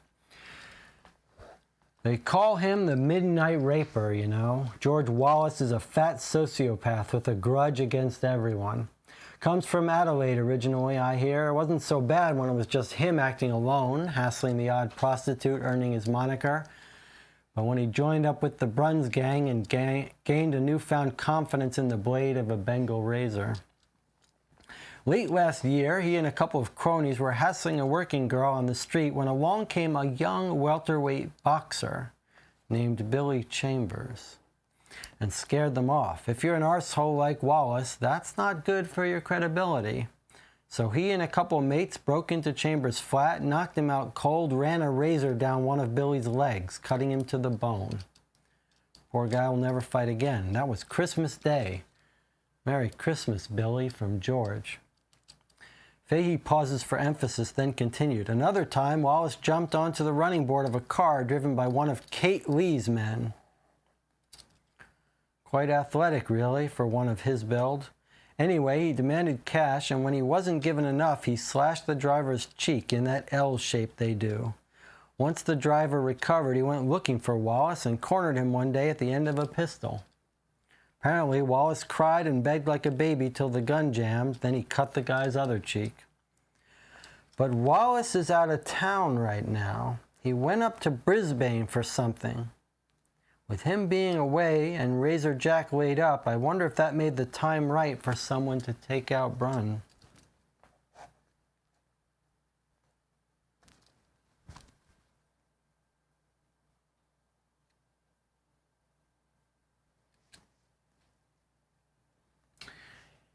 I think it sounds like Wallace was not the fourth man,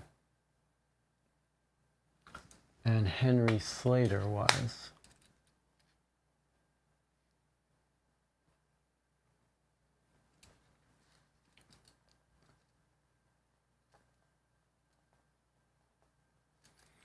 Out of town, good time to hit Brunn?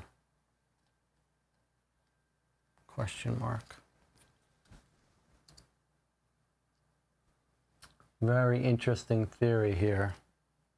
With him away and Razor Jack laid up, I wonder if that made the time right for someone to take out Brunn.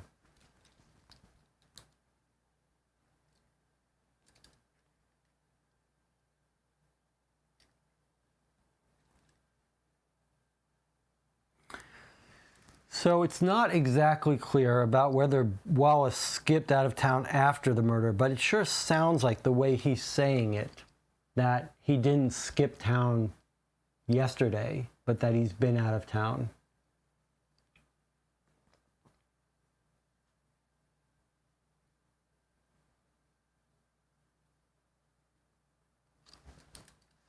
He's out of town. I'm just going to put question mark before shooting, question mark.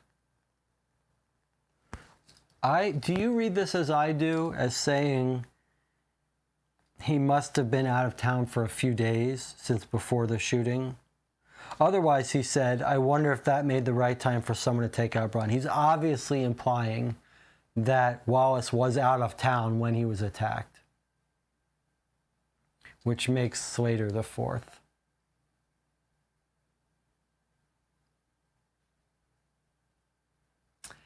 You guys are forgetting something. Let's go to the chat. Look, Jonathan says, I'm wondering if Henry Slater shot Braun in the back, which spooked the Kellys, which is pretty convoluted. And then Anna says, yeah, looks like Slater was the fourth and maybe shot Braun too. What are you forgetting? What are you guys forgetting?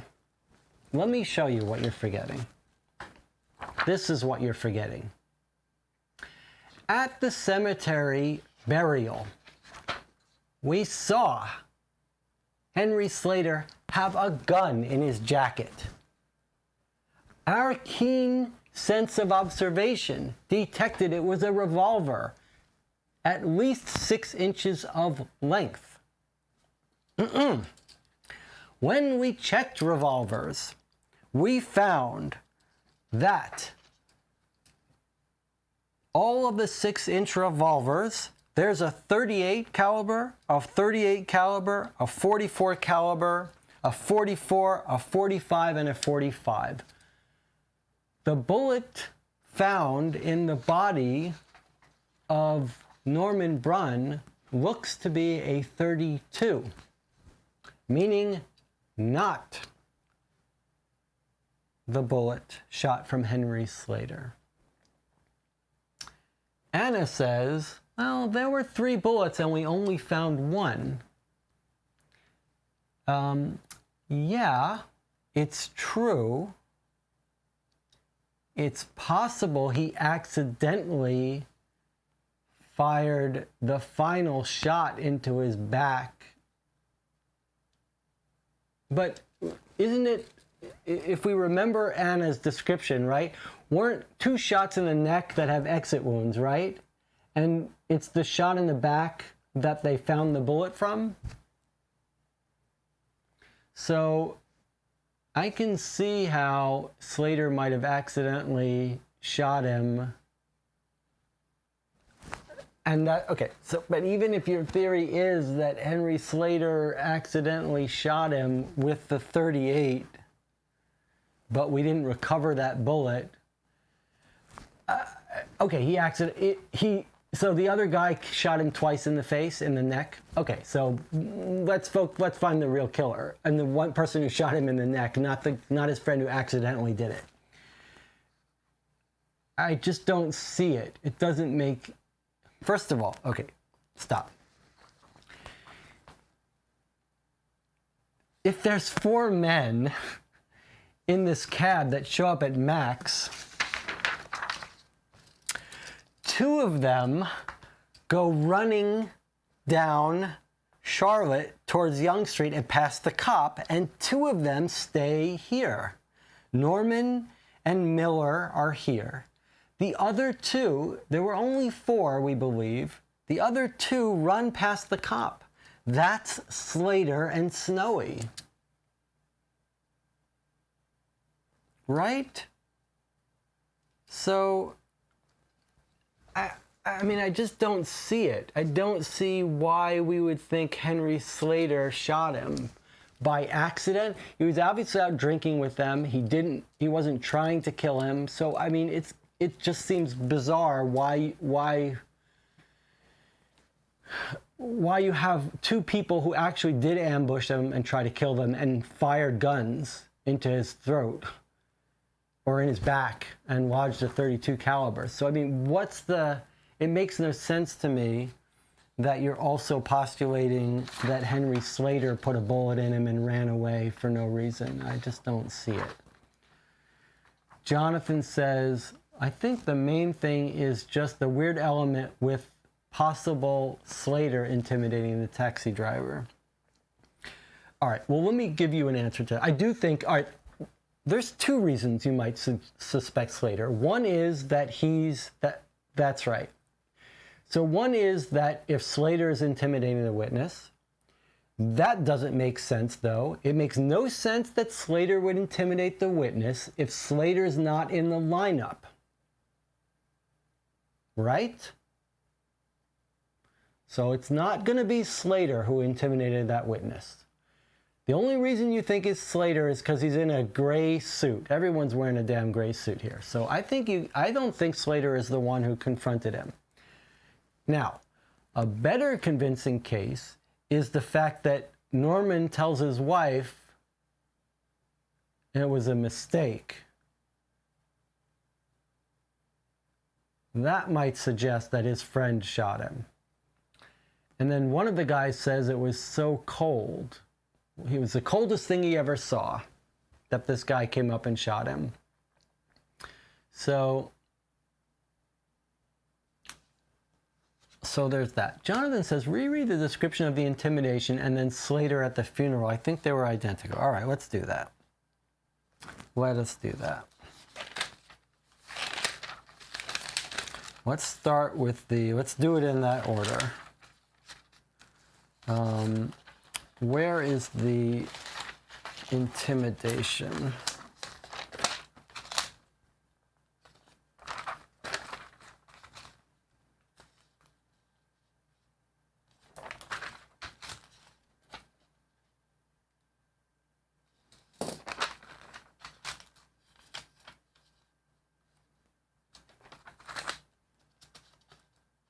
It's at the second lineup. So let's find our second lineup. Here's our second lineup. Okay, 147 is our second lineup.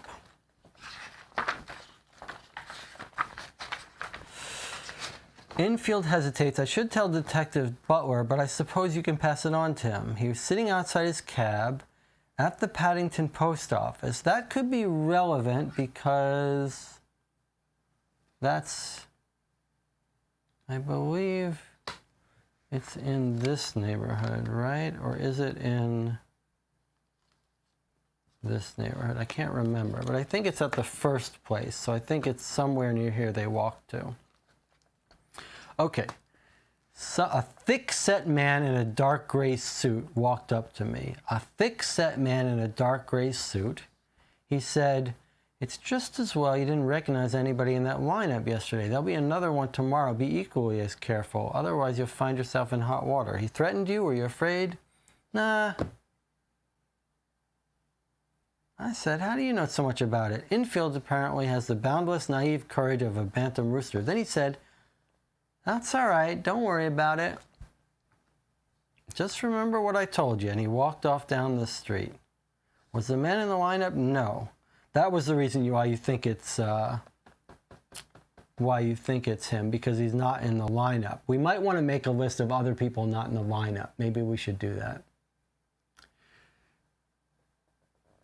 So now you say, check out the thing, but a thick-set man in a gray suit, come on, that's not a unique description of Henry Statler. But maybe we should make a list of people that could be consistent with that. All right, but let's go to the funeral side by side.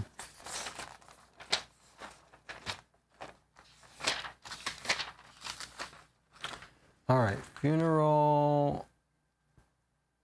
Okay, 155.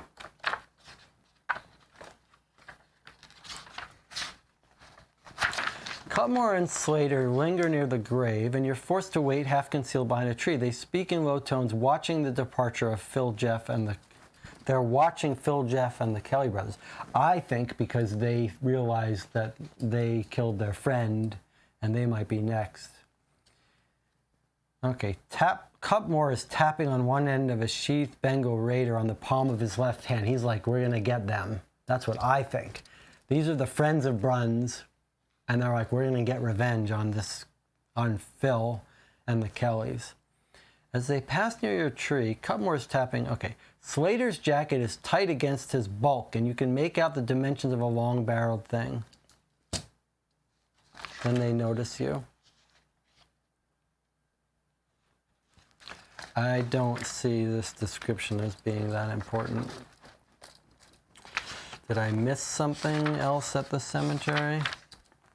There's the burial.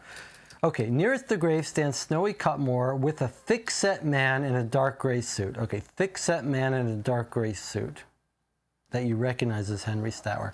Okay, so I will acknowledge they use the exact same term, thick-set man in a dark gray suit. And he says, who threatened you? A thick-set man in a dark gray suit. Okay, I will admit, it's the exact same verbiage. But why on earth? Why on earth?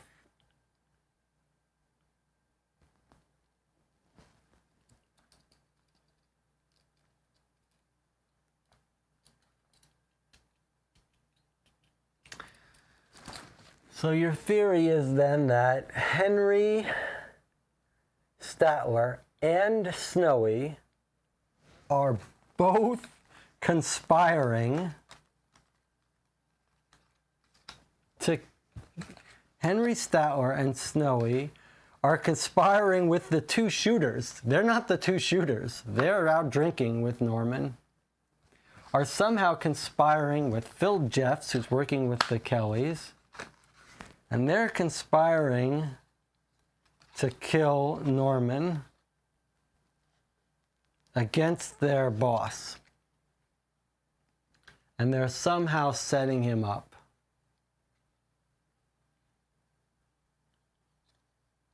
I don't buy it.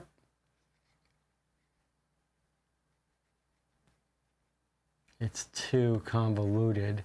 And it didn't need that kind of crazy setup.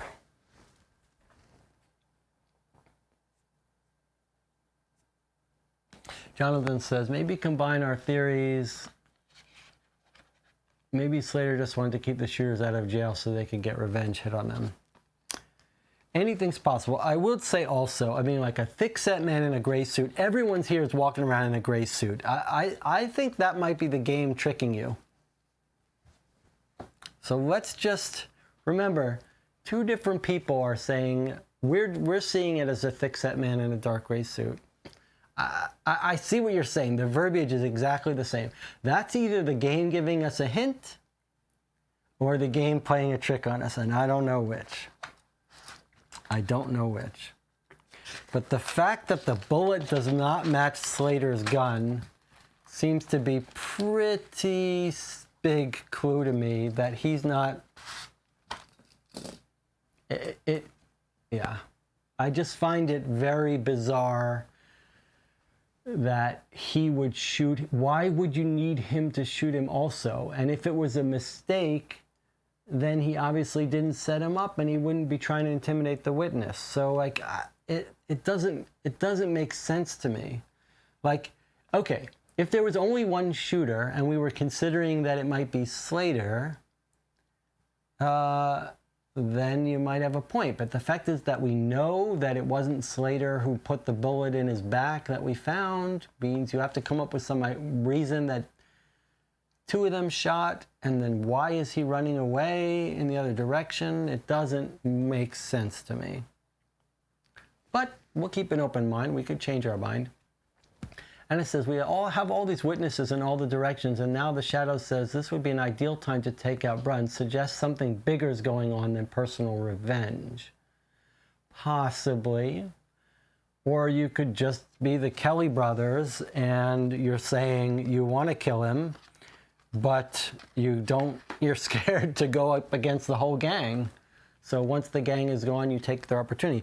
But I agree with you. I do think it's possible that Phil Jeffs is working with the Kellys and is just like, I know you have beef with them, and now I want you to kill him. It's the perfect time. So I do think we should look at Phil Jeffs.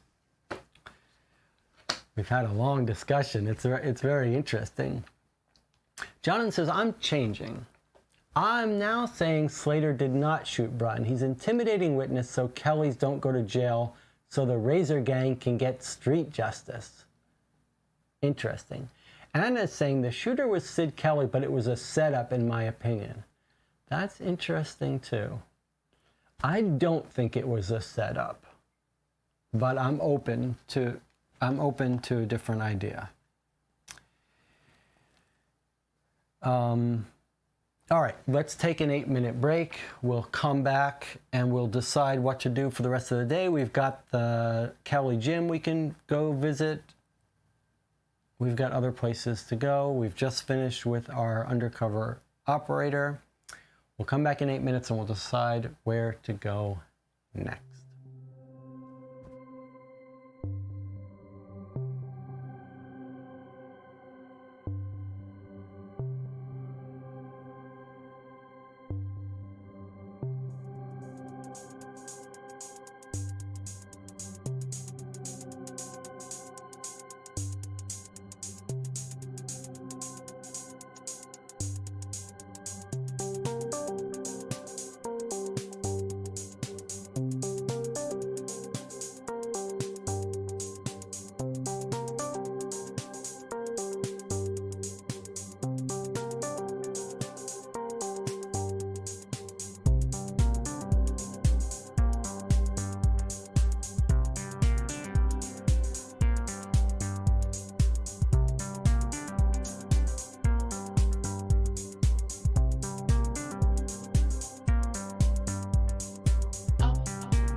Okay, we're back. I was just getting a coffee.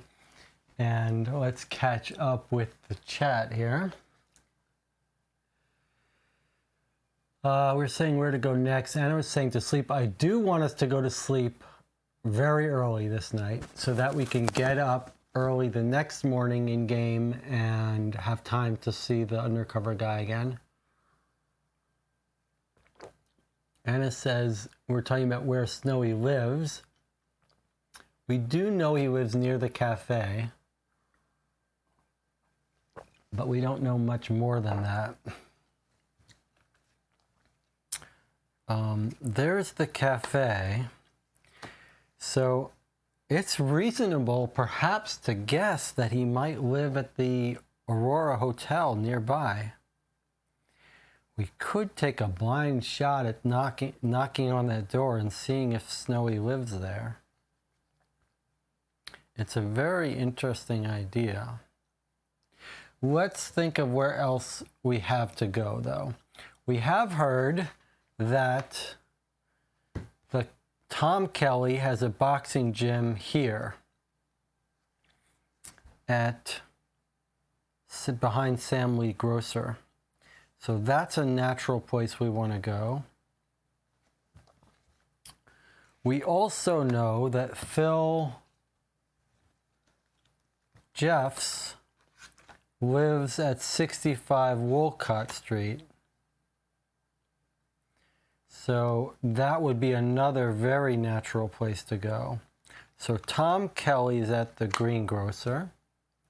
Phil Jeffs is at Wolcott. And Snowy Cutmore may be at the Aurora Hotel. And here's our skills. We've got reasonable observation Everything else is pretty low.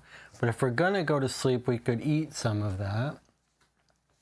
Is there anything else for us to do that we're forgetting?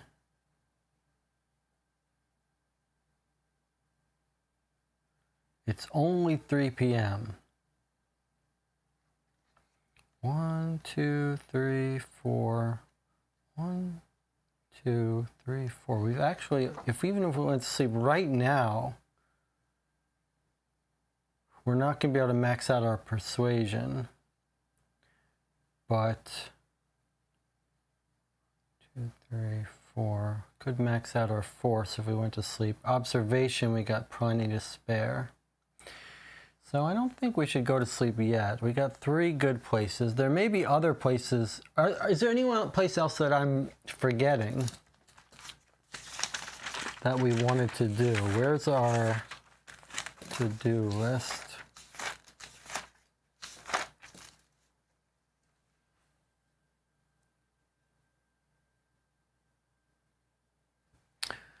Tom Kelly is a boxing instructor. That's his thing. The only question is whether it's dangerous to go to these places with low skills.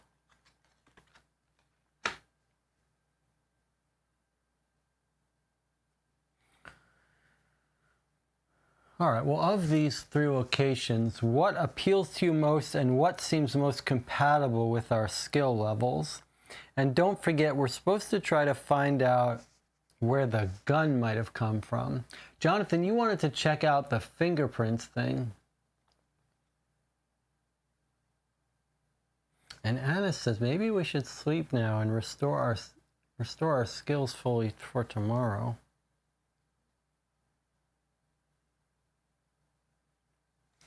It feels like sleeping now might be a little counterproductive. Let's see.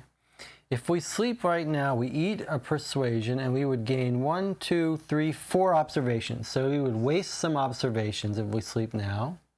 And we'd gain 1, 2, 3, 4 force. So we wouldn't be wasting any force. And we'd gain 1, 2, 3 persuasion. So we wouldn't be wasting any persuasion. But we would be wasting some observation.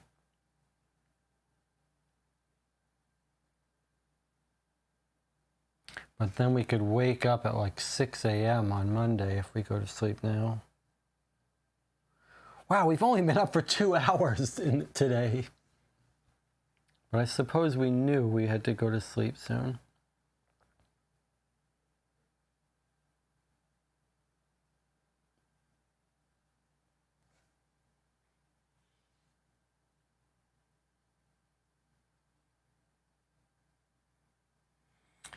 I feel like we should, well, we have to go and then travel back. I'm not sure. Any thoughts?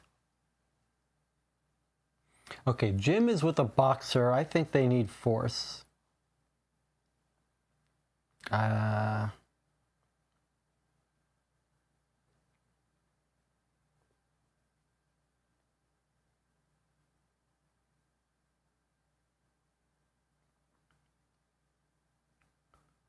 Phil Jeffs is not going to need force. He might need observation, though.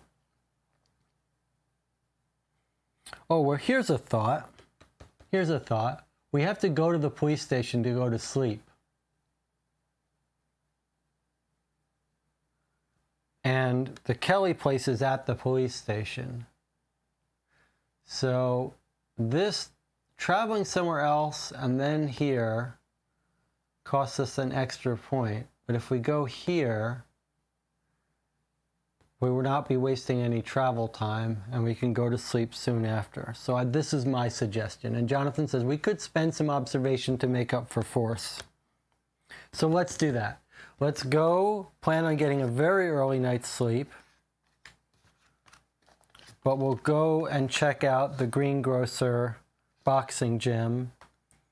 And it's the most efficient thing to do. Okay, so we travel to Taylor Square. That clocks off a time, which eats up a persuasion.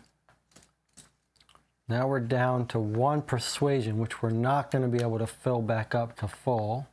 Well, unless we sleep in a bit. All right. But now we're going to go to Oxford Street to the greengrocer. Let's do that. And see if we can talk to Kelly. Or observe some stuff going on, which would be even better. 100 greengrocer. Boxing gym. All right, everyone's okay with this, I hope. Makes sense to me. All right, let's just organize this a little better.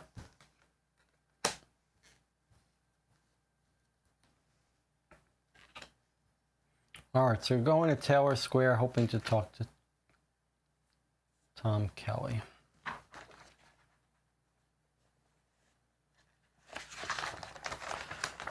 Number 100 Oxford Street is labeled Sam Lee Greengrocers. It is sandwiched between Merle's Fish and Poultry Supplies and the Oxford Meat Company. There doesn't seem to be much happening here. If you know T, read 63. Well, we do know T. This is going to be about the fact that there's a gym there. So we get to read 63.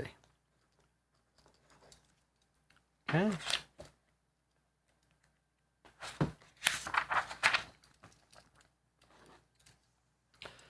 Next to the entry to the greengrocers is a narrow alleyway lined with rotting vegetables and stinking of urine. It leads to a black painted wooden door with 2 words scratched onto the surface: Tommy's Gym.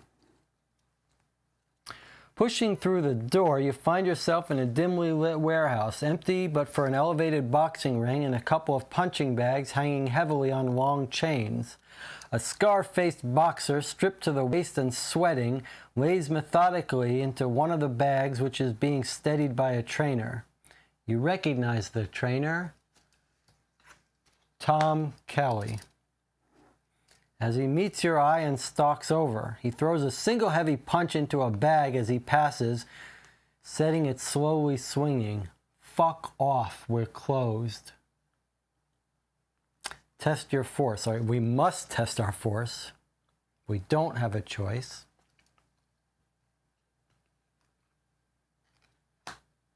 Our force is 2. We have to get better than a 7. We'd have to roll a 6. However, we can eat up some of our other skills without too much risk, or at least a little bit of it.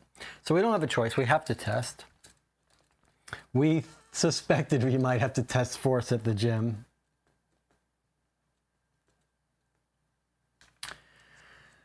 The real dilemma we're going to face if we fail this is whether it makes sense to eat up skills that we're going to have a hard time recovering, or to fail it and come back. So we're going to have to talk about this if we fail this, which I assume we will.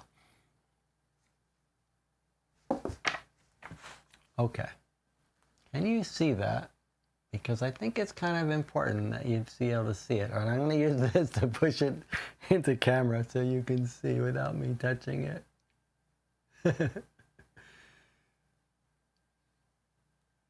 So we actually rolled a 6. It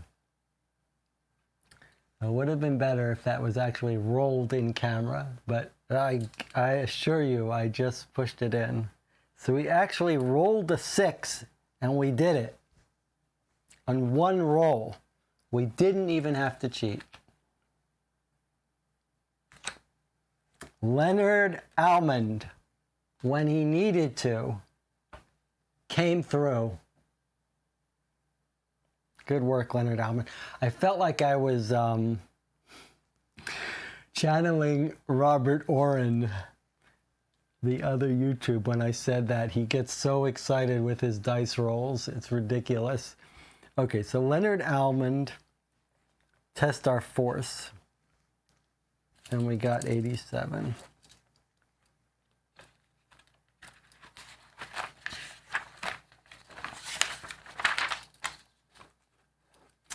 Now, settle down, Tom. We both know the law ignores opening times. Tom Kelly glares at you. What do you want?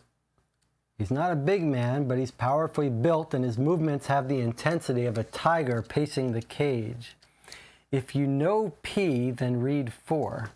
Okay, well, we do know P, so we get to read 4.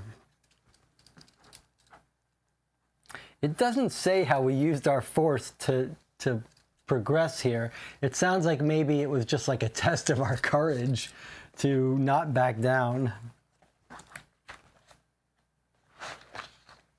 All right, here we go with 4. From 87. So, tell me about your little run-in with Razor Jack. I hear the two of you exchanged opinions the other day. Tom stares at you silently. Test your persuasion. If it's bigger than 5, read 135. Well, this seems like an important chain. This is our second test. We'd have to now come back if we failed this and proceed through both of these tests. So there's a real incentive to do this. Okay, 4 is test persuasion. This hurts because our persuasion is 1. However, we just have to beat 5, so we need a 5 here. All right, here we go.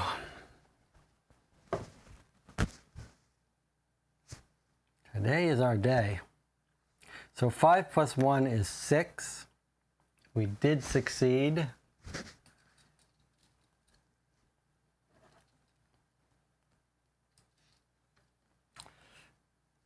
We're having a very lucky day today. 135.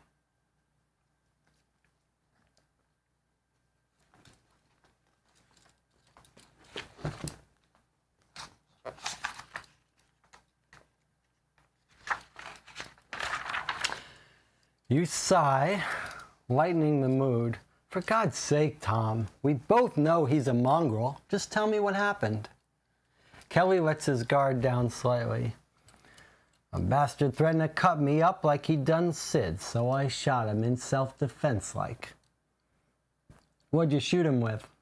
My Smith & Wesson double-action revolver, which is registered, he emphasizes. But you know all this. I told Butler when he arrested me and he took the gun.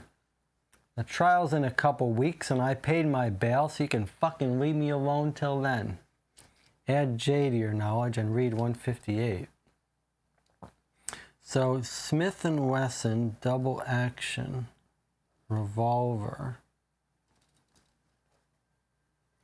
Tom has Smith & Wesson double action revolver and Butler has it.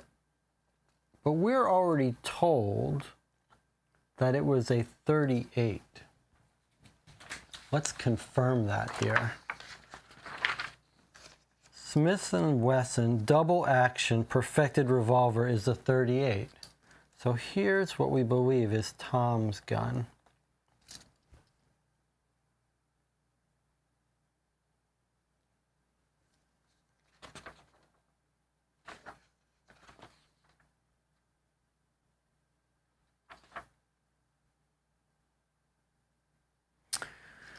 .38 does not match the .32 found in the body. But we do get to add J, which is a new piece of knowledge.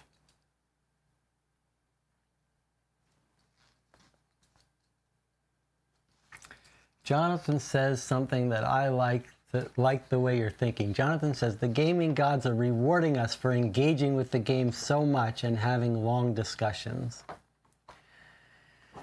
Jonathan says, could Butler be a dirty cop? Well, it says Butler took the gun. If this Smith & Wesson was a different caliber than what was reported in the crime, I would say maybe. But there's nothing inconsistent here. He says he had a Smith & Wesson double action. That's a 38. That's exactly what the police report said. A 38 was used to shoot Razor Jack, which is not consistent with the gun used to shoot our guy. But I suppose we should make note that the cops have this gun. So the cops have his 38, his registered 38. So did he have another gun at the scene? So if he has a gun, it's not this one. The 38 is with the cops. Now the question is, did he get a replacement gun from Phil Jeffs? Or did Sid? Or is it Sid's gun? I don't think we have any reason to think Butler isn't just a showy cop who's feeding stuff to the press to get publicity. What's 158? Let's see.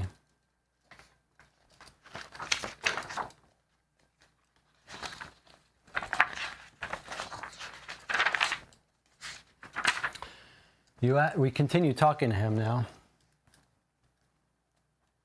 You ask, so where were you on Wednesday night between 10 and 11? Here we go. Tom shifts his weight. I was here training Jack Rochford. The boxer pauses his pummeling and looks over at the sound of his name. Kelly calls over to him. I was here with you training the other night, wasn't I, Rocco? The boxer grunts and resumes punishing the bag. See? And Sid was here too. He'll tell you. You give a wry smile. Oh yeah, Tom, I'm sure he will. And where can I find Sid?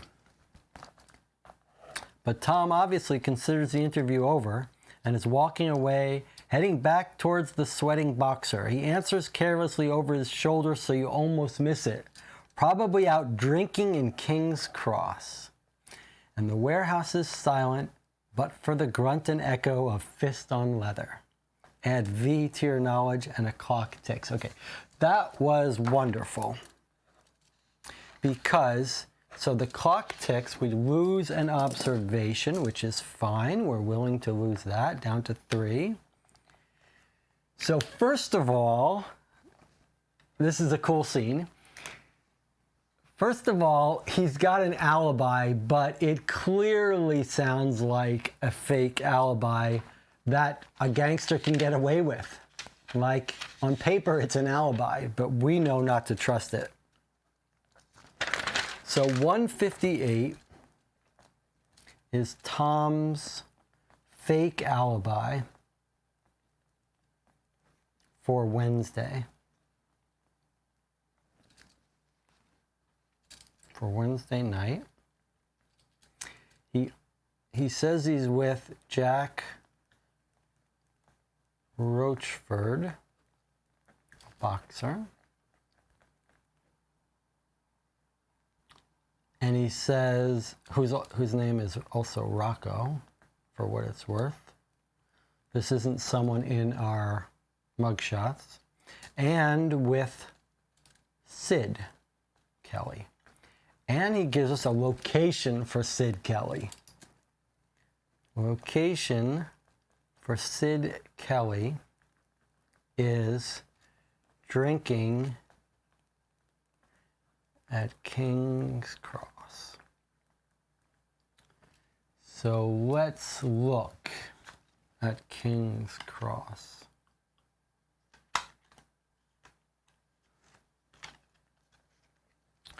There's the King Cross Theater. And there's Penny's Lane. And there's where Phil Jeffs lives. So you might guess that Penny's Lane is probably the drinking spot.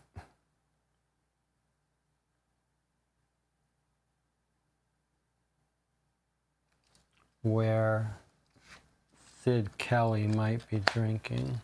And it would be interesting if he gives a different alibi than his brother. It's a shame to go to sleep now. If you were really thinking about this in real life, you wouldn't want to go to sleep and give them a chance to talk. but maybe from our standpoint, it's okay.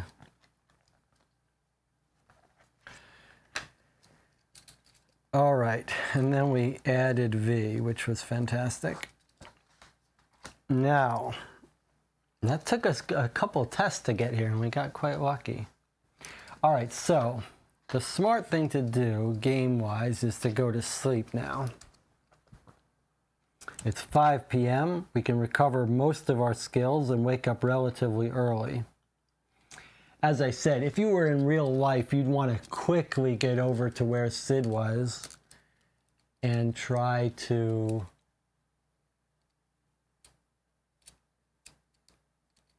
check his alibi. But I'll tell you another reason not to do that. It's 5 p.m. By the time we travel over there, it's 6 p.m. And what do we know about the laws in Sydney in 1927?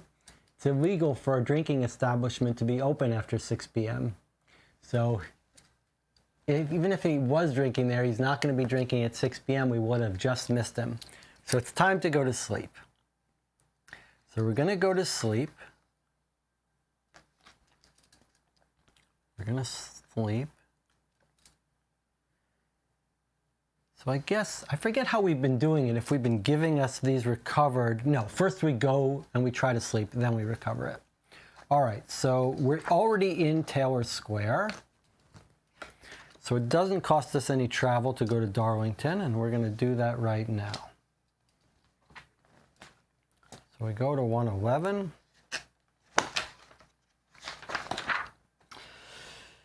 Otherwise, read 115. It's Sunday, June 26th. We read 127, which is the same thing that's over here, 127. Here we go. So headed back to the precinct to clock out. Maybe we have to write a report first. Move your pawn to Darlington, which we've done here. If you hadn't already, if you weren't already there, give yourself a click of the clock, but we were already there. When you return to the station to file your daily report, Kreuter silently hands you another newspaper story. Razor Gang, feud ends in death. Wednesday night's slaying of Norman Brunn in Charlotte Lane, Darlinghurst, was an outcome of the vendetta to which attention has been directed.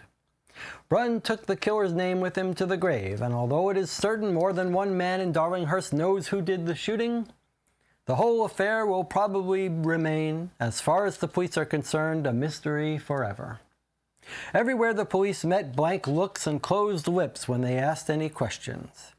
Brunn's refusal to divulge anything to the authorities is in line with the unwritten law of the criminals with whom he was so closely associated.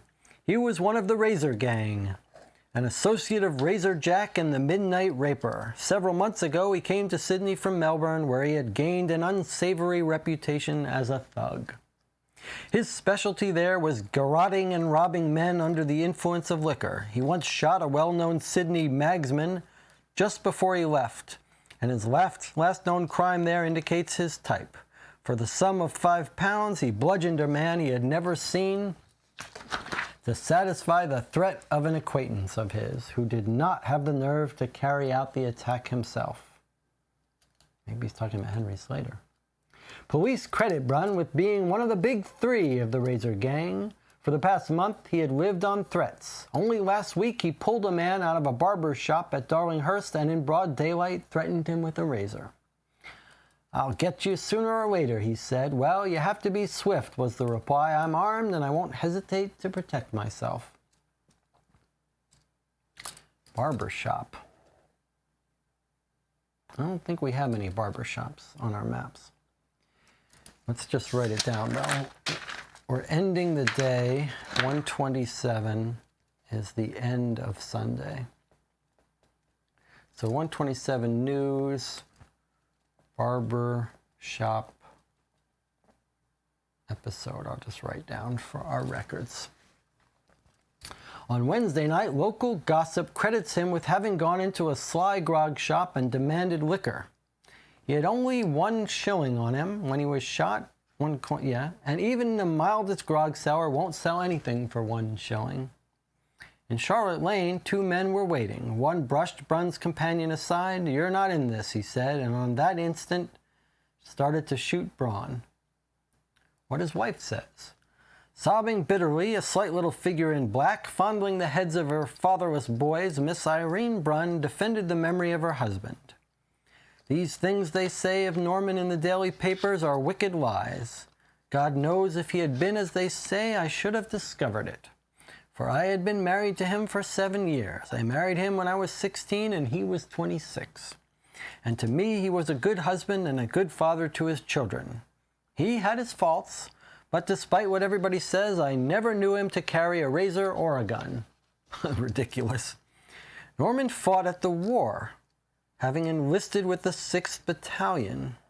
We heard about someone else being in a war. Maybe it was Slater. That's important.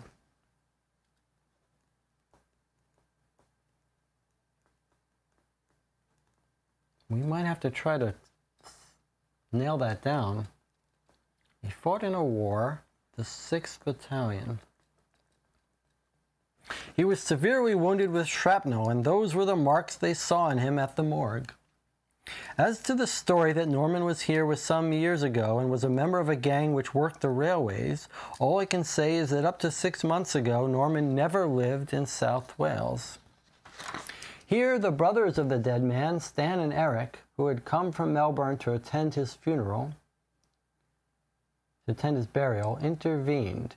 They said that whenever they had known their brother to fight, it had been with his fists, and that no matter what his faults, he had never been guilty of violent crimes. Ridiculous. He had known the notorious Harry Slater, but they were quite sure he had never lived with him in Sydney.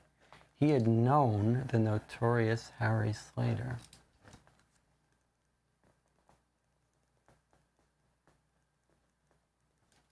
Well, we knew that.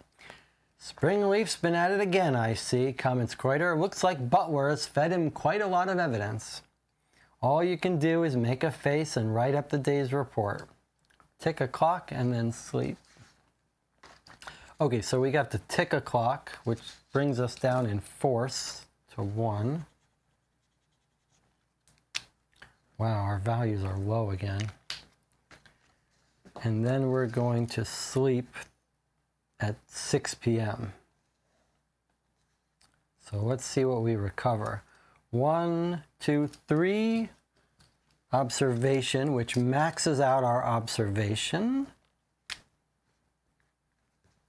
We gained 1, 2, 3 persuasion, which only brings us to 4 persuasion, unfortunately. We could use another one of those. And 1, 2, 3 fight, which brings us to 4 force.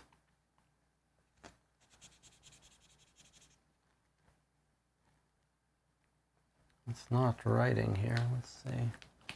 Where's my red pen?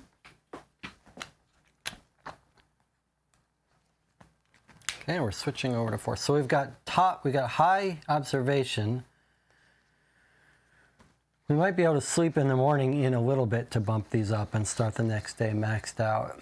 So yeah, look, the next day we could sleep in to bump our persuasion. Unfortunately, we probably can't get it to 6, but we could get fight, force, and persuasion up pretty easily to 5s and wake up.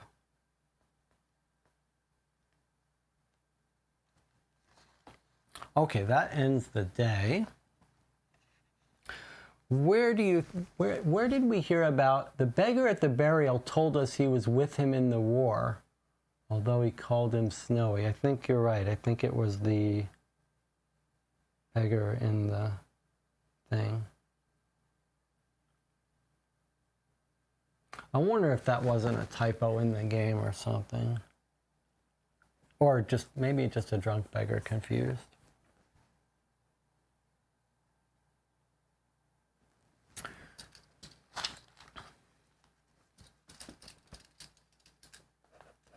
The notorious Henry Slater. End Sunday.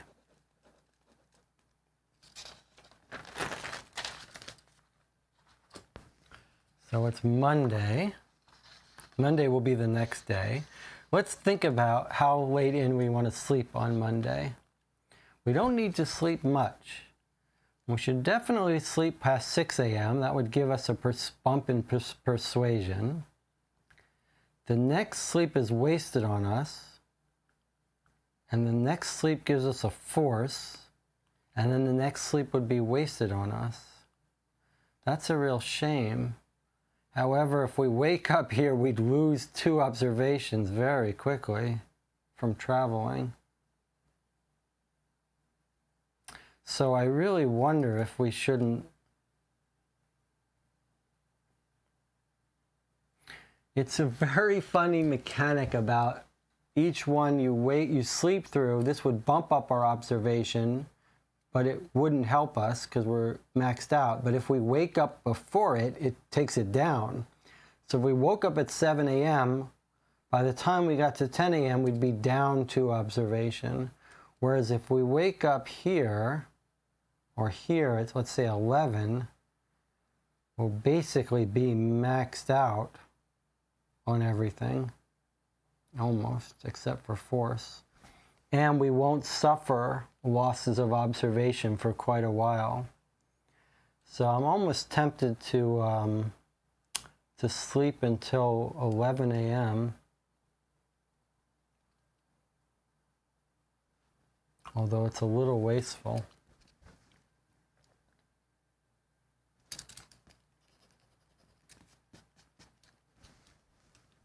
We don't want to sleep too late because we don't want to miss our guy. When did he come out? What was the earliest he came out? Didn't he come out one day from like 9 to 10? I don't want that to happen to us. We missed him on, what day did we miss him on? Was it Friday? No, that was 5 to 7. It must have been Saturday. Trying to see when he starts his day.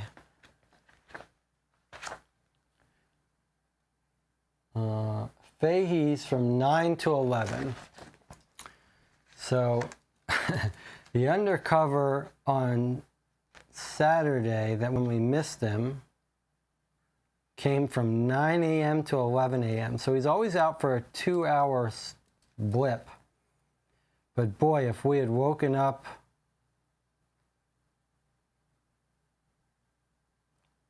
if we wake up at 11 a.m. on Monday, we could miss him again.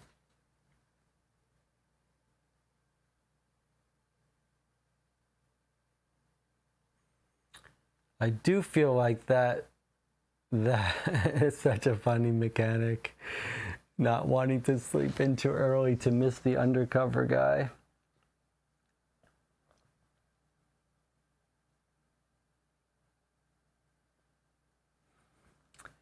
Well, it seems like we could pretty safely sleep till 10 a.m. If we sleep till, how do you read that? If he's there from 9 to 11, if we get there at 11, we still see him, right? Doesn't seem like he's likely to show up too much earlier than that. So we could sleep till like 10 a.m. But I really want our persuasion to be bumped up higher. I hate to lose persuasion. It seems like such a useful skill. Anna says, this thing came up 3 to 4 times. Brun only had a shilling on him. Does this just tell us he was extorting and not drinking at Max? Well, I don't know. If he was extorting Max, then why would he leave? Remember, they left on their own out the back door. So if he leaves with 1 shilling, he obviously didn't get money from Mac. I think he basically just said, hey, I know where we can drink for free. My friend Max. In fact, I think they brought their own bottle to Max. I think that's what the dialogue with Max said. Something about like they said, we brought a bottle, and he's like, oh, well, I'll drink it. So I think they extorted the guy at the cafe and he gave him a bottle. Why do we not have our fingerprints back yet? Do we need to reread that to make sure there wasn't something we were supposed to do? Let's reread that, and let's check our places that are unfinished. So where did we read about the cafe? I guess we know its address. It's 20-something.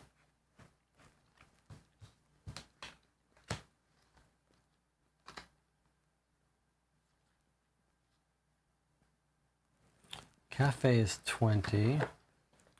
So when we went to 20, we get to 193. We went to 193. To read about Braun. Where did we get to the fingerprints? I sure hope we weren't supposed to go somewhere. Where was the bonus information about the fingerprints? I know we got it marked very clearly somewhere. Fingerprint the glass is 185. That's where we circled B. So let's read that and make sure we didn't need to come back here. Is that where he drank? Yes. Add B to your knowledge. Goodbye. He says, thank you very much. I'll return these glasses in a couple of days. You'll drop the glasses to the fingerprint division when you return to the station later. They usually take a few days. Kreuter always lets you know when the results come back. So he's going to let us know, Kreuter. So we're going to start a day. I'm guessing we're going to start Monday or Tuesday at the beginning of the day. He's going to have that report for us. All right, so the next places pending for us on this new day are going to be Phil Jeff's house, Snowy Cutmore's house, and Sid Kelly's drinking place. Those are three places we're going to want to go, and we're going to need some force, observation, persuasion. Anna says, is it a special coin somehow? This is a real world mystery, don't forget. I think you might be reading too much into it. It's just that he's got one coin on him. He's like living day to day. He ran out of money drinking. But it is telling us that he didn't rob Max. So I don't think it's a special coin. Jonathan says, we start losing force and persuasion between 11 and 1. Yes, we do. Well, we could wake up at 1, but boy, we better be lucky about the undercover, because I think we got more questions we want to ask that undercover. So I think the safest thing, if we want to make sure that we can talk to the undercover, is to wake up the latest at 10, like we did. Well, we slept in on Sunday till 1. But that was risky. I'd love to sleep till 1. No, I'd love to sleep till 11, but then if he's there too late, I miss him.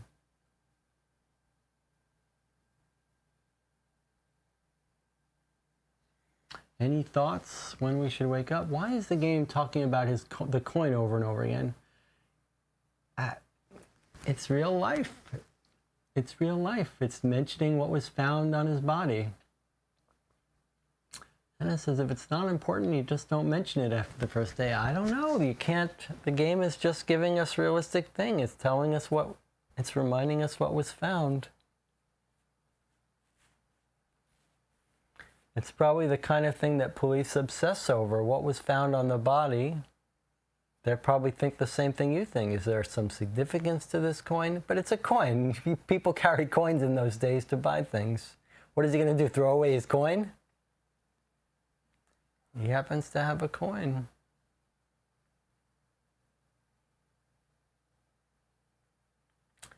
Well, today we played, what did we play today? Saturday and Sunday. So it's 4:10 a.m. Let's decide what we want to do here. Do we want to try to play through an entire Monday now?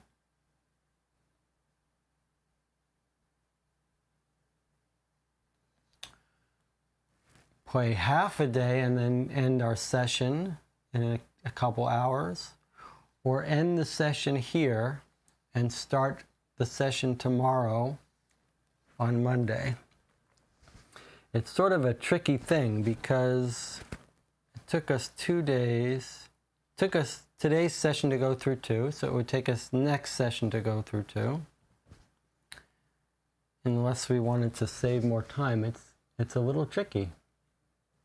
Here's what we'll do. We'll take a 5-minute break, and the channel will think about whether we should end the session now, start the next session tomorrow, or do half a session or a full session or whatever. But we'll take a 5-minute break here to think it over. I'll see you in 5 minutes.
So we're having discussion in the chat about what to do at this point, whether we should take a break and stop for the session after 5.5 hours or keep going.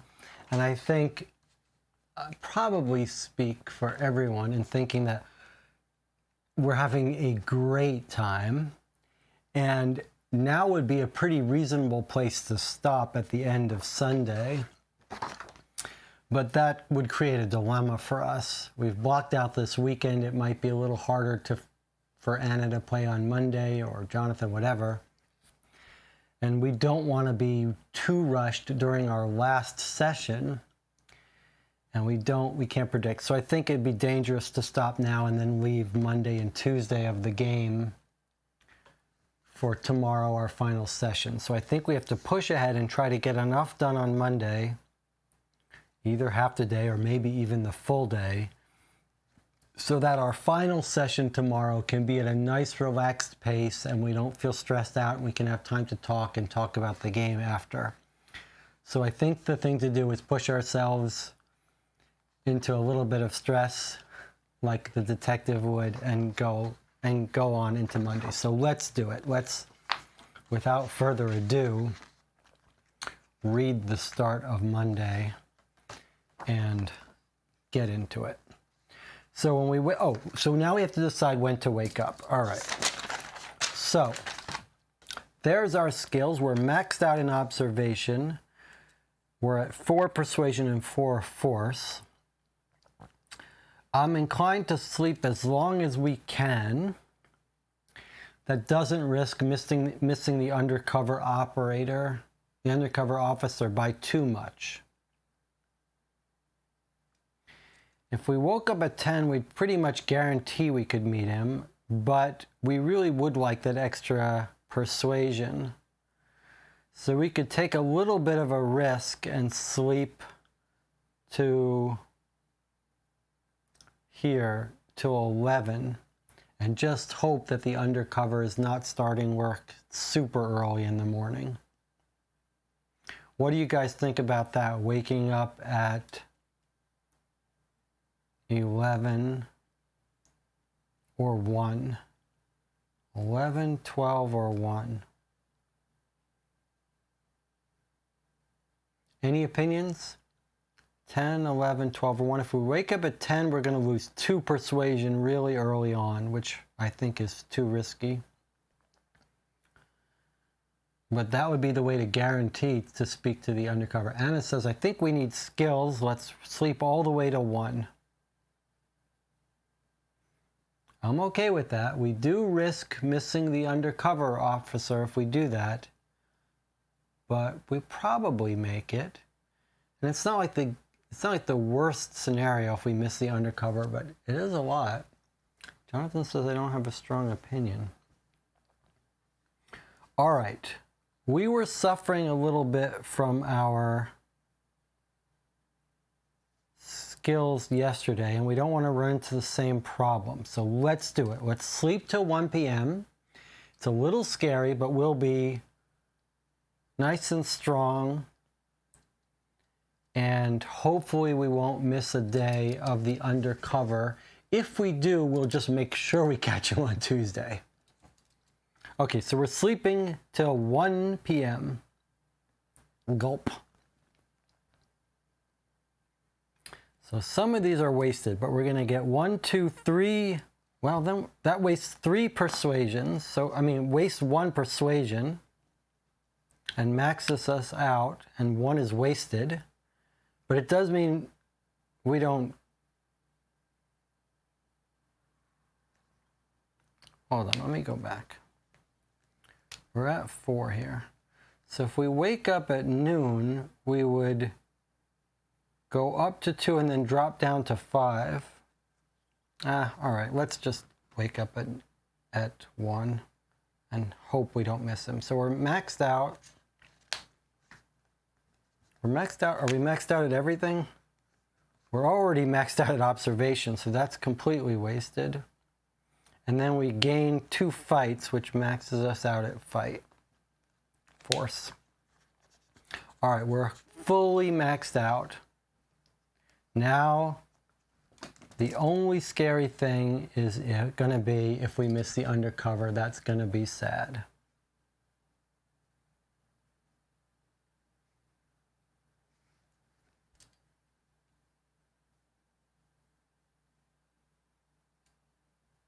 If we wake up at noon, though, this will just drop down to 5.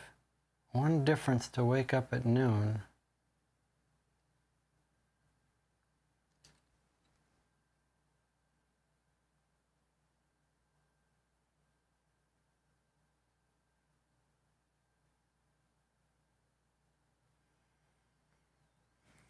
I'm going to have us wake up at noon instead. It's just a 1 hour difference.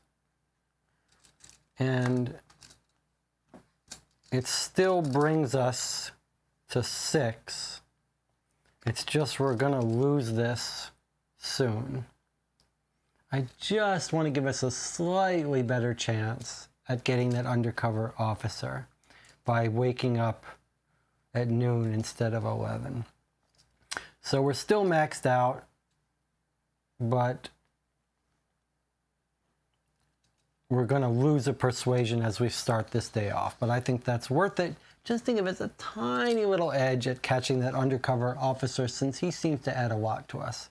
All right, so here we go. We're going to read 73 to start the day. 73, this is Monday.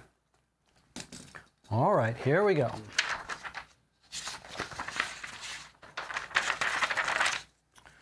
Monday, 27 June.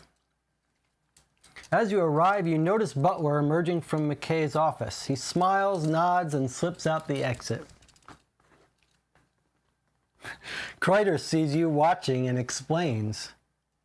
He meets with McKay every morning for a verbal debrief. That's odd.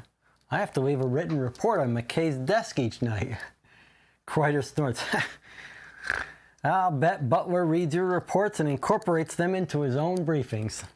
He states, in other news, Fahey will be at the Fitzroy Hotel today in the late afternoon, should you wish to consult him. Fitzroy Hotel in the late afternoon. When do you think that is? The telephone starts ringing and Kreider answers it, dismissing you with a wave. Okay, so Fahey is at the Fitzroy late afternoon.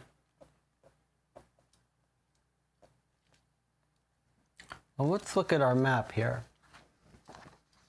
I'm guessing that means this period here from 12 to 5. Do you think that's late afternoon? Or is late afternoon in the like 12 to 2 p.m. range? Or maybe it's a wider range.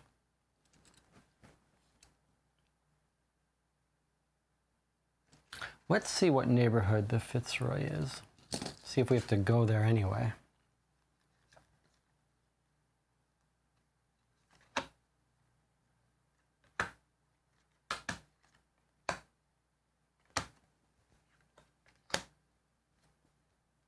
There's the Fitzroy. Well, we do not have to go there. We've got nothing else to do there.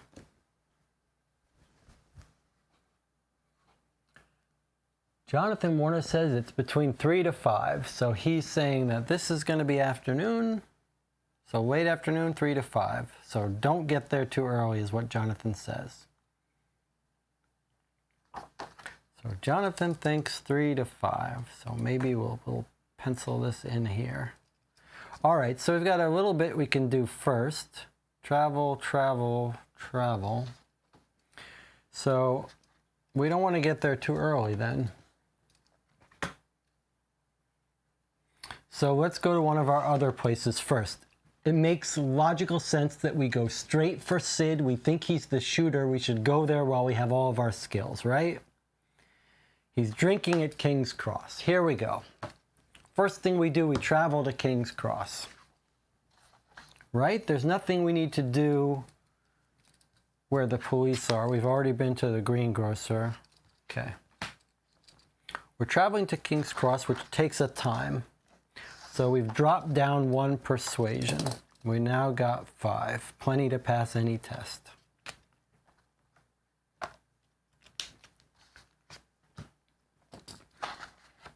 We land on King's Cross, and we want to meet up with Sid. We know he's drinking at King's Cross neighborhood, but we don't know where.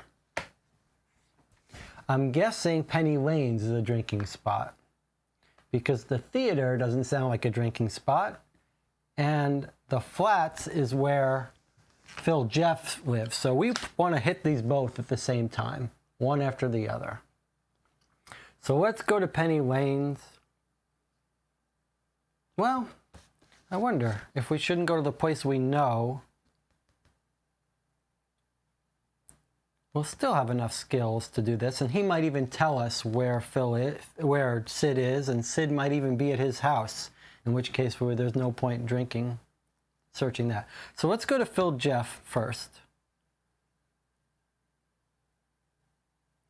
just in case Sid Kelly's staying at his house.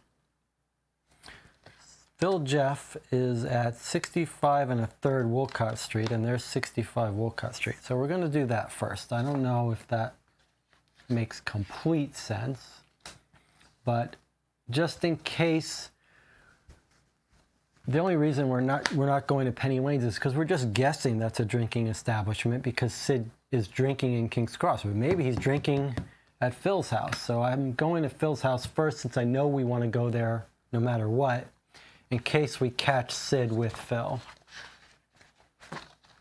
All right, here we go, 65. Rock Lodge is a smart new set of flats sandwiched between larger, less exclusive complexes on Wolcott Street. The exterior of Flat 3 is the same as its neighbors, though you know from police records that this is the home of the notorious gangster Phil Jeffs. You rap smartly on the door and wait. When there's no answer, you knock again. If it's before 2 p.m., which it is just barely, it's 1 p.m., then read 10. So it's lucky we came here first, because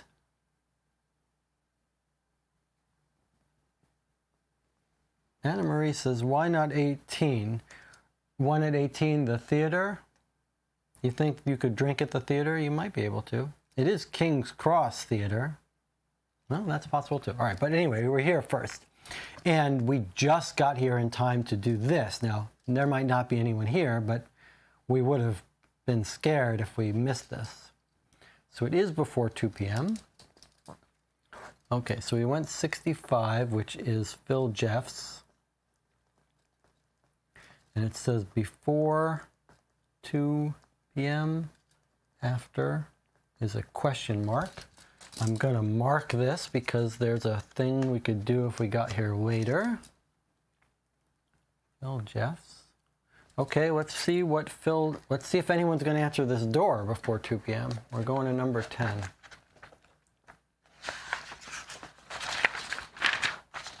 Knocking loudly again, you eventually hear the pad of bare feet approaching. We woke him up. There's the rattle of a lock, and the door jerks open to reveal Phil Jeffs, standing blearily in a silk robe of Japanese design, the cord belt ineffectually tied. He looks surprised, half asleep, and annoyed in equal measure. Huh? You? What do you want at this ungodly hour? I just have a couple of questions for you. May I come in? Test your persuasion. If it's over 6, read 108. So this is why we came here early, while we're still fresh. Persuasion of 5. So before we read this, let's check in on the chat with John Kean. John Kean says, just popping in to see how you're doing. So someone break the bad news to John Kean. We've all decided you must make many more of these. So, I'm sorry to say it's too late. We've decided you must make many more of these. I think it's safe to say we're loving it. We've had some very deep conversations so far about what's happening. And we're going to figure out we're going to brainstorm a way to force you to make more. Okay, but we're trying to get a big chunk of Monday done so that we can finish up tomorrow. But maybe we can chat with John a little bit. The intention was to do more, says John. Yes, I know. I saw your work in progress print. I mean, it's insane how good this is and how much work went into how much you did in such a short time. Tomorrow we'll have to discuss at length our thoughts on the game, but it's just it's shocking how good this has been and how fully realized it is. I shouldn't say, like I said, how much you got done in a short time, but that's not the right way to say it. It doesn't matter how much time. It's amazing that you got this done in a short time, but it's shocking how good this is regardless if you spent years on it. It's really been impressive. And we've played a lot of these. So, and the fact that these are all real stories is quite remarkable as well. So I don't understand. You know, it's interesting, John posted the results of this solitaire contest that this was submitted to, and it like won, it was like 10th place or something, John. It wasn't like occasionally this should have been one of these three things where they stop the contest and they're just like, this gets the prize, everything else has to wait for another year. It's just crazy how fully realized this is, and not just good about everything it does, but how there are these new mechanics that we need to talk about tomorrow about the skills and the time checks, and they're really quite intriguing. We have used a house rule, John. I don't know if you were here when we discussed it yesterday, where we allow ourselves to roll 2 dice for each test. If we miss the first time, we allow ourselves another, and we've been keeping track, and that's been useful. And it still gives quite enough stress about running low on skills and missing. So we've had to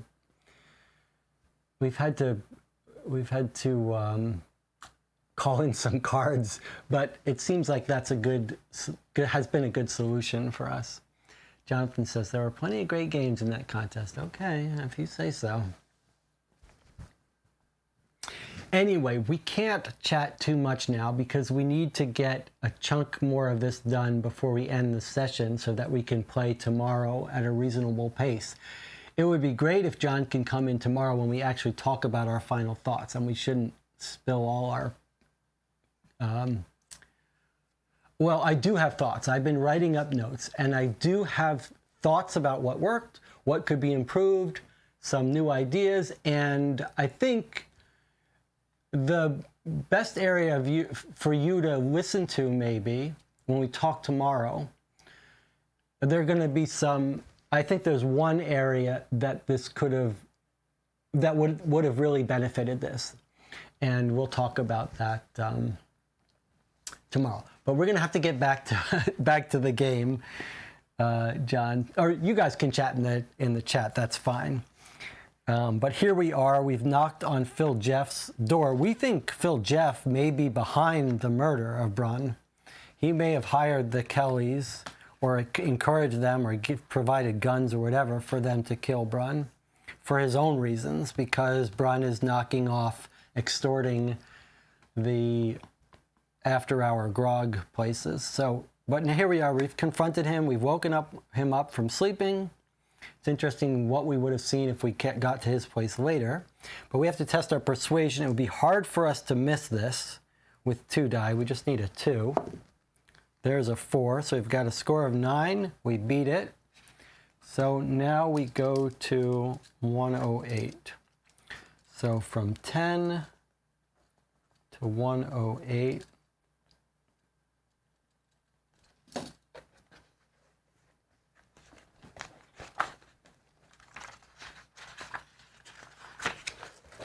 Here's 108 from 10, a nice big entry. Let's see what we got. Jeff looks at you levelly for a moment, then grunts and steps to one side to let you in. The flat is sparsely furnished, almost austere. The few items present are new and somehow manage to be curved and angular at the same time. You've seen their like in the windows of the most fashionable department stores, and a new style they are calling Art Deco. You have no desire to get acquainted with it, so you remain standing. Where were you on Wednesday night, Mr. Jeffs? Jeffs throws himself onto a leather couch and sprawls across it. His robe falls open, exposing his skinny white chest.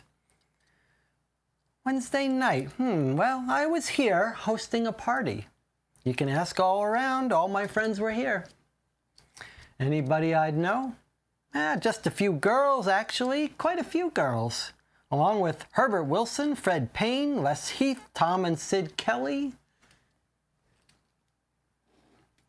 Ernest Wilson, maybe some others, I don't remember.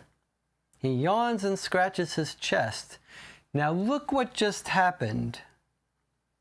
We asked him where he was Wednesday night.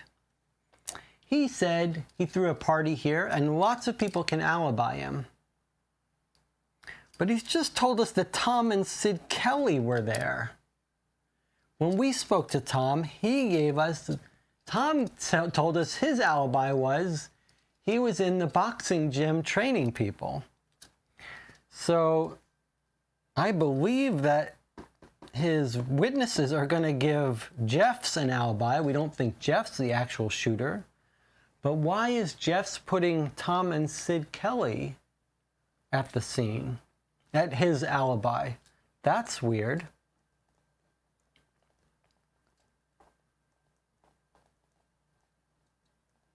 Yeah? He yawns and scratches his chest. Oh, here we are. We're saying, the Kellys were here? I'd like to talk to them. Where can I find them? Well, Tom's got a gym down on Oxford Street, number 100, if I recall. Sid, you can sometimes see around King's Cross. But what's this all about, Detective? We both know you didn't wake me up to gossip about my friends. Actually, I'm investigating the shooting of Norman Brunn. Brunn, that animal deserved to be shot. I hear he was on the receiving end of a good kicking a few weeks back, outside Max. Deserved that too, no doubt. But if you want to know who killed him, I suggest you talk to Kate Lee, down on Kippick Street. I heard Brunn's been interfering in her after-hours activities. Stole the takings from one of her sly groggeries and nicked a bunch of stuff she was planning to fence. Kate's had it in for Brunn for a while now. Probably sicked her dogs onto him. You know, Tomlinson and Gaffney. Nasty fuckers. Suddenly, Jeff jumps up and propels you back outside. I'm bored, Detective. Come back sometime when I'm not at home. He slams the door and you hear the padding of his bare feet heading back to bed. Time passes, and add T and V. Okay, well, we already have T and V, but we do have to mark time. So there's time, and we lose a force, which brings us back down for force down to 5. Not so bad. Okay, but we need to make a note here. He points blame to Kate Lee. Well, Kate Lee, who's got Tomlinson as a, here's her right-hand man, Kate Lee, and he says that Brunn robbed them.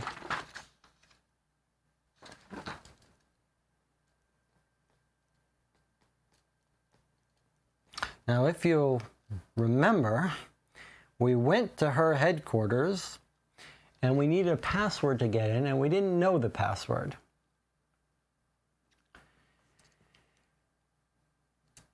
But we were hoping to talk to the undercover about it, and that's why we woke up early. So hopefully we can get some information from the undercover. We might find that password. But he's pointing us away from himself towards Kate Lee. And I'm suspicious about that. It does seem like it could be just a red herring. But more interesting is the part about him providing a false alibi for the Kellys. let's just write down that Lee Tomlinson and Gaffney. Now, I'm saying false alibi, but if we're wrong that they're the two shooters, then maybe they could have been at his house at the party, but why would they lie about that? We know the shooters were short, one shorter than the other. Let's look at these two in case they were the shooters. One's 5'10" and one's 5'6".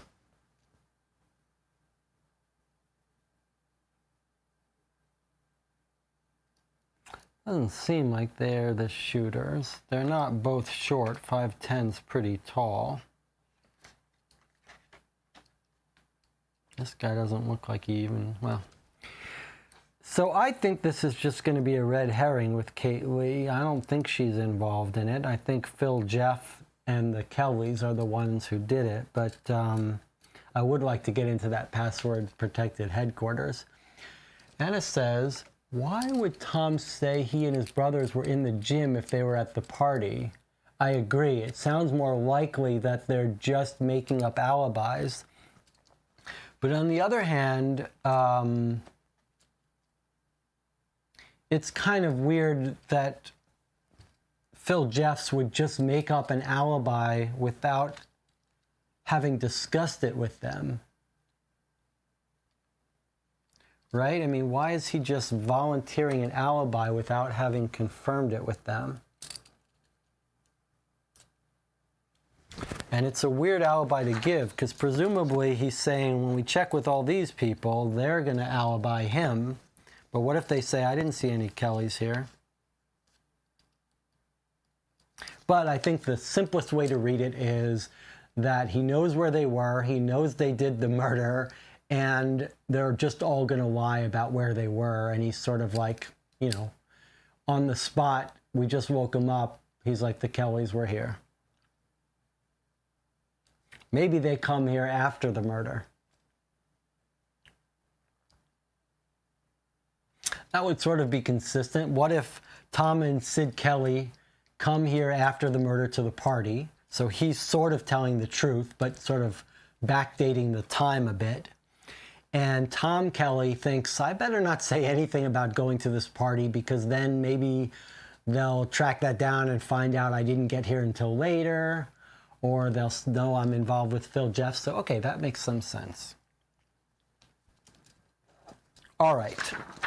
We're doing well here. Now, we're in this neighborhood. We've gone to Phil Jeff's house. And now we're going to try to find Sid Kelly. We think he's drinking in King's Cross. Both of them point us to King's Cross. Sid, you can sometimes see around King's Cross. That's the neighborhood, King's Cross. So we've got two locations in King's Cross, either at the theater or Penny's Lane. If we think he's drinking, that seems like Penny's Lane is our best bet, that's going to be a bar. And Anna's just saying what we were saying here about Jeff is connected with the shooting. He wants to give alibis. And I'm really happy with the theory that they actually did show up to the party late. And so he thinks he's giving them the alibi of being late. But Tom, the boxer, doesn't even want to mention that because he thinks that can get him into more trouble when they check the times. So it's two people trying to give alibis to the Kellys, and they just come up with different ways to give different alibis without coordinating it. So I think we should guess Penny Lane's. But if we're wrong and we go to King's Cross, so be it. We might lose a time, but I don't think there's a great way to know. But I think Penny's Lane is the best bet for us. So let's go to 54.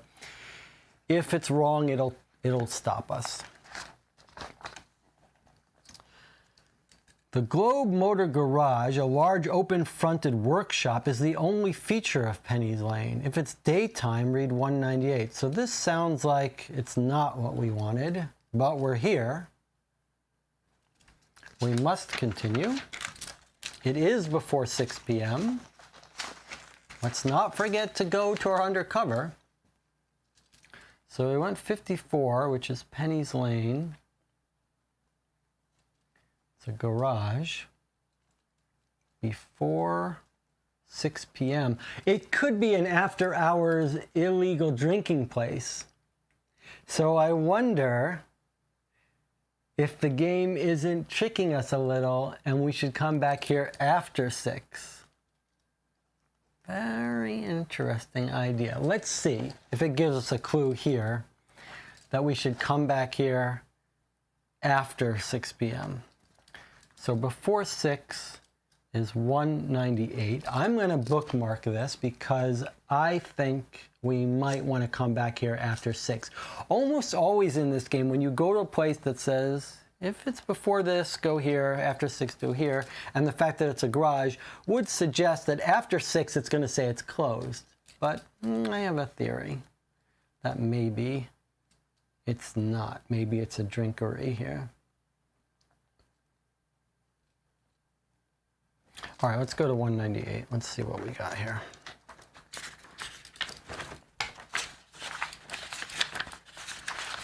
The lower half of a mechanic protrudes from under a nearby motor car.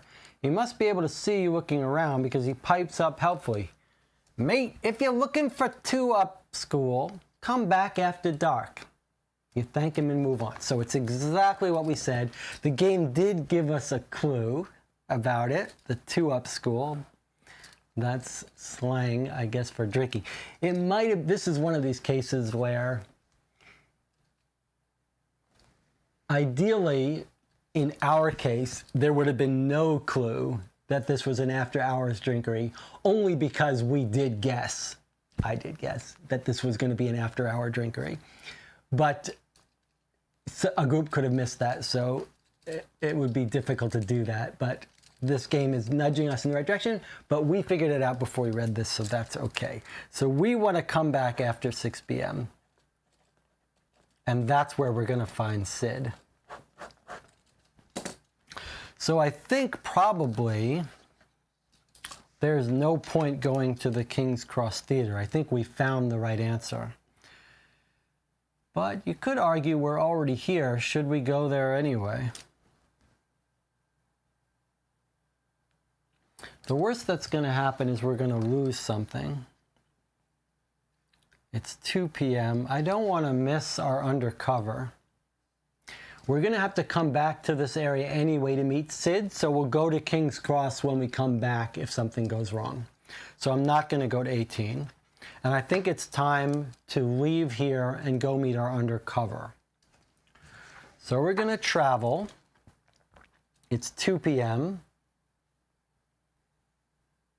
We're going to lose an observation, which brings us to 5 observation. That's okay. And now we're going to go to the Fitzroy, where our undercover is.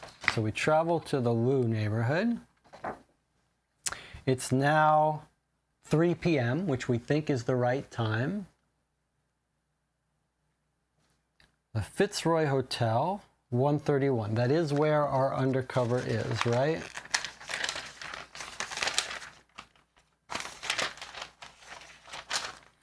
Fahey at the Fitzroy, the late afternoon. We're hoping we've got the timing right. So 1:31.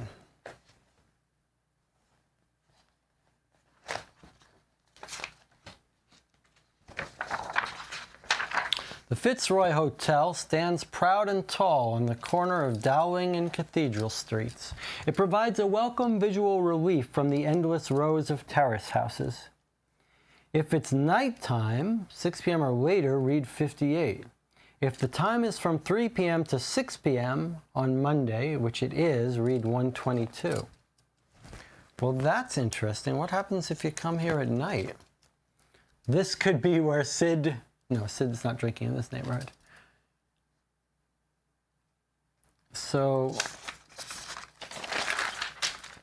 we went to 131, which is the Fitzroy, for tips. Go back after 6 p.m. maybe. Okay, 122. So far, we've been clicking along right at the right idea. The man blinks at you. Yeah, whatever. Wait, that's the wrong one. Sorry. You look around the dim bar, lounge for Faye. You decide that none of the slow drinking patrons could possibly be him, even in disguise. But then you spot a man who's apparently passed out or fallen asleep over his beer, his face hidden in his arms. You casually sidle over and take a seat at the adjoining table. When Fahey doesn't look up, you try a psst under your breath, but he doesn't appear to hear. Trying not to be obvious, you slowly reach over and poke his forearm. Nothing, not even a groan. Throwing caution to the wind, you lean over and give him a good shake. The man looks blearily up and then collapses back into sleep. He's snoring this time, and he's not Fahey. The barman wanders over, polishing a glass. Can I help you? Oh, how mortifying it to be caught hassling a drunk. I'm sorry, you splutter. I was just... And that's when you look up and realize the barman is Fahey. He's grinning from ear to ear at your blush. Why don't you come over to the bar for a chat, he offers. Place 3 tip tokens on your detective card. Okay, so here we go. We've got our 3 tip tokens, and we're going to 145 for more tips. All right. So we're familiar with this. Let us decide now where to spend our 3 tips. Okay, so one thing we know this time we're going to go to Kate Lee because we want to get into her secret hideout, even just as a side question.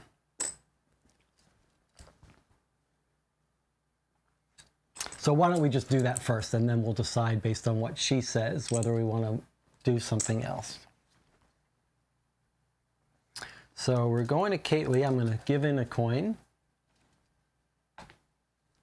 Put that over here. And we're going to ask him about Kate Lee. Read 7. Okay, let's put this here. Yeah, 7. Kate Lee is a sort of fairy godmother of crime, he says. She started out as the lover of Dewey Freeman, who pulled off the Everleigh payroll heist of 1914. Australia's first use of a getaway car. She perjured herself during the trial, earning herself a 5-year stint in Long Bay Gaol. While she was away, the Liquor Act 1916 banned the sales of alcohol after 6 p.m. On Kate's release, she started setting up sly groggeries all over Surrey Hills, selling after-hours booze. I reckon she now runs well over a dozen of them. Quality joints they are, too. Unlike her competition, Kate Lee doesn't seem to water down her alcohol, and you can score cocaine there, too. Kate's a bit of Surrey Hills royalty, really. She throws a Christmas party each year for the local urchins and gives them all presents, mostly stolen, of course. And she has a huge Studebaker automobile, complete with chauffeur by the name of Higgs. Studebaker, huh?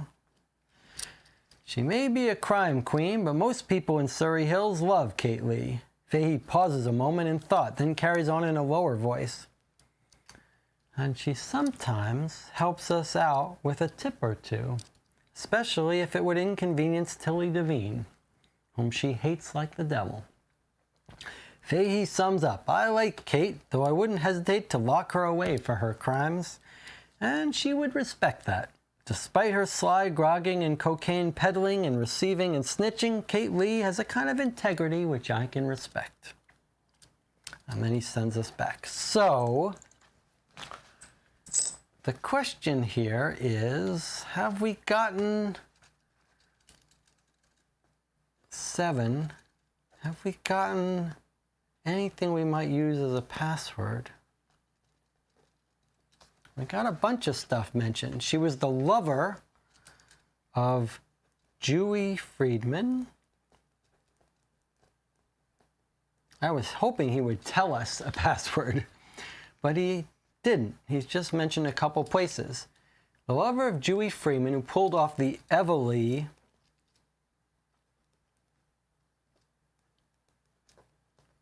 payroll heist in 1914. I'm going to write down these things that could be passwords. So 1914, Everly, Dewey Friedman. She had a stint in Long Bay Gold. These are all things like if you were making a password for your computer, you might consider if they're fond memories of hers. She's royalty. She throws a Christmas party each year, gives them all presents mostly stolen, and she has a huge Studebaker. That jumped out at me, like that might be what you would use as a secret passphrase. Complete with a chauffeur by the name of Higgs, who we've not encountered. But nothing jumped out as obviously being related to password. All right, well now we gotta go back to 145. We got 2 clues left. Where do you guys think? Maybe we could find Higgs somewhere and force him to give the password. Well, let's see, is he in our list here? Nope. She does have 2 right-hand men though. Tomlinson and Gaffney.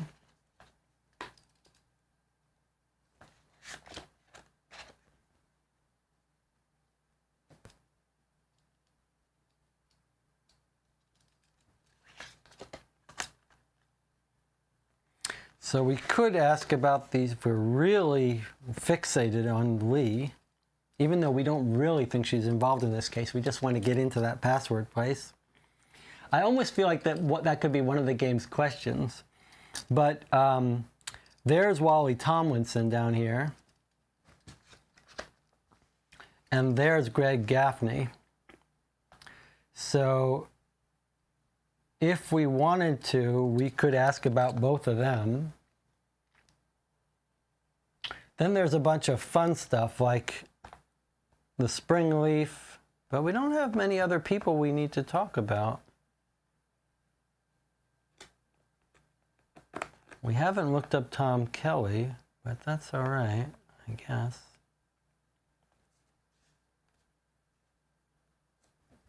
Shall we read how that password encounter looked? Let's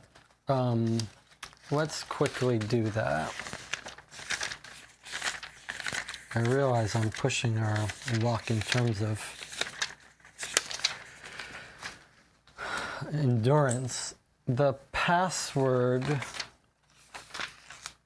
at the Kate Lee joint, that was at Clipix. So Clipix is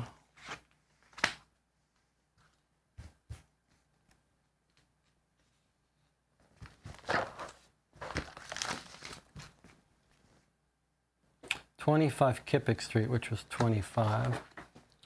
So if we look at 25, I just want to remind us what was said in case there's any clue there.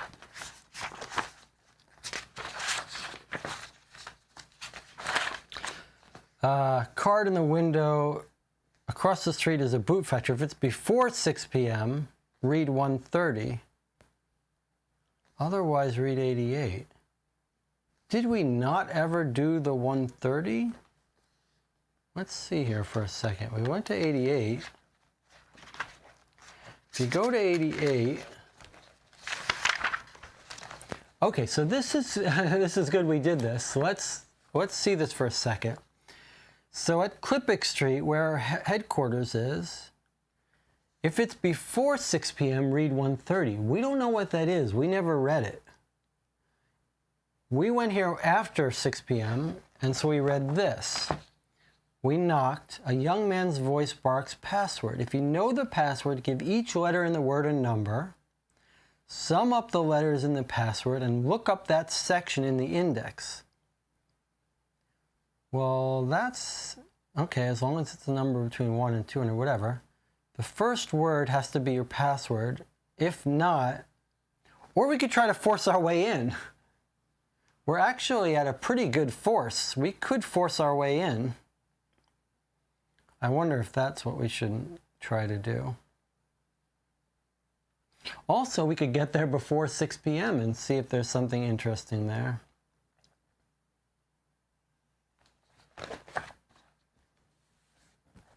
All right, so we add up the numbers. So we could try adding up the numbers of some of these things like Studebaker or whatever and see if that works.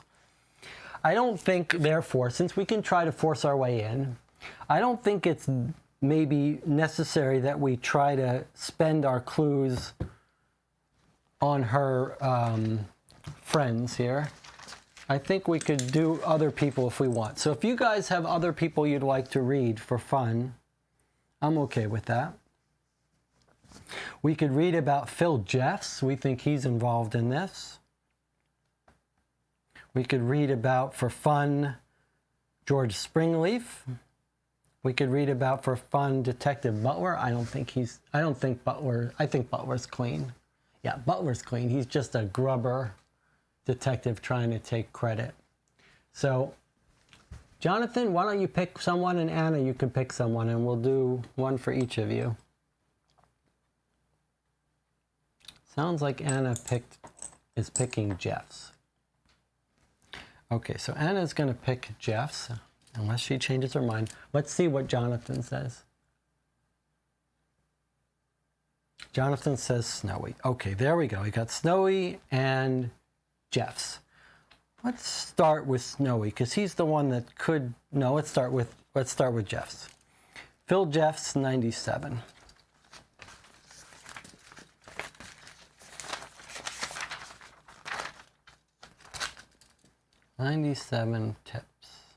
Tips on Jeffs. Okay.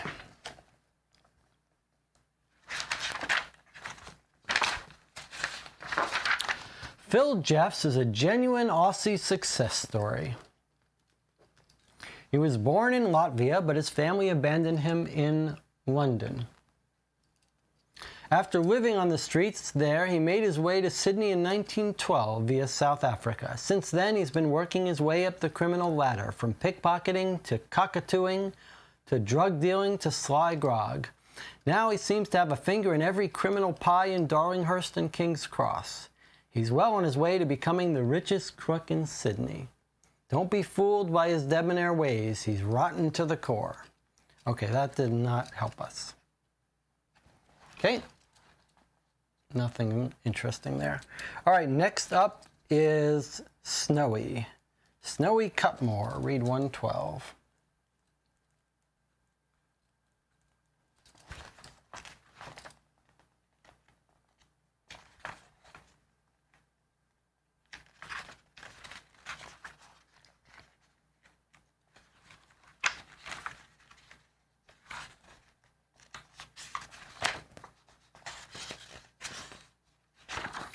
Cutmore's a bit of a mystery, really. He's an exile from the Melbourne mob and has never really taken to Sydney.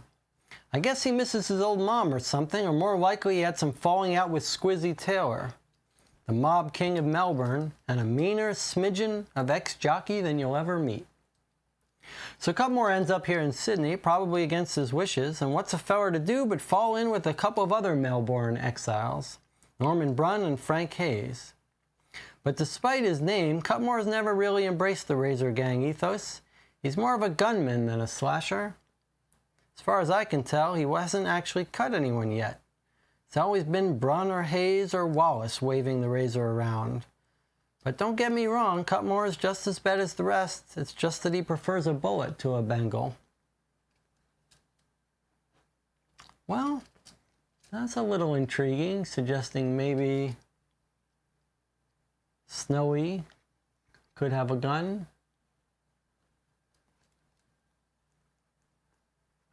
But I'm not sure it really means he did have a gun. There's no good motive for him to kill Brunn. He's He's had trouble with the same person Brun had trouble with, so he's more likely to be friendly towards Brun. All right, well, that was it. We've spent all our tips here, so we're done. Read 45. Fahey makes the leave. I gotta go. I hope that was helpful. Let Croyder know where you can find me again. Time clicks by. So time clicked by, we lose a strength. We're now down to 4 strength.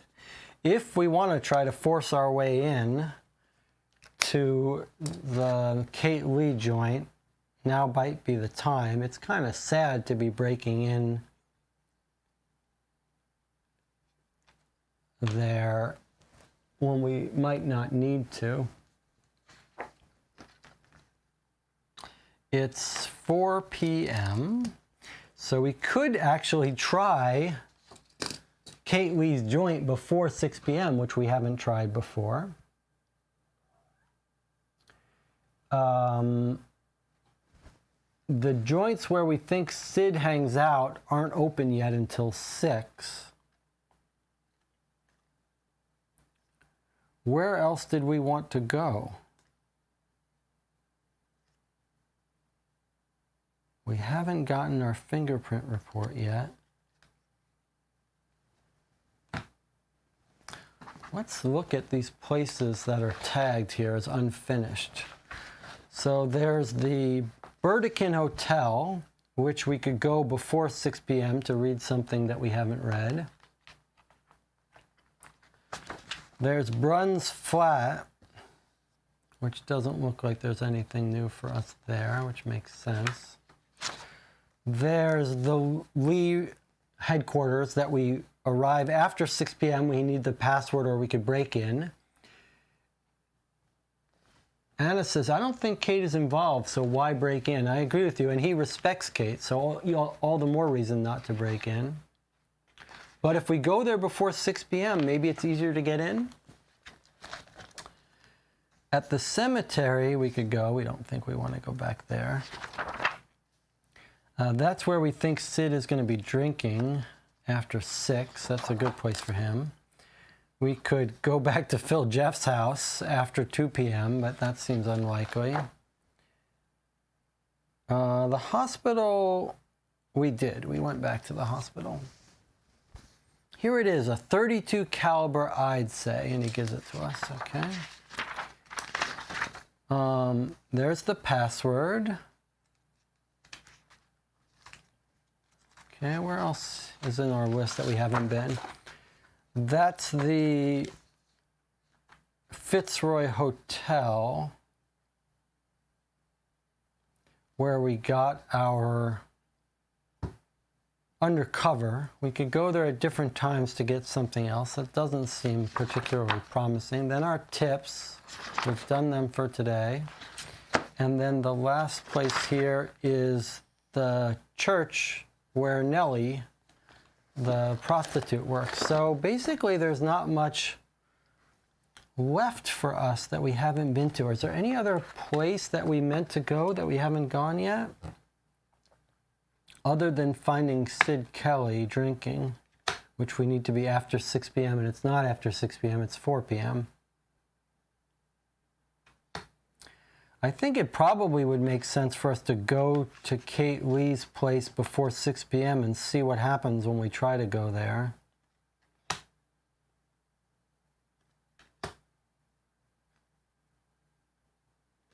There are places we haven't been on one of these cards, but we don't know why we would go there. How do we get evidence? Jonathan says we can go to Snowy's. We don't know his exact address, but we were guessing that Snowy might live in the hotel near the cafe. I think that's a great idea. Anna is being logical. She's saying, how do we get evidence? That is my question against the Kellys and Jeffs.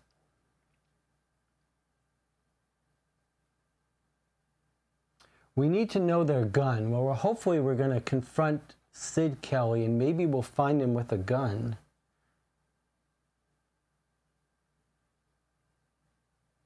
It's a good question, though. I like Jonathan's idea, though. Let's go knock on this door and see if Snowy happens to live here, especially since there's now the rumor of him being a shooter, and he's hanging out with Slater. So maybe we're going to find him and Slater at this hotel. So let's do it. Let's travel to the Barbary Coast. That loses an observation, which is a little scary. We're down to 4. We're at the place where we could start missing. And now let's walk by the Aurora Hotel and see if they happen to know, show them a photo, a mugshot, and see if they happen to know Snowy Cutmore or even Henry Slater.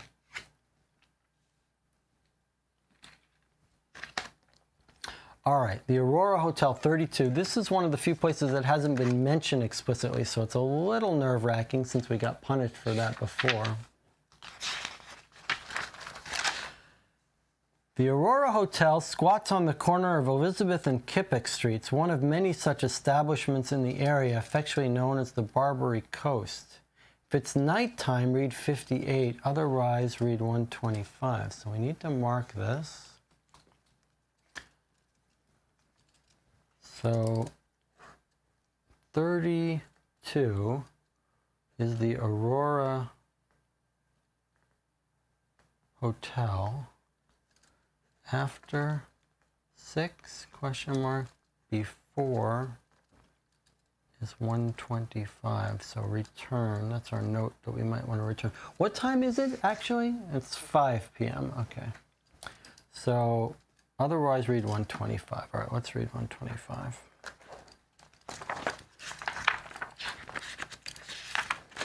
The atmosphere in the bar of the Aurora Hotel, oh, because it's a bar, you got to come to early if you want to drink. The atmosphere of the bar in the Aurora Hotel is subdued. Pale light leaks reluctantly in through the cloudy windows. The few patrons present have spaced themselves across the tables, each seemingly wrapping themselves in a solitude in which to get quietly and solidly intoxicated. The barman sits on a stool, paging listlessly through a copy of the Evening Post. 125 is the bar. So we can talk to the barman, we can talk to a patron, or we can leave. Interesting.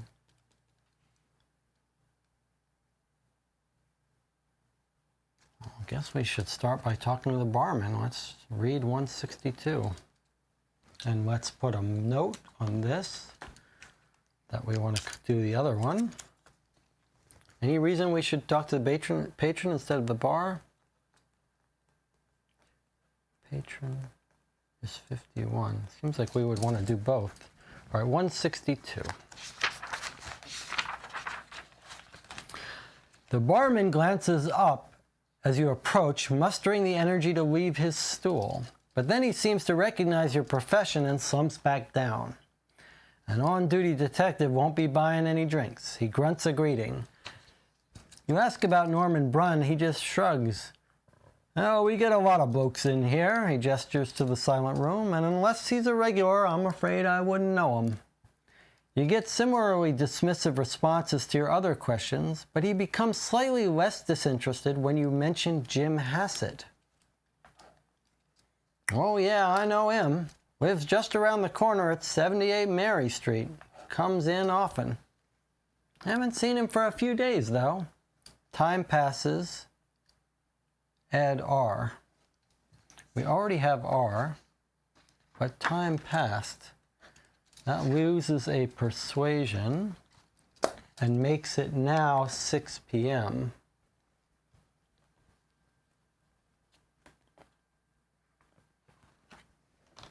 And it sends us to 125. It's good we get another chance because they're about to close up shop here. So let's go talk to a patron. All right, but we should make a note here, right? 162, he knows Jim Hassett. And he gives us his address at 78 St. Mary, which I believe we visited.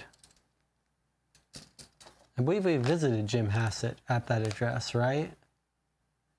We need to double check that. But before we do, let's read 51, and that finishes this off.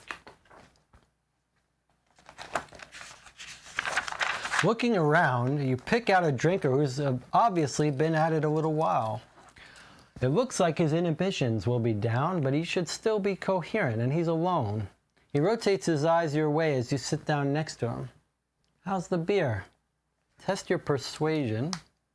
If it's bigger than 5, read 55. So we're at 4. We should be able to do this. I mean, we surely will make ourselves do it if we have to, I guess. Okay, that's 2. Sorry, 2 plus 4 is 6, so we did succeed. So read 55.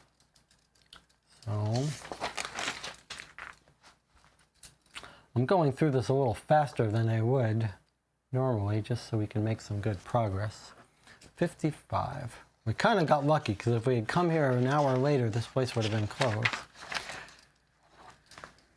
Ooh, that's interesting. The drinker speaks slowly and slurs a bit. That beer's crap here, mate. Watered down pig piss. Tastes like the back end of a wombat. I'm just killing time here till I can get a decent drink around the corner. Around the corner? Test your persuasion. If it's bigger than 7, read 138. So he's going to tell us about an after-hours drinking place around the corner. What neighborhood are we in?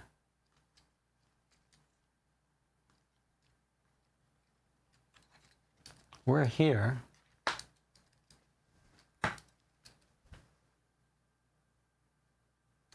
Is he just going to send us to the Chalmers Street that we already know about?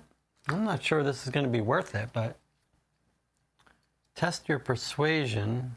If it's bigger than 7, read 138. All right, let's test our persuasion. Unfortunately now, where are we? Here. Persuasion's at 4, so we've got to roll a 4 or higher, but maybe we can eat up some stuff. Okay, that's the way to do it. So that's a 9, that's higher, so we got 138. All right, let's see what 138 is. 55 to 138.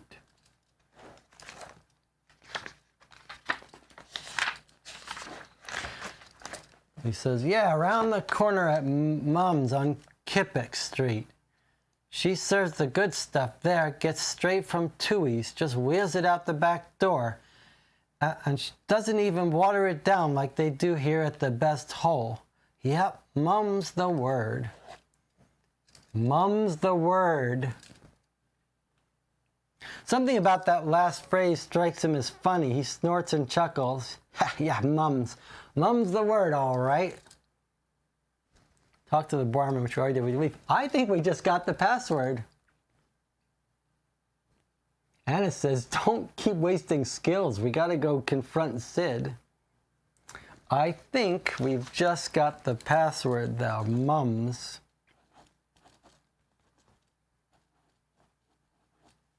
Mum's the word.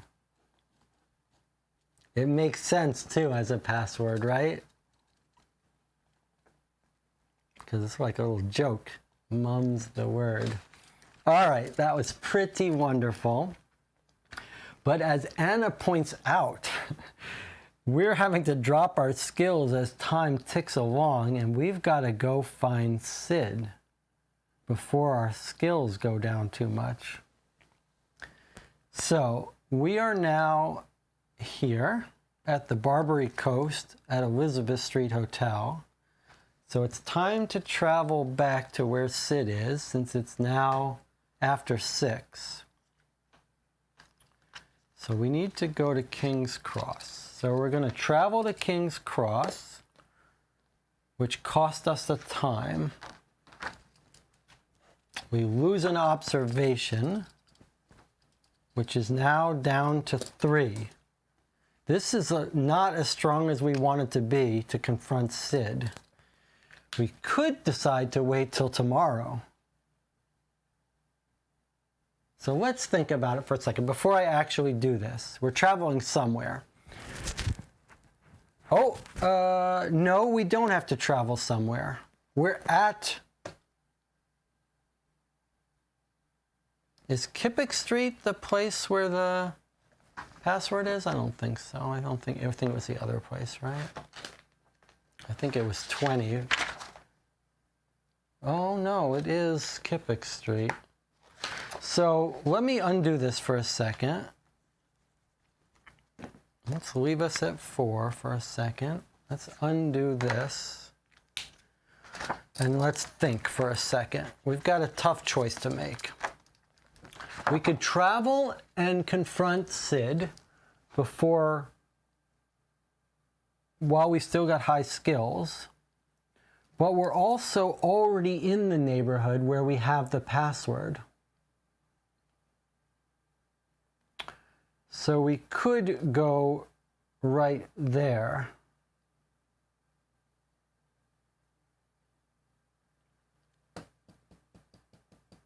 What do you guys think? I suppose... Oh, that's tough. We don't know if you can use the password before 6 p.m. So both Sid and this place, it seems like we need to come in after 6 p.m. We're already at the password place, but probably a time will click by. So the question is, do we meet Sid with 1 hour more, with 1 skill more or not? I think we got enough skills that we can take care of Sid by spending skills. So I think we should just go use the password. We just discovered it. It's fun to do. We're already there. Let's do it. Let's go to 25, since we're in that neighborhood. 25 sends us, because it's after 6 p.m., to 88. 88 says, if you know the password, give each letter in the word a number. Okay, so if we think mums is the password, we need to know the letter of mums. Okay, so A, B, C, D, E, F, G, H, I, J, K, L, M, N, O, P, Q, R, S, T, U. 1, 2, 3, 4, 5, 6, 7, 8, 9, 10, 11, 12, 13, 14, 15, 16, 17, 18, 19, 20, 21. So M, U, M, we're guessing the S is needed too. So that's 13, 21, 13, and S is 19. So we've got 26, 37 plus 19. 26, 30, 46, 47, sorry. 34, 44, 47. 47 for mum, plus 19 if we include the S, is 57, 66. 57, 66. So that's my guess, is that 66 is going to be the password. Sum the letters, look up the section. If the first word of that entry is not your password, then we're going to get a punishment. So let's take a break before we try it. So we're taking an 8-minute break, and I'll see you in 8 minutes when we try to use our password.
We're back. You're watching Caught for Two. We're 6.5 hours in.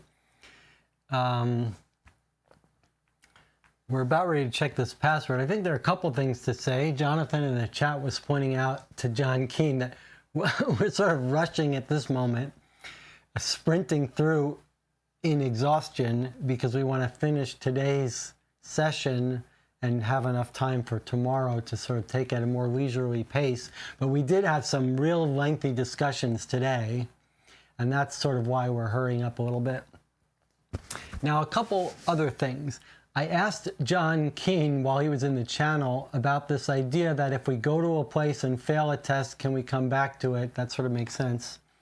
And it occurred to me that if Sid Kelly is the killer, it wouldn't be crazy that like we have to do a couple of tests, hard tests against him at the end if he's like a final boss. So we might be a little scared to go in there without high stats, but we have a whole other day to do that if we have to. Last point. I don't think we should jump to the conclusion that the password is MUMS. I think it could also be MUM. MUM''S would be mums the password, mum is the password, or mums. He didn't say mums is the word, he said mum's the word. So it's not clear if it should be mum or mums. So we might check out both 47 and 66.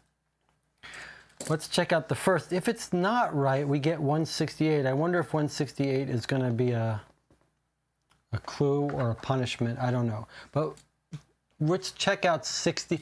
Jonathan says, let's check mum first. Okay, so that's the question. Do you have a preference about which one to check first? Jonathan says, let's check mum first. All right, let's check mum first. 47. I don't have a strong preference. So the question is, does 47 start with mum? Sorry, I didn't have the camera on right. So we could check 66, we could check 47. If we check 47, the game tells us, look if the first word is the password. If it's not, you're wrong. So, whoop, there it is. Let's just, for the fun of it, see what would happen if we did. Let's see if 66 says mums. Just for fun. Yes. Oh, 47 says close, but no cigar. Try again. Okay, so we said mum. He says close, but no cigar. So now we go to 66. 66, yeah. 66 says the doorman grunts, the door opens, and you step inside. Read 61. So it was with the S, but the John Kean anticipated we might try without the S, and it gave us a little nudge in the right direction. 66, password worked. Now, how satisfying was it that we didn't use brute force to go in there? Okay, 61.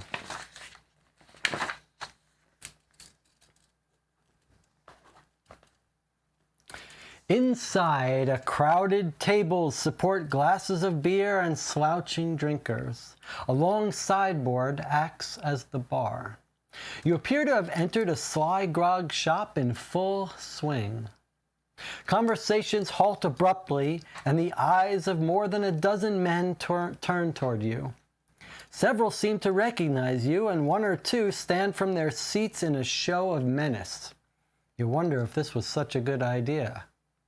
Suddenly, a woman's voice rings out, throaty and low, and a dumpy middle-aged woman approaches from the kitchen. From the kitchen doorway. Well, well, well, what do we have here? One of the city's finest seems to have lost their way and stumbled into our little party. Kate Lee, for it she fixes you with an impudent gaze. I suppose this must look to your mistrustful eyes like an after-hours bar. She claps the shoulder of a random man sitting nearby. But the truth, detective, is that it's Lofty here's birthday, and we're scheduled a little bring-your-own celebration in his honor. Lofty looks sheepish as the room erupts in a festive cheer. One man sitting next to Lofty and obviously quite drunk slurs. Geez, Lofty, you never told me it's your birthday. He receives a casual cuff from the back of Lee's hand. With Lee's implausible excuse, the tension has gone from the room. Though most of the men watch you warily as they resume their conversations. Meanwhile, Kate hauls you aside and in a much less friendly whisper demands, "Now what the hell are you after bursting into my place like this?" Test your observation. If it's above 6, read 150, otherwise 191. Well, we've got 4 observations, so we only need a 3, and we can pay for it if we don't get it. Well, that's a 1. We'd have to pay highly for it, but we're going to use our cheat here. And that's a 5, and we're going to mark that we used our cheat feature once more. Remember, if you're watching John Kean, that we don't get to re-roll indefinitely. We just get 1 extra roll for each roll. And we're keeping track of when we need it. So we passed. So we're going to read 150. Kate glances over at the doorman, and following her gaze, you recognize him as Greg the gunman Gaffney. Casually replacing a pistol in the waistband of his pants. From the quick glimpse, you recognize it as a Remington automatic. Add K to your knowledge. So we've learned another gunman's gun. Okay, so we eventually got to 150, and we got Greg Gaffney's gun, which is letter K. Remington automatic. Then read 91. So if we had failed, we wouldn't know about this Remington automatic.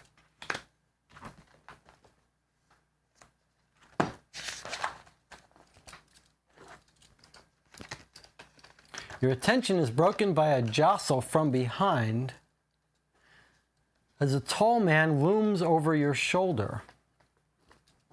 He looks to Kate for instructions. "A detective was just leaving, Wally. Maybe you could help with the door." She's talking about her second associate who works for her, Wally Tomlinson. And we got another test. Test your persuasion. Well, our persuasion is 4. We only have to get bigger than 5, so that seems doable. So 3. 7 is bigger than 5, so yes, we succeeded. So we're going to 31. So we've met both of her right-hand men. They're both here.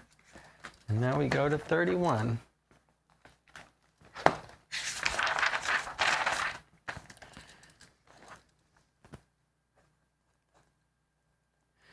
You gamble on a sudden show of self-confidence. "Just a minute, Miss Lee. I'd like to know where you and your associates were around 10:30 on Wednesday night when Norman Brunn was shot." Kate looks at you for a moment in a calculating way, then suddenly bursts into raucous laughter. "Well, as I recall, I was tucked up in bed here at home, and Wally was with me. Wasn't you, Wally?"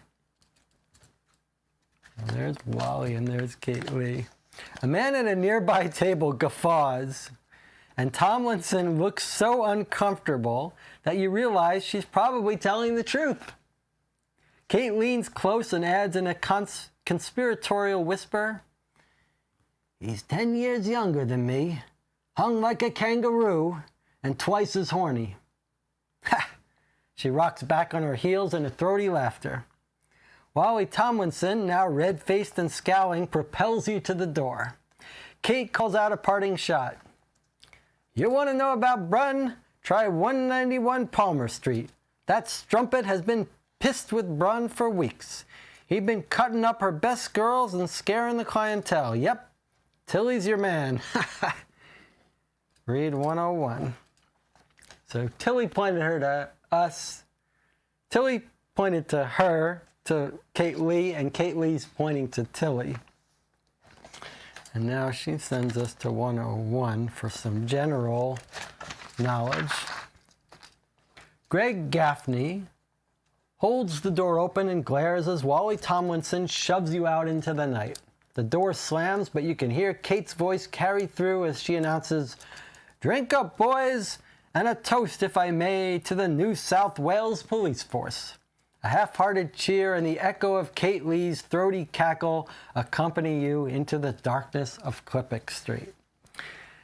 So as we suspected, time passes here when we lose an observation. As we suspected, nothing there to convince us that she's involved, but we did get evidence about the gun belonging to Greg Gaffney.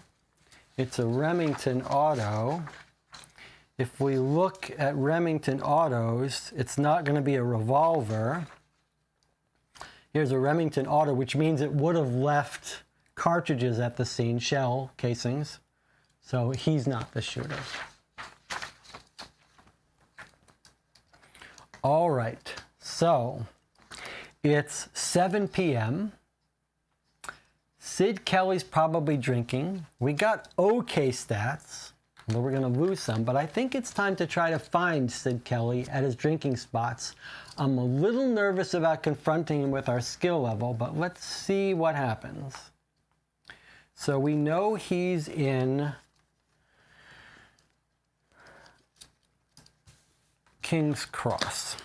So let's travel to King's Cross, because we've got nothing else to do, right? I don't believe we have much else to do. So we might as well try it. Let's try it. We're assuming we can go back if we have to, the next day. So we're going to travel, cross off a time that loses us a force. Now we're down to 3 force. We're getting low. The thing is, if we sleep now, we can't find him until nighttime. So it's a little wasteful if we sleep without trying to find him while it's night. So we're going to try to find him. So we've now traveled to King's Cross. Let's go to the garage. That's a secret groggery. Penny's Lane, 54. And it is now 8 p.m. 8 p.m. Penny's Lane, 54. Okay, here we go. Back to 54. The Globe Motor Garage, a large open-fronted workshop, is the only feature of Penny's Lane. If it's daytime, 198, otherwise 163. Okay, so we're going to 163 from 54.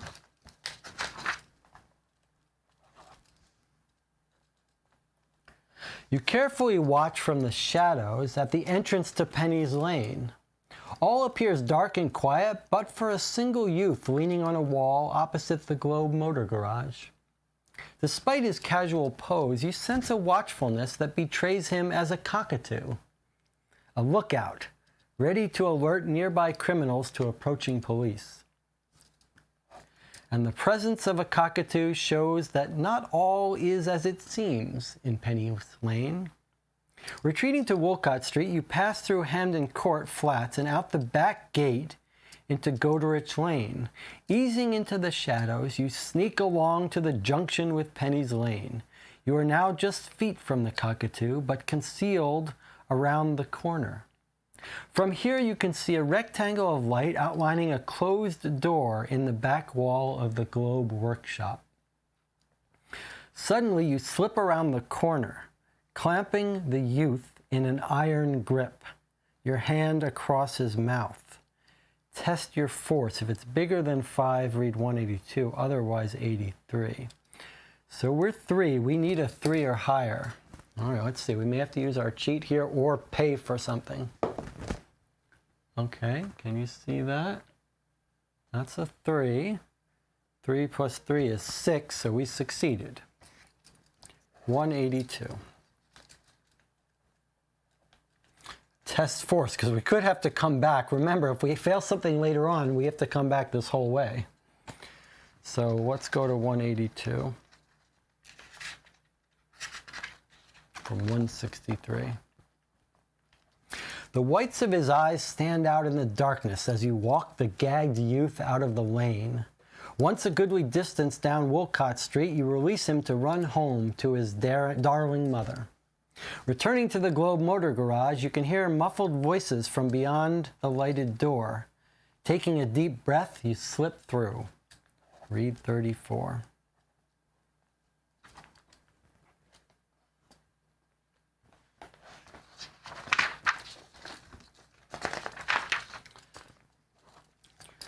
You find yourself in a large warehouse with crates stacked in one shadowy end.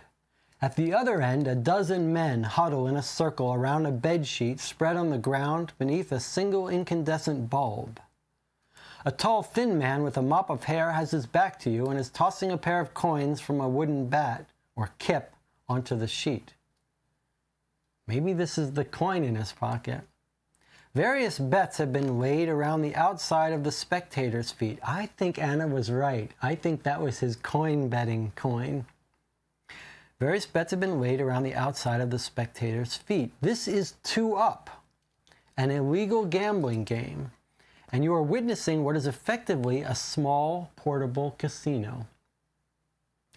The spinner has just thrown, and all eyes in the group or school are on the lie of the coins. So it's a moment before they notice your arrival, and another till they recognize you and react. Most of the men simply scarper through another doorway, but one, the boxer or host, grabs up the sheet, bets and all, giving you time to corner him. It's Sidney Kelly. Oh, Sid, what's the hurry? Won't you stay a minute and talk? Sid watches you guardedly but doesn't speak. Like his older brother Tom, he's rather short but exudes the strength and explosive menace of a bear trap. Beneath his collar you glimpse the ugly red scar of a recently healed wound around his neck by Razor Jack. What happened to your neck, Sid? He stares a moment before answering. Cut myself shaving. You let the obvious lie hang for a moment in the air. Do you mind telling me where you were on Wednesday night, Sid? I was drinking. And where were you drinking? At a mate's place in Frog's Hollow. Was there anyone else there? Sid thinks a minute. Tom, my brother Tom was there. So all Tom and Sid have both given us lies and different alibis. And they've both said they're together. So they're clearly lying without doubt. Anyone else? Sid just looks at you. Do you know a man named Norman Brunn? I heard of him. Did you see him on Wednesday night? Sid is silent. You can see he's not going to cooperate, so you try a different tack. Do you know a sly grog place named Max? You can see Sidney Kelly weighing up possible answers in his head. In the end, he goes for something simple and non-committal. Yeah, I heard of it. Have you ever been there? Mighta, I don't know. The silence of Darlinghurst weighs heavily on the moment. A moth bats at the naked bulb lighting the warehouse. Test your observation. We have to be bigger than 6, and we're at 3. So we're going to need a 5 or higher. However, it's the end of the night, and we would easily be willing to give up some of these for this. But this could be a multi-step thing, so we got to be careful. All right, test your observation. And we don't want to have to do this whole thing again. If we have to repeat this, we have to do the other tests because of this multi-step chain. Okay, observation, we're at 3, so we need a 4. We have had good luck rolling lately. Okay, so we're at an 8. We're bigger than 6, so we get to read 176. All right, let's see what we notice. You decide to try some cunning.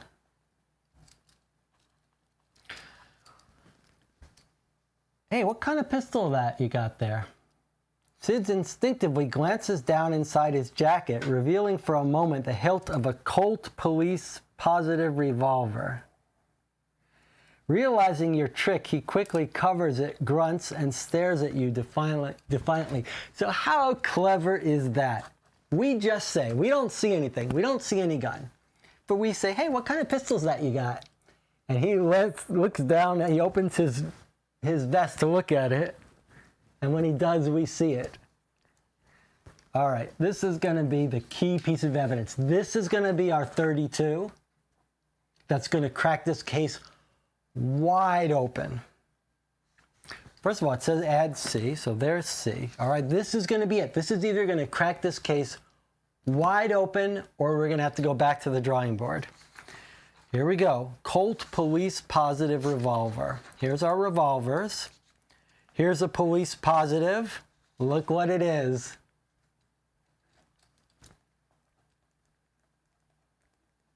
Sid Kelly's gun is a 32, matching the bullet found in Norman Brunn's back.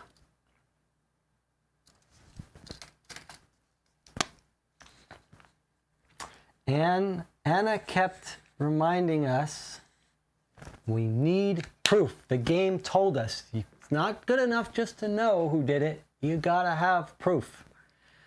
And I think we just got the proof we needed.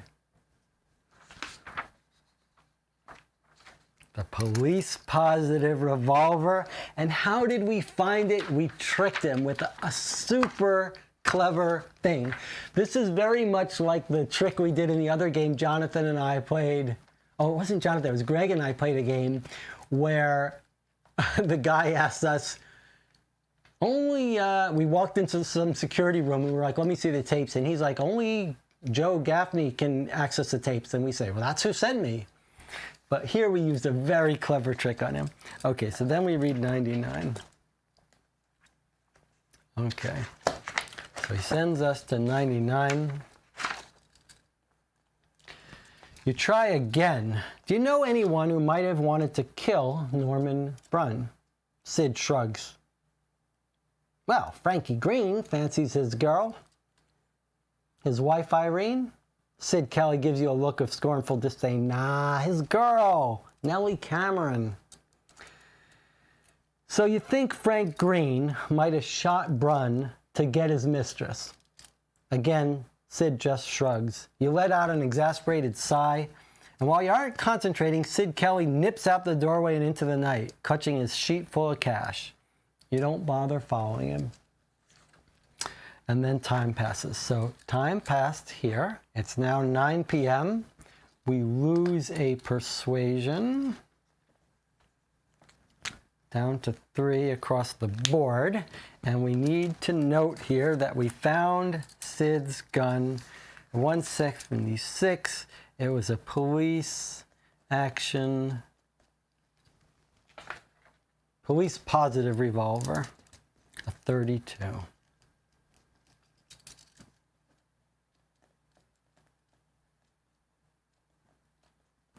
How cool was that? How cool was that? Well, I think it's appropriate that we go to sleep now and end the day. Shall we?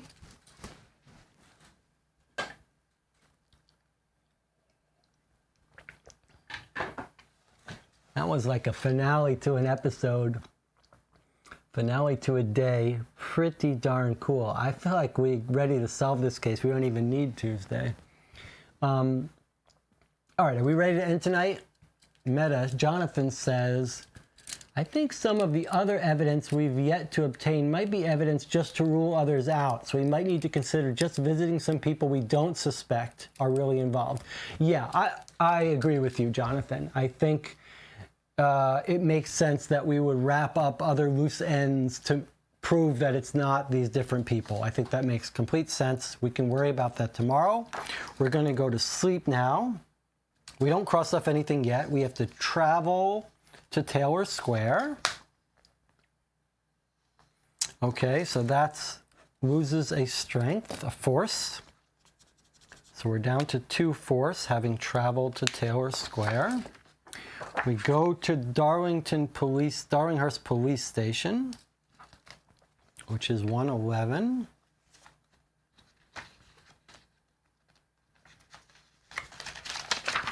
Which sends us to 115. It's Monday night, so we read 24.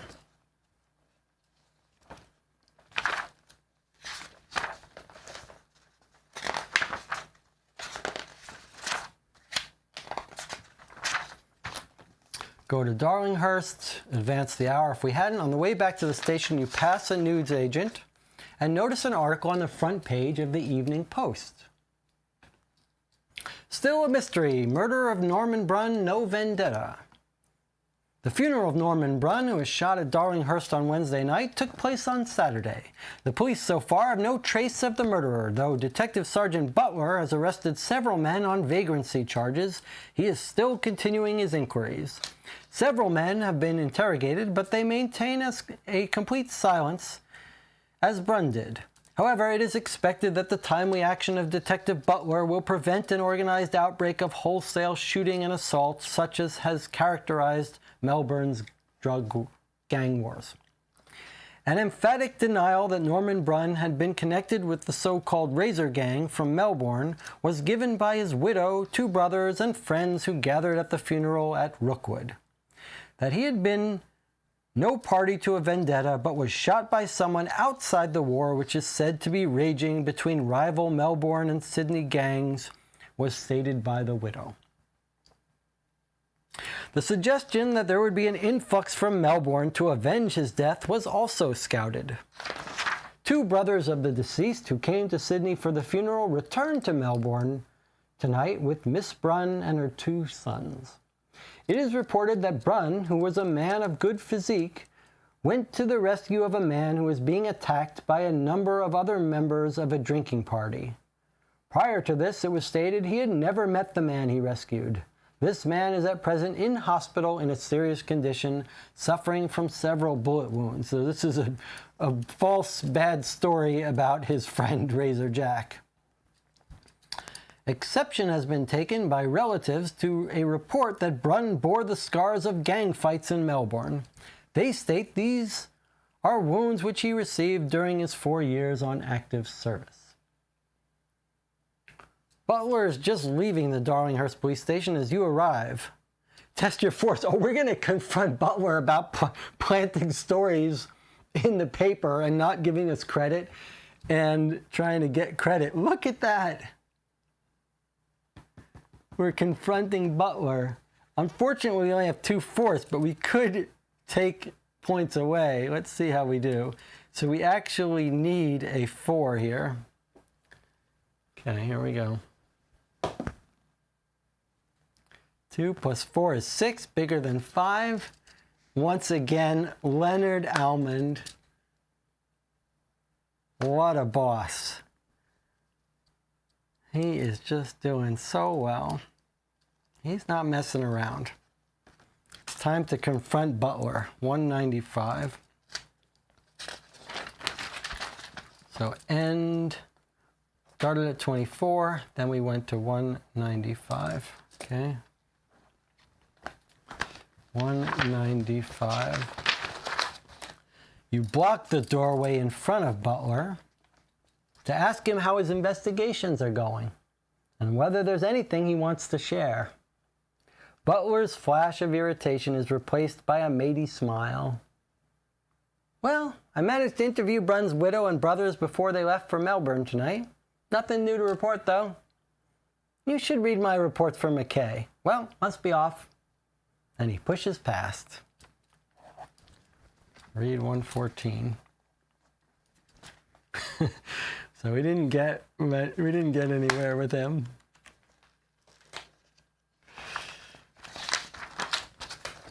As Butler slips away, you pause in front of Kreuter's desk. He's sipping a coffee and it occurs to you that maybe that's how he stays awake on his long shifts. Butler's reports for McKay, you ask. Can I see him? Kreuter puts his mug down on a pile of papers. Sorry, sunshine. Sorry, sunshine, no can do. What? Why not? Because Butler gives his reports verbally. He and the boss have some nice long powwows in there, like they're twins reunited. He sees your distress. Don't worry, I'm sure your intel is a lot more useful. Yeah, if McKay ever reads it. Kreuter laughs. Cheer up. Shouldn't you go and write up your report for McKay so he can put it on his desk and not read it? Grumbling, you do as he suggested. As he suggests. Okay, time passes and then we sleep. So let's give ourselves another time pass. That loses a... Where...